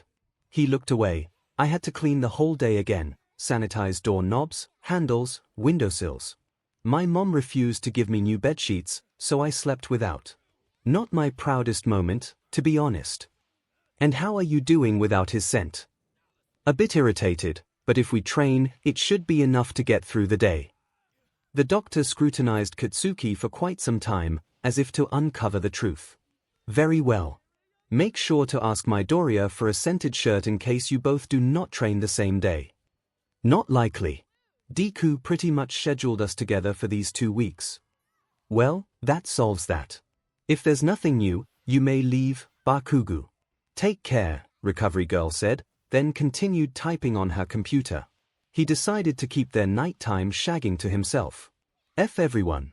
No one needs to know about it, he thought. Katsuki then headed to the world-renowned UA library and asked the librarian for the third-year course books. Katsuki wanted to get a head start on his courses, probably knowing Yorozu had him beat. Luckily, several books were available to check out, one titled International Criminal Investigation Procedures, and the other titled Quirk Cults and Factions. Katsuki took out a notebook and pen stuffed in his training bag to begin taking notes. He read a bit about cults he'd encountered such as the Creature Rejection Clan, the Meta Liberation Front, 𝗵𝗲𝗄𝗧, the Yakuza gang Shai Hasaikai, plus several other less-known entities. The book even had a large section of All for One and his Reign of Terror. They all had something in common, the audacity to claim they knew what was best for society. But in the end, every organization was dismantled, not without struggle or loss. Still, the wheel of fate would continue to turn till the next crazy but person with an us or them mentality comes around. Katsuki then perused the other book, reading on different methods of investigation by other countries, finding it interesting to compare to Japan's methods. He was engrossed in the book until his stomach growled, then stretched and glanced at the wall-mounted clock, 1:24 p.m. Katsuki gathered his books and shoved them into his bag to head to the cafeteria before it closed. As he grabbed a plate to sit down, he heard someone call his name. Bakugou. Sit with us, said a floating short-sleeved pale pink shirt with black tights. It was 𝗬𝗃𝗧𝗏 in her gym clothes sitting by the window. 𝗎𝗪𝗀 sat next to her as 𝗵𝗃𝗲 and 𝗬𝗪𝗏 sat opposite. What are you all doing here? Katsuki asked as he sat down next to 𝗬𝗃𝗧𝗏. 𝗎𝗪𝗀 and I were weightlift training and 𝗬𝗪𝗏 and 𝗵𝗃𝗲 were at the track. We finished and decided to have lunch. What are you here for? For ground beater quirk training. It's at 2 p.m. I'm getting some lunch and waiting for Deku to arrive, he answered, stabbing his teriyaki chicken with his utensil. Oh, can we observe? I'd love to see you both train. 𝗬𝗃𝗧𝗏 exclaimed with excitement. Sure, if you want, he said with his mouth full. It would be interesting to see how much progress has been made with your quirks, now that they let you have free reign at ground beater, commented 𝗎𝗪𝗀. What exactly will you be doing? 𝗬𝗪𝗀 asked. We'll be doing a mission scenario. The rules are these. There are 20 mannequins hidden all around ground beater. Our goal is to collect as many mannequins we can while thwarting the other opponent from doing the same, using whatever methods necessary before time runs out. Whoever has the most mannequins wins. Kind of like an insane version of Capture the Flag, except you have to treat the flags like they're super fragile, 𝗵𝗃𝗲 thought out loud. And the only way to really win is if you save all hostages unharmed, or utterly defeat your opponent. That sounds intense, 𝗬𝗃𝗧𝗏 commented. Deku and I chose the most difficult scenario because we aren't weak but losers, Katsuki smirked. Speak of the devil, 𝗎𝗪𝗀 said, 𝗬𝗃𝗧𝗏 elbowing him in his side. Hey! All Might's with him, announced 𝗵𝗃𝗲. Midoriya entered the cafeteria with Toshinori in tow.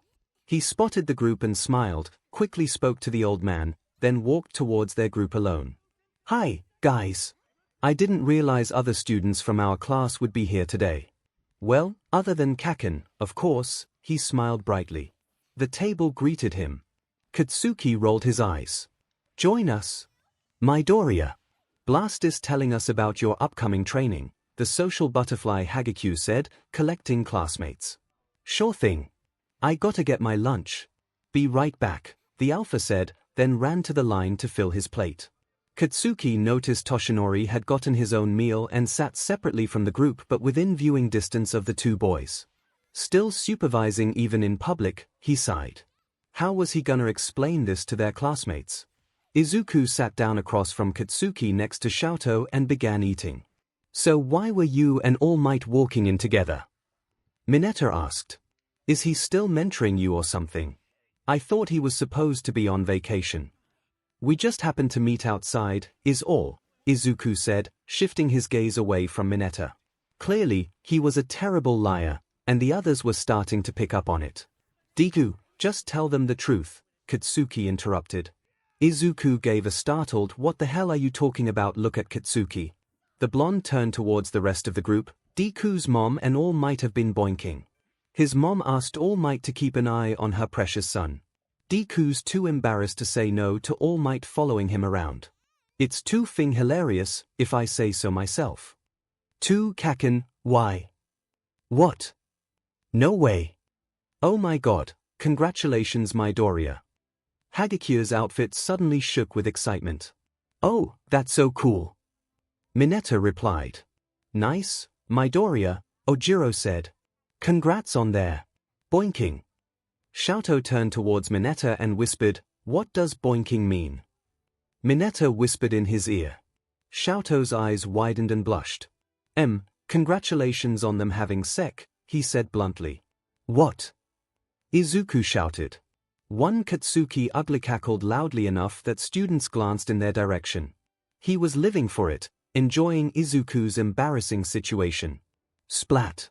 The startled blonde opened his eyes to mashed potatoes dripping from his nose. He looked at Izuku, who glared at him with a satisfied smirk and an empty fork raised and aimed at the blonde. Oh. You're so gonna f***ing regret that, shitnerd, he uttered, suddenly standing up and wiped the food off his face with a napkin. Guys. Maybe you should take it to ground beater, fight it out over there instead of here. 𝗎𝗪𝗀 mentioned, pointing at several staff looking their way, especially Toshinori, who had a hardened look and was ready to interfere. Yeah, let's do that, Deku, Katsuki sneered. I'm gonna have so much fun kicking your butt. The angry blonde stood up and tossed his tray in the cleaning bin, then took off to the dressing rooms. That wasn't a smart move, myheroacademia declared. I guess not. But when have I ever done anything smart when it comes to Kaken? Tuche, he replied. Ooh. This is gonna be fun to watch. Come on guys. Let's get front row seats to the match, Hagekyu said, enthusiastically. The other got up and headed towards ground beta. Izuku quickly finished his lunch to follow behind. As the boys changed, the mechanical drones prepared ground beta for the scenario to take place. The training ground was set up in a 4x4 block of an urban environmental setting. The support department students created a painstakingly accurate portrayal of a bustling city with storefronts filled with merchandise on every street. Cars were either parked or drove around in predetermined patterns around the city blocks, and mechanical human-like drones imitated people shopping or walking downtown. Some were even inside the buildings as if working their mundane tasks.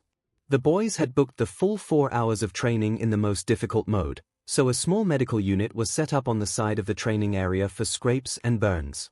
The students headed to an observation platform several floors up, with Toshinori deciding to tag along. The children gave him a wide smile and knowing look, which bewildered him, so he simply said hello and smiled back. A large television was placed on the platform as the main channel, with several smaller ones showing different angles all over the training area. A simple control panel could be used to switch through camera angles, zoom in and out, had a public announcement system, and could be used to access helper drones.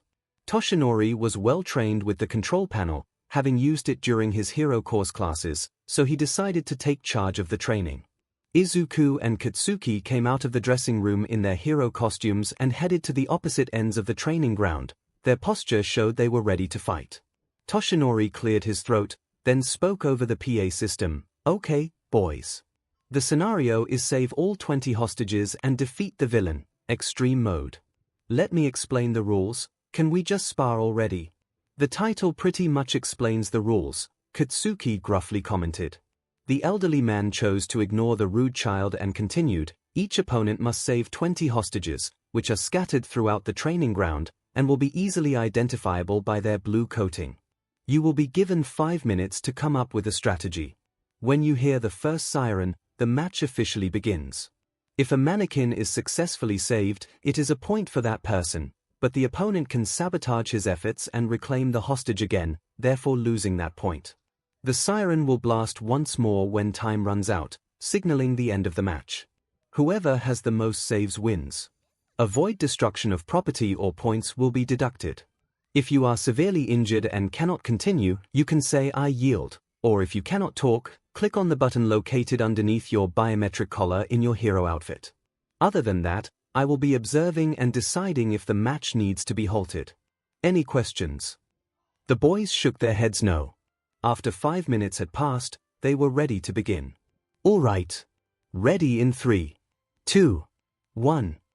Toshinori pressed the button to signal the start of the match. The boys blasted, jumped, and ran towards each of their designated mannequins. Katsuki's blasts could be heard in the distance, while Izuku was slightly stealthier in finding his objectives. The students, observing, had picked up Izuku's habit of analyzing the match and discussing it with each other, which Toshinori thought was impressive. Bakugou's blasts could do more harm than good, Ojiro said to his girlfriend, Hagekyu. He won't be able to sneak up to Midoriya and steal his mannequins from under him. Don't count out Bakugou just yet. He may be loud, but he's also a great strategist, defended 𝗬𝗪. He was able to outmaneuver the 𝗵𝗵𝗃 2-1, using the environment around him to lodge timed explosives. I bet that's what he'll use here, disorient Midoriya so he can't figure out where he's coming from. Wow, you know so much about Bakugou's moves, Todoroki, Hagekyu commented. He has too. Those three rival each other in strength, speed, and strategy and were able to bring down Flecked Turn a few years ago, Mineta said. Besides, Todoroki has been trying to become besties with Bakugou. Not without effort, 𝗬𝗪 muttered. Well, I wouldn't count Midoriya out, either. He could use, like, his millions of quirks to outmaneuver Bakugou. Like, maybe use his smokescreen or something to hide from Blasty, claimed Hagekyu. But that would make it harder for Midoriya to see himself.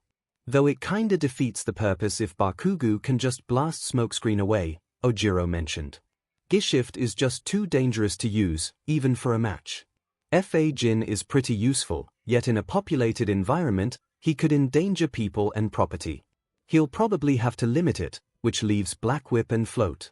I guess the only thing that gives him an edge would be danger sense. As the students were discussing several tactics, Izuku managed to swipe 3 hostages away from Katsuki. Katsuki, in turn, found 4 of Izuku's hostages and put them in his home base, an abandoned, 2-story business office. Izuku entered his home base located in a police station and placed the mannequins down gently. Katsuki was spying nearby across the street and pressed a button. A bright flash, as bright as the sun, was seen through the windows a few seconds later. "Gah!" Izuku shouted. What Izuku didn't realize was that Katsuki's mannequins each had a stun grenade hidden in their clothes, which was activated by Katsuki when he was nearby. One Izuku was surprised that danger sense remained inactive. Shinomori, the 4th user of One for All, didn't see the point in activating danger sense since it was just a match and not life-threatening. He believed it would be cheating because the boy already had several useful quirks at his disposal. Banjo laughed his vestigial butt off at Izuku's expense while Nana Shimura rolled her eyes. The others made bets as to who would win. The Alpha blindly stumbled around, tripping on fallen chairs and boxes strewn about the police station. Katsuki crashed through a large glass window and threw several more flashbang grenades, chairs, and boxes to further disorient Izuku while harnessing 7 hostages to his utility belt before taking off in a blast. Izuku used Black Whip to search for Katsuki, clutching at anything that made a sound. Unfortunately for him, his ears were still ringing and was still temporarily blinded. Fine, guess I'll use my alpha senses, Izuku thought. He breathed deeply, smelling smoke, dirt, oil, and asphalt. There it is. Kaken's caramel scent. It has a bit of smokiness to it, like his aroused. Maybe not aroused, excited. Probably the same thing for him. Izuku blindly headed out of the little jailhouse and followed Katsuki's delicious scent. How is he able to move with his eyes closed? Isn't his retinas super sensitive right now? Ojiro wondered as everyone saw Dynamite's carnage. Don't know, 𝗬𝗪 said, stumped by Izuku's new ability. Probably an alpha thing. Maybe, Ojiro replied. Katsuki placed all of the mannequins back in his jail, placed sensory grenades that would go off with an authorized movement unless deactivated by him, then headed out to search for more hostages that were scattered around the training ground. 7 down, 13 to go. Katsuki was nothing but prepared for all of Izuku's quirks. He knew he had to overwhelm the nerd senses to the point where Izuku didn't know which way was up, which was why he carried varied grenades such as his stun grenades, a smoke deployment device, mini RBB sting pellet grenades, and blast launchers that was stored in his neck bracer. Katsuki even had a mini long-range acoustic device, 𝗵𝗲 for short, that he could stick to walls that used sonic noises to disorient a person and cause nausea. One he purposefully left his home base undefended knowing the nerd would try to save the hostages he lost. Katsuki stuck the 𝗵𝗲 on a wall opposite the building of his home base and angled the antenna towards the road in case the nerd got far enough into his territory, when one of his RBB pellet bubby traps went off in an alley behind the building he was on. Katsuki quickly climbed to the top of the building, stealthily trotted over to the parapet of the roof to look down into the alley, and aimed his grenade gauntlets to get the drop on Izuku. He looked on one side of the building, then another, and then another, but the nerd wasn't anywhere he could see. "Where are you, Deku?" He grimaced, trying to be as quiet as possible. Suddenly, a blast went through the roof as a floating, irritated Izuku appeared. Brick, concrete, and dust cascaded down the boy, his eyes squinting in the bright light as BLD dripped from his forehead and knuckles. "There you are, Ka-chan," he said eerily. "Those RBB bullets stung a bit. Guess that was payback for the mashed potatoes, here." Katsuki grinned wildly. "Eat this, shitned." He raised his gauntlets and fired at the boy. Izuku was unfazed as he used Jin to dodge the blast, then used Black Whip to tie the boy's grenade gauntlets to his side. Katsuki, sensed at being captured, used his blast to try to escape but instead tripped over the parapet and lost his balance as Black Whip refused to budge. Izuku jumped after Katsuki and retracted Black Whip a little to grab onto Katsuki as they fell together, using float to slow down their descent. As they landed on the floor, Izuku pinned Katsuki to the floor while tightening Black Whip. The alpha sat on the blonde's waist, one hand tying up the boy, the other holding his chest down. Yield, Kaken. I've got you where I want you, underneath me.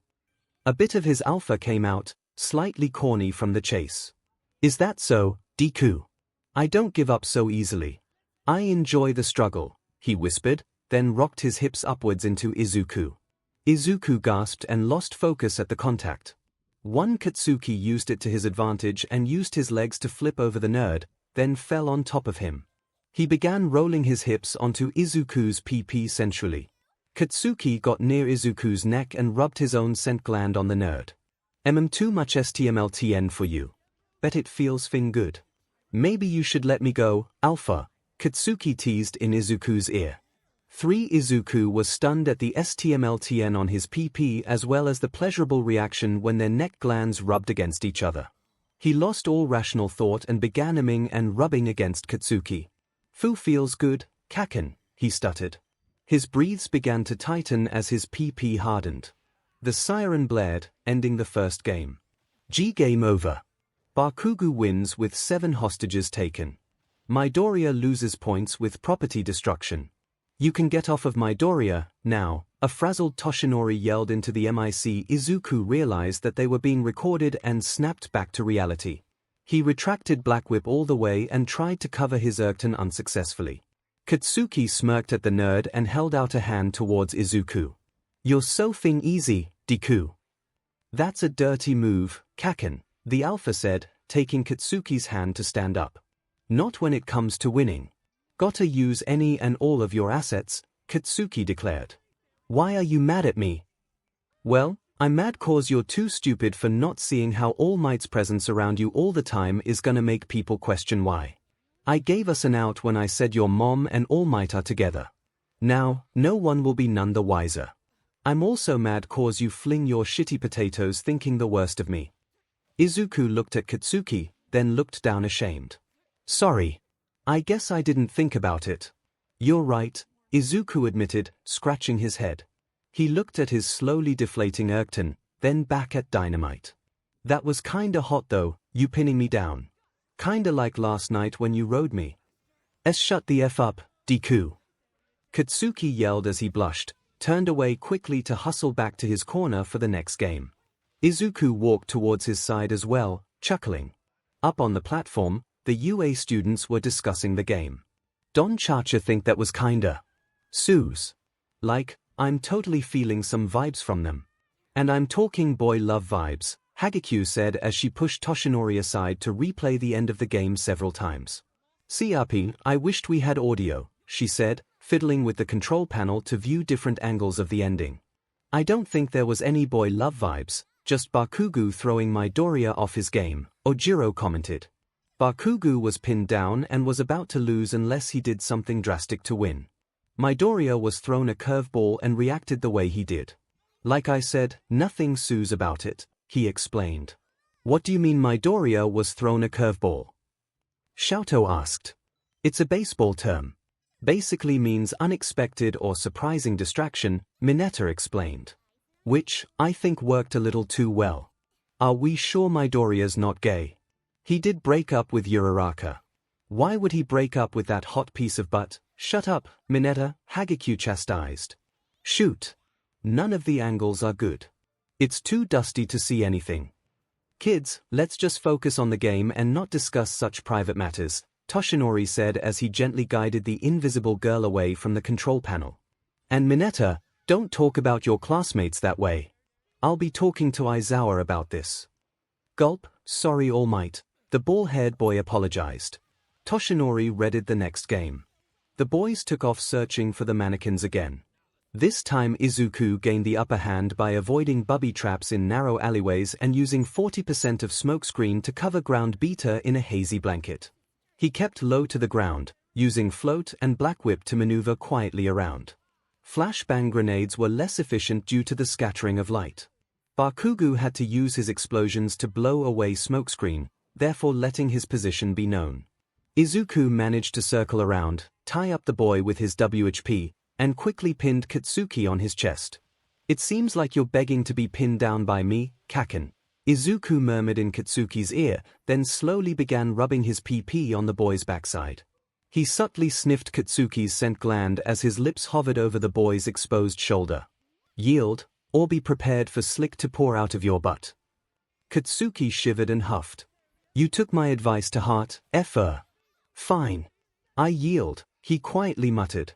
Izuku got up with thankfully a barely visible 𝗬𝗏𝗏 that soon deflated. He was getting better at controlling his unyielding appendage. The green head helped Katsuki to his feet, the latter smirking at Izuku, clearly enjoying the SXL tension between them. A few more matches took place, Katsuki winning 4 out of 7 matches before their session was up. Several of the matches ended with one or the other on top, wrestling for diamonds and getting a thrill out of their SXL tension. 𝗬𝗏𝗃𝗏 unsuccessfully could not find a good camera angle to confirm what she thought they've been doing.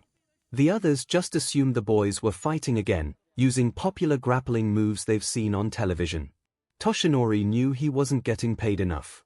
He had to quickly scrub the recording of their not-so-subtle humping before the invisible girl accessed the control panel.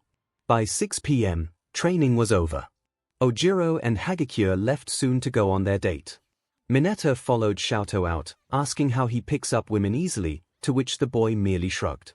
Izuku and Katsuki were about to head towards the shower rooms when Toshinori called out, "Midoriya, you need to wait till Bakugou is finished before washing up."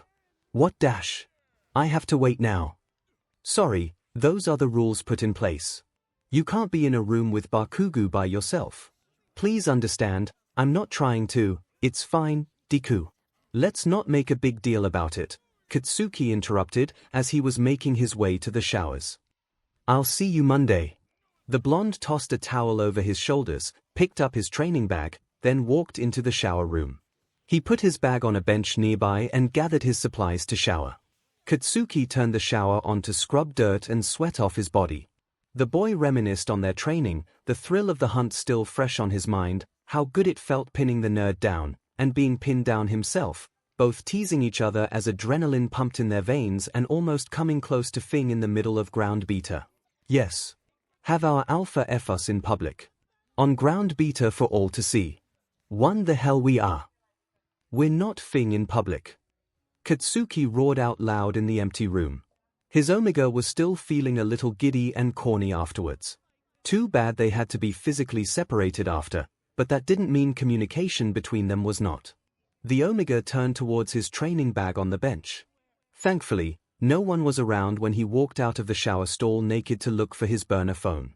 He walked back into the shower stall and managed to adjust the shower head setting where only a trickle of water was falling. Katsuki made sure water flowed down his body nicely before he started taking pics of himself, sans his head. He was still a little self-conscious of taking nudes with his face in it. Katsuki's scars would be recognizable to those who have seen him naked, but that was few and far between. Besides, it was only meant for one person only. Katsuki quickly finished his shower and left the building to take the bus home and call it a day. Izuku finally took his much-needed shower after Katsuki left. Toshinori brought the boy back home early in the evening. He greeted his mother, who said hello, then was promptly ignored as she and Toshinori began flirting. Izuku rolled his eyes and smiled, then went to his room when a notification came through. Unknown. If round face calls you to invite you, say yes. See you there DK, wait what? Sure enough, Izuku's phone started ringing. It was Ochiko Uraraka. Oh hey, Uraraka, Izuku answered. Hi, Deku, Ochiko replied. Whatcha calling for? I've been meaning to call you for a while. Sorry, I haven't been able to chat much, but I have some great news. My parents have been super busy ever since they got a huge contract with UA that's gonna be a life changer. I was kinda helping out with paperwork and some junior stuff, and I finally finished. Care to hang out tonight with some friends on this lovely Friday night? I'm buying. Can you believe it? I can afford things now. Anyway, I called Ida and Todoroki to come. Ida said he couldn't since he's helping with his brother's agency. Todoroki is coming, though. Also All the girls are coming, Kirishima, Kaminari, Shiro, Bakugou, Ojiro, Tokoyami, and Soto. Shoji, Koda, and 𝗵𝗄 couldn't come since they're too far away but send their regards. Oh my, I've been talking too much. I haven't even let you have a word in, Ochiko finally breathed. And what about Mineta? Did you forget him? No. His excommunicado for what he said about you and me during training. Hagakure was there. Told me everything. Here. Said about me. What did he say? Something that you were probably gay for Bakugou when he was wrestling with you during training. Also called me a hot piece of butt, not that is wrong, but still. He's a creep for saying that. Gay for Kaken. Yeah. Weird. Well, he was totally joking. I'm not mad, really. Oh, you're so kind-hearted. I would have used my anti-gravity to toss him into the atmosphere just for saying that. Heck, I bet Bakugou would have blasted Purple Ball to oblivion for even insinuating that. Wow, haha. I'm turning into Blasty, calling him a nickname and using violence. But I'm totally going off topic. Pretty much everybody is heading to a really popular sushi place, and you're the only one left to invite. So what do you say? Give me a moment. I need to ask my mom first. I'll call you back in a bit, he said. Okay. Izuku hung up and walked back to the living room. Toshinori and Inko were sitting down having tea and snacks, his hands over hers. The greenhead smiled at the sight. He hesitantly stood in front of his mother. Mom. Uraraka invited me to dinner with classmates this evening. She's celebrating some kind of contract with UA and is taking us out to eat. Can I go? Inko looked at him curiously. Everybody. Does that include Katsuki Bakugou? Izuku looked down, defeated. Yeah, he is. He already knew his mother would say no. I think he should go, Toshinori stated. Izuku looked back up in surprise. Why do you think so? Inko asked, without a hint of anger. She was genuinely curious. Toshinori continued, both the boys have demonstrated hard work during their training and deserve a bit of a break. They have also been quite remorseful over the incident. It wouldn't be right if we forced them to completely cut off their classmates. In fact, I think having many classmates around will help keep them from doing anything risky. Also, your son could have lied about young Bakugou being there, but he chose to tell you the truth. That should say something about his character. Inko hummed in thought. You're right, Yagi. Izuku has shown he can be trusted. Very well, you can go, sweetie, she answered. Thank you, Mom. And since I'm heading out, maybe you two can go on a date or something, too. Toshinori chuckled. That sounds like a good idea. Care to go on a spontaneous date, dear? His mother giggled and blushed. I would love to. Oh, my. Let me get dressed, put on something better than these old rags. And makeup. I need to put on some makeup. She ran quickly to her room to get ready. While Inko was occupied, Toshinori faced Izuku in seriousness.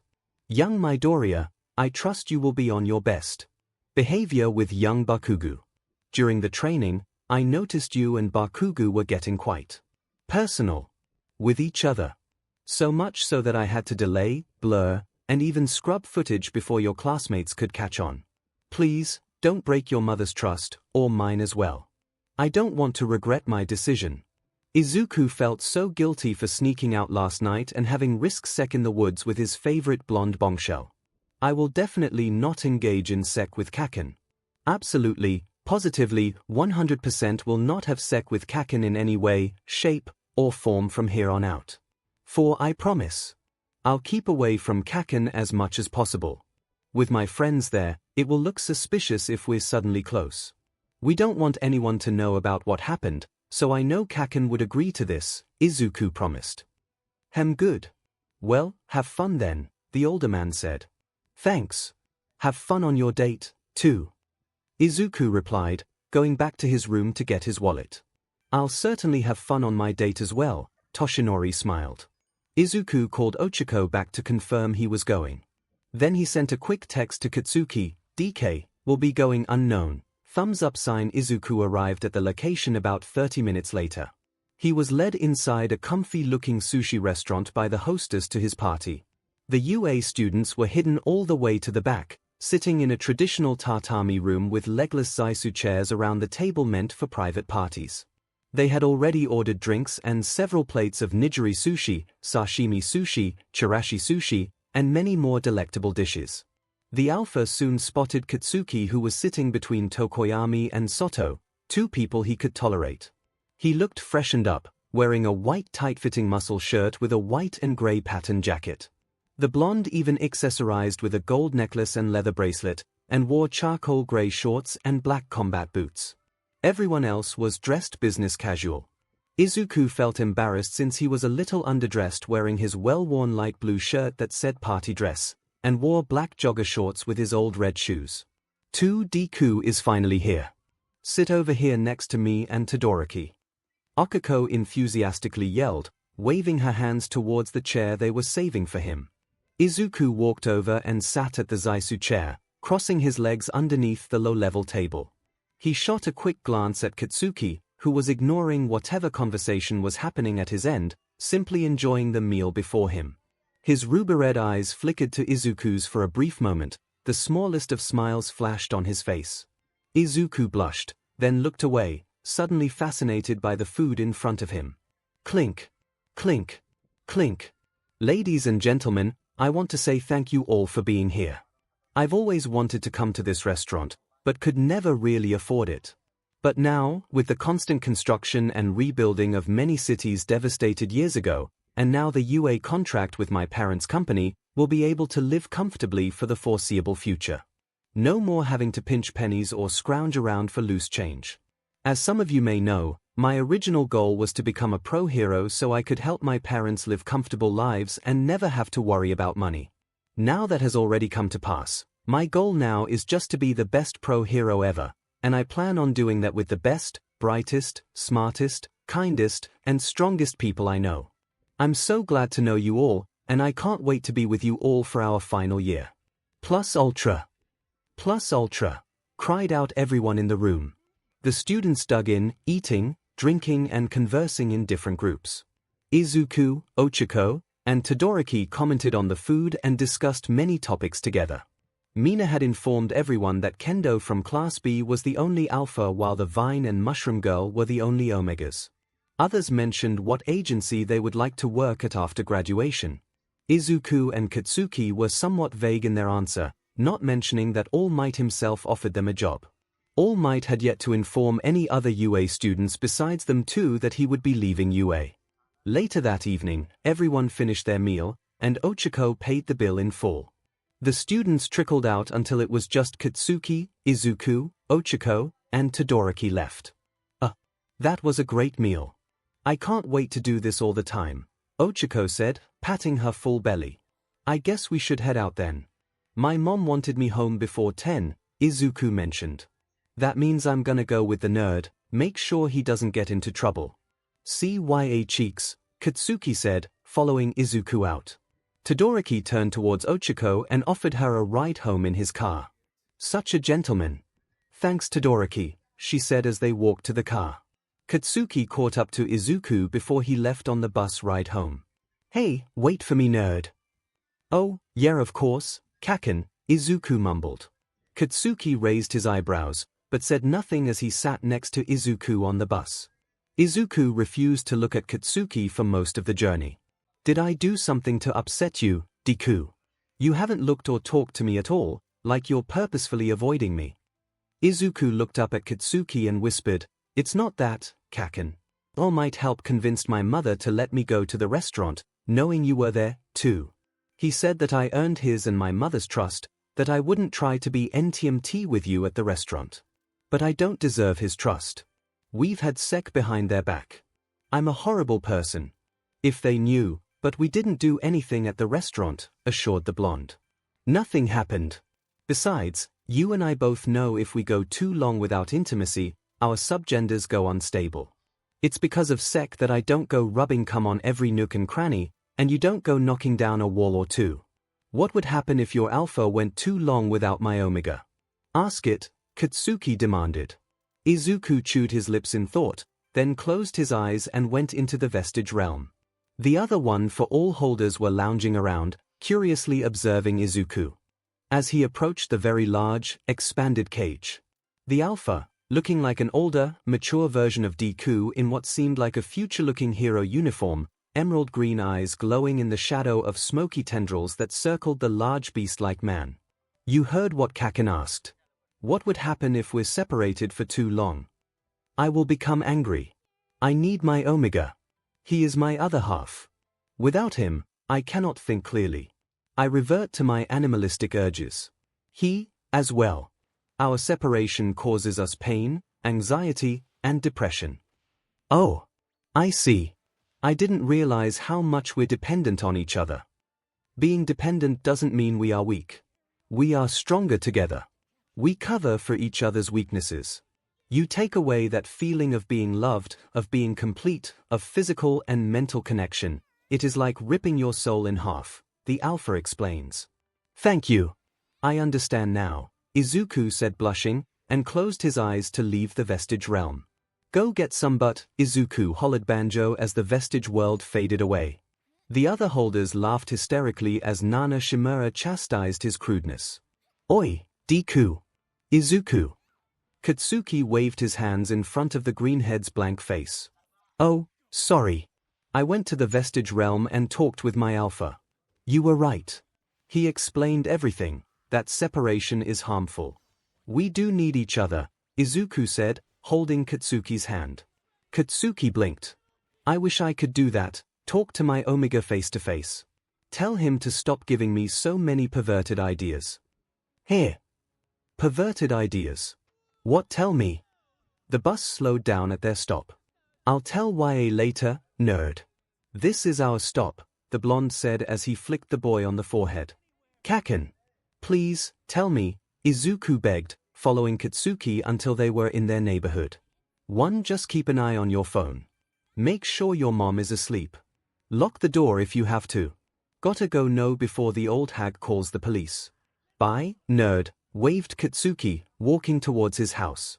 Izuku was determined to find out what he meant, so he followed Katsuki's advice. He made sure to bid his mother good night, saying he was too tired to stay up any longer and would be sleeping early, then waited patiently until she went to her bedroom and turned off the lights. Izuku texted Katsuki, saying his mother was asleep. Katsuki finally replied back 20 minutes later with a single text. "Unknown, had to wait till parents asleep. Sending pics now pics." What does he mean? Suddenly, pics of a soaking wet, ripped chest popped up on screen. Then another of a PP resting on a thigh, water dripping down from the tip. Another picture was of a plump, firm but taking at an angle, water cascading down the crack. And finally, there was a 5-minute video that gave Izuku a hard-on. The phone must have been propped low on the bench facing the shower stall since Katsuki's face wasn't seen, only showed up to his perky pecs. Katsuki had leaned over the phone and braced a foot on the bench so he could spread his legs wide for the camera. The blonde boy was finger-penetrating his slick-covered butt with his left hand while he masturbated with his right. MMMMS and squelching could be heard as water dripped in the background, slick slowly dripping down the boy's thighs as he continued stretching his hole, inserting 2, 3, then 4 fingers at once. Katsuki would occasionally swipe his right hand down his slicked thighs and resume pumping his PP into his hand. Izuku was hyperventilating by now, rewinding the video over and over to minimize every single frame. As ribbons of cum shot out of the abused PP in the video, so did Izuku's, though not as much as he would when he was actually leaking inside the blonde. Izuku quickly saved every photo and video into a hidden folder in his phone. A new notification popped up in text. "Unknown, liked that. DK, yes 1000% unknown, Midnight Creek. DK, yes 1,000,000% unknown, ha, simp. Will bring gear. You bring blanket, clothes and protection.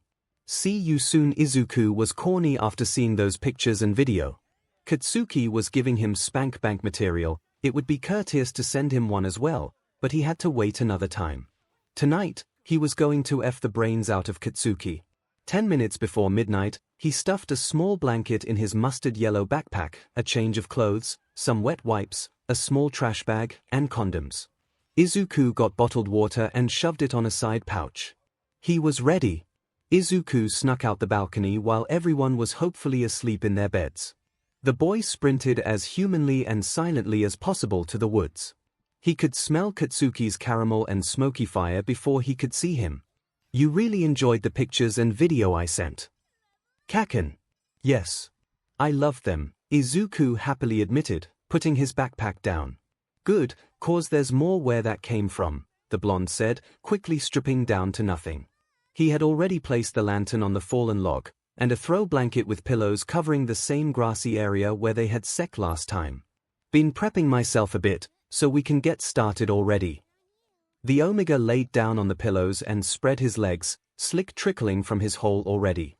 Come on Alpha, need you inside me already, he huffed, positioning his arms crossed behind his head and smirked as if it were a sunny day and he was relaxing by the pool. Izuku ripped his clothes off as fast as he could, rolled a condom on, his pee-pee aching as it grew once more. Still, he wanted to savor the appealing, ethereal being in front of him. Normally, Katsuki hated the cold, but he was doing all this for Izuku, preparing their spot, losing hours of sleep, being naked in the chilly night, and letting Izuku savor every inch of him. There's something I want to try, if it's okay with you, Kaken, Izuku asked hesitantly. What is it? I wanna do you doggy style, Izuku said, looking away and blushing. Now that he had sec with Katsuki, he couldn't stop thinking about all the SXL positions he wanted to try with him. Really? Well, I don't think so. Izuku looked back, startled at the rejection.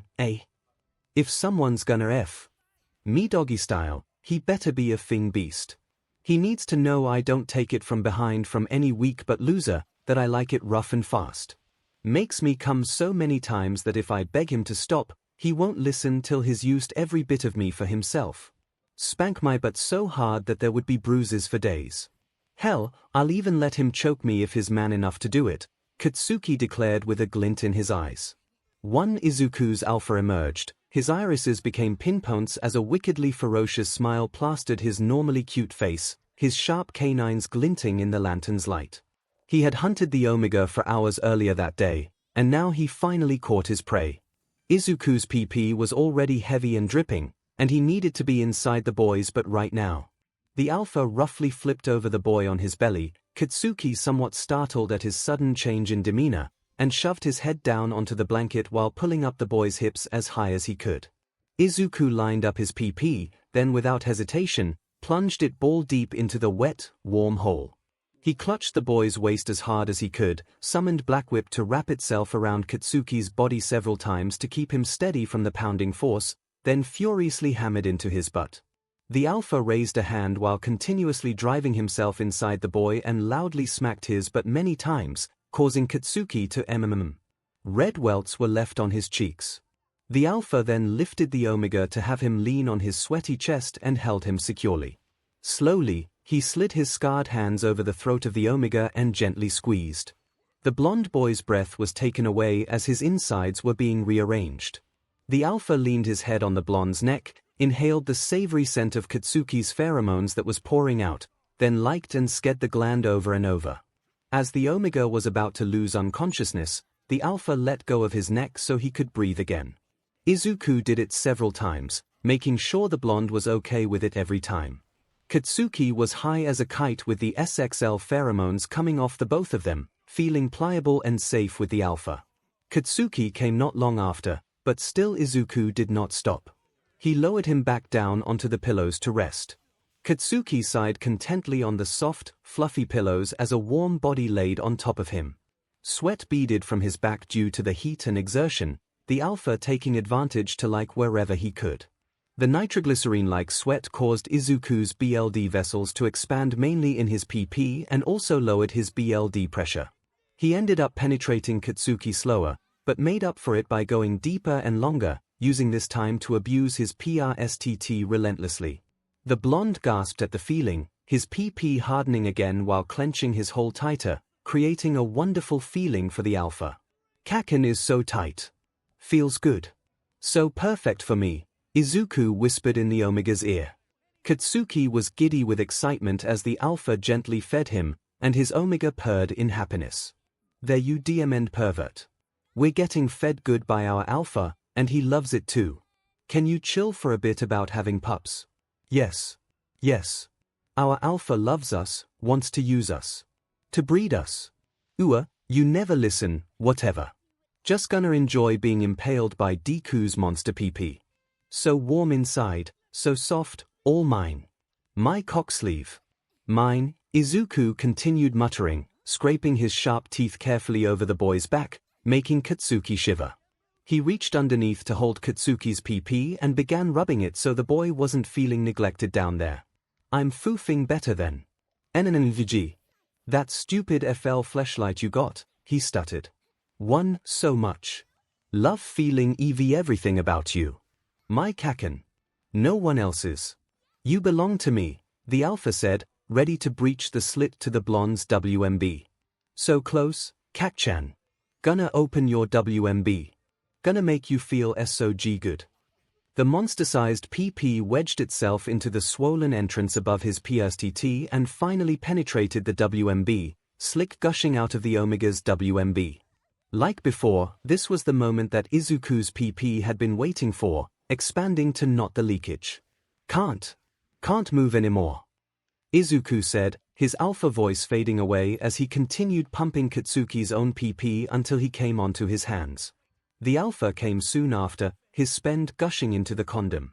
He held onto Katsuki as he shifted onto their sides, then activated his vibrating PP to massage any aches within the blonde. Fuyuk, feels good, Katsuki said. You need to name that move, the Prime Alpha Vibrating PP or the Super Vibrating Prime Alpha DLD or even Monster PP, the Vibrating Prime Alpha DLD or, F-it, Massive Monster DLD Massage. Whatever you name it, I bet that stupid vibrating F Shindo would be jealous. One, don't talk about other guys while I'm inside your butt, Kaken. Izuku mumbled into the back of his neck, hugging Katsuki tighter to his sweaty chest. A beast in bed and possessive, who the F are you? Katsuki chuckled. Izuku activated his black whip to bring his bag closer. He pulled out a blanket and covered themselves in the chilly morning air. The alpha then snuggled in the space between Katsuki's shoulder and neck, his arm over the boy's chest, and his muscular leg draped over the taller blonde's. Your breath smells, Deku, Katsuki muttered. One Izuku grabbed one of Katsuki's nipples and pinched. Shut it, Kaken. Ah. Effer.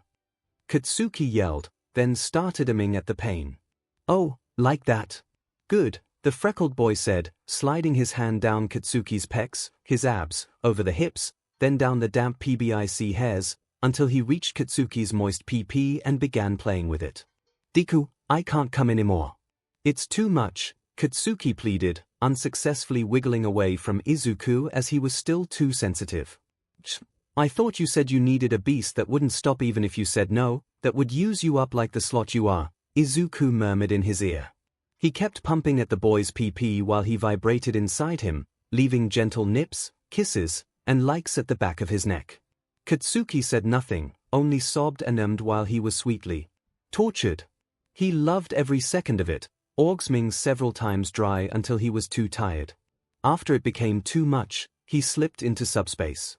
Izuku was tired as well, but he waited until his knot deflated to pull out.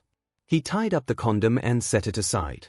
The green-haired boy used wet wipes to clean their bodies and the blanket as much as he possibly could, then threw the wipes in the small trash bag. Once he was done, he popped the condom away from their area and dug a hole to bury the evidence. Izuku washed his hands thoroughly and put on his clothes after. He looked through Katsuki's bag and found a change of clothes. Izuku used Black Whip to lift the blonde as he dressed Katsuki, then gently lowered him down. Lastly, he gathered all their discarded clothes and shoved them in their respective bags. He set his phone's alarm clock for 6 a.m. to get up, laid down next to Katsuki, and promptly fell asleep. 1. Katsuki woke up with a start. Round, beady eyes stared back at his startled red eyes. The F are those bunnies, a groggy Izuku mumbled as he woke up. The boy looked at his phone, 5:46 a.m. He was up earlier than he wanted, but that was fine. There was enough light to see a little. Yeah, seems like there's several munching grass over there. And this one is a little weird, coming up to me as if I weren't a threat. I'm gonna name him Deku, 'cause he's a little useless effer who doesn't understand the danger it's in. Perfect. Wow, really Kakin. Let's get our things and head back home before our parents wake up. 𝗬𝗧, fine, Katsuki said, gathering his blanket, pillows, and lantern, and stuffing them in his camping gear. The blonde drank a canteen of water before he hefted his gear on. Izuku was drinking his water when he noticed what the bunnies were eating. He choked on water and spat it out coughing. "SHT, Deku.